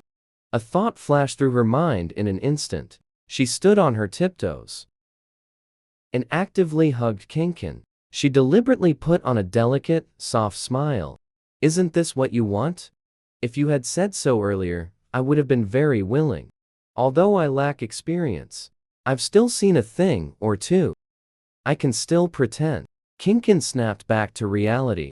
He pushed Su Tang away fiercely. So it really is your trick. After saying this, he took out a clean handkerchief and wiped his hands vigorously. Jahan felt Su Tang's body go soft, her figure swaying. He stepped forward and gently supported her. "Are you all right, wife?" Su Tang shook her head and looked toward Qingqin, her brow slightly furrowed. So, Qingqin actually suspected she had been swapped. And the area around the collarbone. She looked down. She saw a flower-shaped birthmark there now. Jahan reached out, gently straightened her clothes for her, covering the collarbone area. His movements were very gentle, but when his fingers accidentally touched her skin, Su Tang felt a tingling electric current run through her entire body. Qingqin snorted coldly, took his life-bound sword, and went out first. Su Tang finally breathed a sigh of relief. She still needed to improve her strength quickly. Strength is what truly matters. So host, it's best if you have relations with Xu Fu. If not with Xu Fu, then have relations with someone like young Master Z. Only then can it help the host improve her strength. Su Tang didn't want to listen to the system talk about this before. But this time, she took these words to heart. She looked at Jahan, thought back to the day she first transmigrated, when even the drug meant to subdue her failed. She quickly shook her head. Wen Nangxi and Hua Lingai definitely wouldn't be willing either. She needed to quickly recover her face. Maybe she could find a good beast husband outside. At this point, Su Tang's expression turned somewhat solemn. Jahan beside her also seemed lost in thought. The former her was arrogant and domineering, but was easy to see through at a glance. But now, she wasn't. He couldn't help but think again of what Lingai had said. The pheromones are completely different. So can a person change entirely too? Even just now, Qingqin was also suspecting something, just as Jahan was lost in thought. When Nangxi helped Hua Lingai back, they both had bloodstains on them. And the smell of blood. Seeing them like this, Su Tang's face changed color. What happened?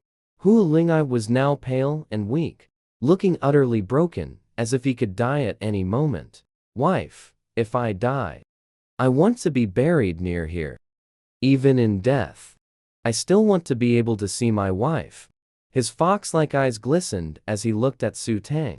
They seemed to hold extremely complex emotions. Su Tang's face slightly changed. "No, I won't let you die." However, when she saw the wound on his waist, it was a shocking sight. A horrifyingly deep wound that seemed to faintly carry a dark aura. No one noticed when Qingqin had just returned. He took one look at Lingai. His face darkened. His expression turned serious. This injury was caused by a high-level mutated beast's claw. The wound is actually this deep. Lingai gave a miserable smile. His pair of fox-like eyes seemed to have lost their usual sparkle. "That's right. So, before I completely turn into a beast, you should kill me." But he felt somewhat unwilling. He hadn't yet avenged his father. To just die here like this. No one would care about him or be concerned with his life or death. As time passes, he might be completely forgotten by those around him. Upon hearing this, Su Tang paused her movements. If a thin person's body is completely invaded by this dark energy, they will turn into a beast devoid of all reason. Jahan said in disbelief. "How could we encounter a high-level mutant beast?" High-level mutant beasts possess intelligence. They generally do not appear in the mountains and forests, nor do they personally hunt beastmen. They only control ordinary mutant beasts to fight. When Nangxi's gentle eyes gained a sharp, icy chill, someone is deliberately targeting them. But there is no evidence. This matter is difficult to ascertain. At this moment, Su Tang guessed this was an ambush specifically aimed at her. Someone wants to kill her. Wants her dead. That's right, it must be the people from the Beast Emperor City again. Realizing this, flames of anger seemed to burn in Su Tang's eyes. She still spoke firmly. "I won't let anything happen to you." She then activated her wood element ability, quickly treating the bad fox's wounds. Soon, Lingai's wounds actually healed at a visible speed. The three of them were utterly astonished, feeling that her ability surpassed their understanding. Or perhaps they had never truly understood her. Ling Ai had already prepared himself for death, never expecting his wounds to heal. He was both excited and unable to believe it. He stood up and hugged Sutang tightly. Seventh Master is truly amazing. I am still alive. From now on, my life is yours. She has saved him twice now. The scent on her was so warm and pleasant. Sutang initially wanted to push Ling Ai away. But then she heard him whining. Wife, I was feeling really unwell just now. I don't want to let you go. Just let me hold you for a while. Be good, just for a little while. Hearing his softened, pleading tone, Sutang's heart softened a little. You still have dark energy on you. Only by completely removing it can you be truly fine. So, please let me go for now. Ling Ai was stunned for a moment. He simply couldn't believe it. Can it really all be removed? Female beasts don't possess special abilities. They only have the power to soothe. The berserk mental energy of male beasts. Most can only provide mental soothing. But Sutang's ability is far too powerful. Kinkin's expression turned grave. He stared intently at Sutang. Could it be she even possesses the power of evolution? As soon as these words were spoken, Wen, Nangxi, and Jahan could no longer remain calm. At this moment, Kinkin had no choice but to believe in her ability. He also tightly clutched Sutang's prescription in his hand. Perhaps it really could wake his mother. His cold and magnificent phoenix eyes swirled with a dark, turbulent undercurrent, filled with indescribably complex emotions. Ling Ai felt his body was very warm and comfortable this time. No longer so weak and in pain. No one knew what this moment meant to him. Wife, am I? It's not that no one cares. Seventh Master still cares about me. Sutang was momentarily speechless, but thinking about what Hua Ling Ai went through in his youth. Looking at his pitiful eyes, she felt that his spirit was fragile and vulnerable at this moment. She softened her voice and said, so no matter when, never give up on your own life. I still need you to protect me. Hua Ling Ai suddenly felt a surge of strength, feeling that he was needed. It was as if his lost heart had suddenly found direction. Good Seventh Master. From now on, I will protect you with my life. But Sutang had almost used up all her special ability, yet there was still a trace of dark energy on Hua Ling Ai. She looked at her hands, feeling a bit frustrated. It's not enough. I haven't completely cleared it for you. It's because my strength is insufficient. Sutang's expression was somewhat downcast. Seventh Master has already done more than enough. So don't be sad. Seventh Master has already saved my life. At this moment, Hua Ling Ai didn't know why. He felt reluctant to see her in this mood. The next moment, the sly fox stepped forward and gently held her. Looking at her eyes, her lips. The next moment, his mind seemed to be bewitched. He gently leaned in. You sly fox. At this moment, not only was Sutang on the verge of tears, the three people in front also had drastic changes in their expressions. A shadow flickered in the depths of his eyes. Hua Ling Ai didn't care about any of that. The corners of his mouth lifted, revealing a captivating, alluring expression. Seventh Master can get your revenge later. Before the words had even faded, the glow of Sutang's wood element ability instantly flared brightly. It actually increased by half a level directly. She was at a loss for words about this effect. But now wasn't the time to dwell on it. Come on, let's continue. Hearing this, the bad fox's fox-like eyes grew even more enchantingly seductive. All right, he said, and stepped forward again, reaching out to hold Sutang by the waist, lowering his head. Sutang was immediately startled and hurriedly dodged away. Wasn't this what you wanted, wife? Sutang took a deep breath, barely restraining the impulse to hit someone. What are you thinking about? I just recovered a bit more of my ability. I need to purify your body. You'll be completely healed soon. Hu Lingai's fox-like eyes curved slightly, carrying a hint of disappointment. Oh, it's this. At this moment, Su Tang had no mind to investigate further. She focused intently, concentrating her ability, continuing to purify his body. The bad fox felt a bit greedy for this aura. It was very comfortable, but he soon discovered with surprise that his body had completely returned to normal. Even his old injuries from the past were gone. But Su Tang, due to the excessive consumption, her face had turned somewhat pale. Even her breathing had become much weaker. She wanted to get up. Who would have thought, with the sway of her figure, she simply couldn't steady herself.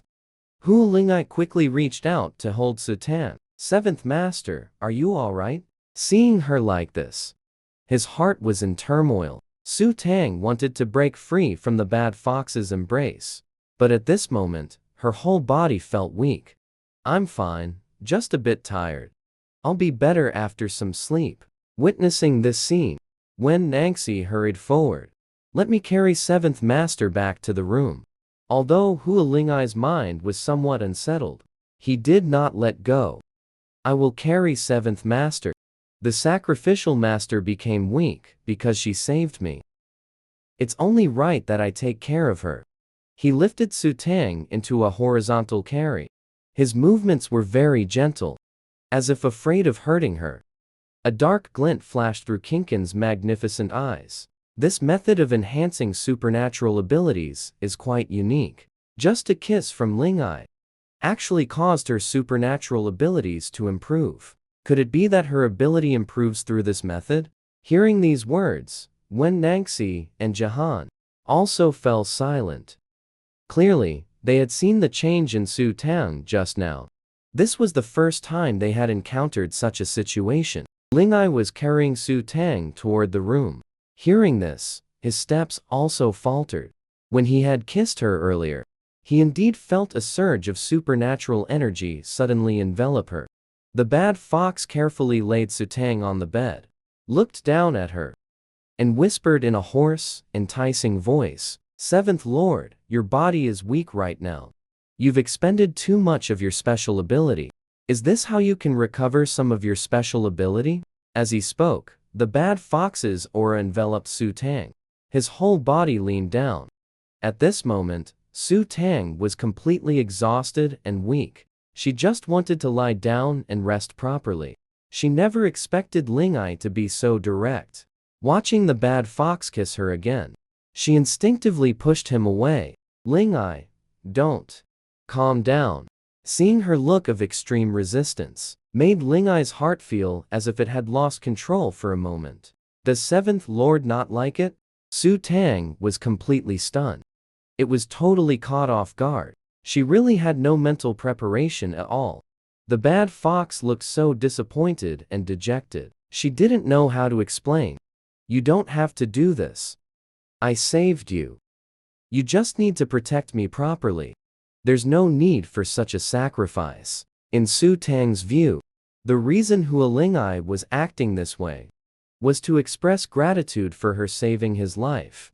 Earlier, he kissed her, saying it was his sincerity, repaying the debt of gratitude in this manner. She was utterly speechless. It's as if she were some desperate, thirsty person. Hu Lingai thought for a moment, then began to undo his clothes again. Su Tang was so startled she froze, even forgetting to cover her eyes with her hands. It was really because Hu Lingai never followed common sense. Is this something she should be seeing? But Hu Lingai's figure, without clothes, he's so well built. It gives an extreme visual impact. She couldn't help but be stunned. The bad fox isn't just incredibly handsome. Even his physique and aura are top tier. No wonder the original owner went to great lengths to get him. Watching the bad fox about to cut all his clothes off, Su Tang finally snapped out of it. She quickly covered her eyes with one hand, using the other hand to stop him. "Hu Lingai, stop. What are you trying to do?" The bad fox gently grabbed Su Tang's resisting hand, holding it in his palm, then leaned close to her ear and teased in a husky voice, Isn't this what you wanted before, Seventh Master? It was Ling Ai's fault in the past. But now, whatever Seventh Master wants, I'll give it all. This time, just leave everything to me. Hu Ling'ai gently stroked Su Tang's palm with his fingertips. Instantly, a tingling sensation, like an electric current, passed through her palm straight to her heart, making her heartstrings tremble violently. Su Tang tried to pull her hand back, but Hu Ling'ai held on too tightly, giving her no chance to escape. He pulled her closer bit by bit, till her hand finally rested on his chest. The clear sensation from her palm made her hand tremble involuntarily. She had never experienced anything like this before. What should I do now? This is temptation. Her mind went completely blank. For a moment, she forgot to react. The warmth transmitted from his palm felt like an electric current, making her body tremble lightly a few times. However, Hu Ling'ai's voice grew even huskier. Does Master Qi like it? Master Qi saved me. I give everything I have to Master Qi. I will protect Master Qi with my life. As he spoke, he tried to press Su Tang's fingers to continue moving downward. Su Tang could no longer bother covering her eyes. She hurriedly used her other hand to stop Ling Ai. Ling Ai, stop. I don't like it. I don't want anything. I did save your life. You just need to protect me properly. It really isn't necessary to be like this. She felt utterly helpless, on the verge of tears. Although this was beneficial for her, it could upgrade her special ability. She could receive spatial rewards. But she still felt resistant in her heart. Hu Ling'ai saw Su Tang's intense reaction. He stopped his actions, feeling a bit unsettled in his heart. What did Master Qi say? Master Qi said you don't like it? Hu Ling'ai carefully studied Su Tang's expression, seeming not to believe what she said. Su Tang seized this moment, quickly withdrew her hand, rolled over, and moved her whole person directly to the inner corner of the bed, looking as if she was avoiding some terrifying monster. Only then did she nod. I just don't like it. So please don't do this anymore. Hu Ling'ai watched her behave like this. Only then did he realize she was telling the truth. Seeing her pale face and her pitiful, weak appearance, he felt somewhat guilty and annoyed with himself. Sorry, it seems I misunderstood. I thought Wife Master liked it. I thought Wife Master wanted this for him. Since Wife Master had saved his life, it was only natural if she wanted this, he would give it to her. After all, his life was hers anyway. Of course. At this moment, he himself didn't really mind either. Su Tang steadied her mind, shook her head. No, that's not it. Hu Ling'ai looked at her with a puzzled expression. Why? Once we form the contract, and I become Wife Master's true beast husband, I won't leave. Seeing Hu Ling'ai's confused expression, Su Tang opened her mouth to explain. Hu Ling'ai, this kind of thing requires mutual affection to work. I was wrong before, but I've corrected my ways. Now, all of you remain untouched, and you can gain your freedom. Afterwards, you can safely continue searching for a female beast to be your Wife Master. Hearing this, Hu Ling'ai's expression darkened at once. But Wife Master saved me. My life belongs to Wife Master. I know you have a sense of responsibility, but you just need to protect me for this period of time. Consider it my way of making up for the harm I caused you before. That way, when you leave, we'll be even, with no debts between us. Hu Ling'ai pondered for a moment. His fox-like eyes suddenly curved seductively, revealing an enchanting and alluring glow. Wife Master is unwilling now. That's fine. Then I will wait until the day Wife Master is willing again. Su Tang felt deeply helpless. Why this kind of response? Did she just speak for nothing then? At this time, the space system also began persuading the host. How can you push your beast husbands away? Each of them has exceptional talent and peerless beauty. If the host has a substantial relationship with them, the space rewards will be plentiful. Just from that one kiss, the space immediately released many items. At this rate, we could even have 2 acres of farmland. Host, you must think twice.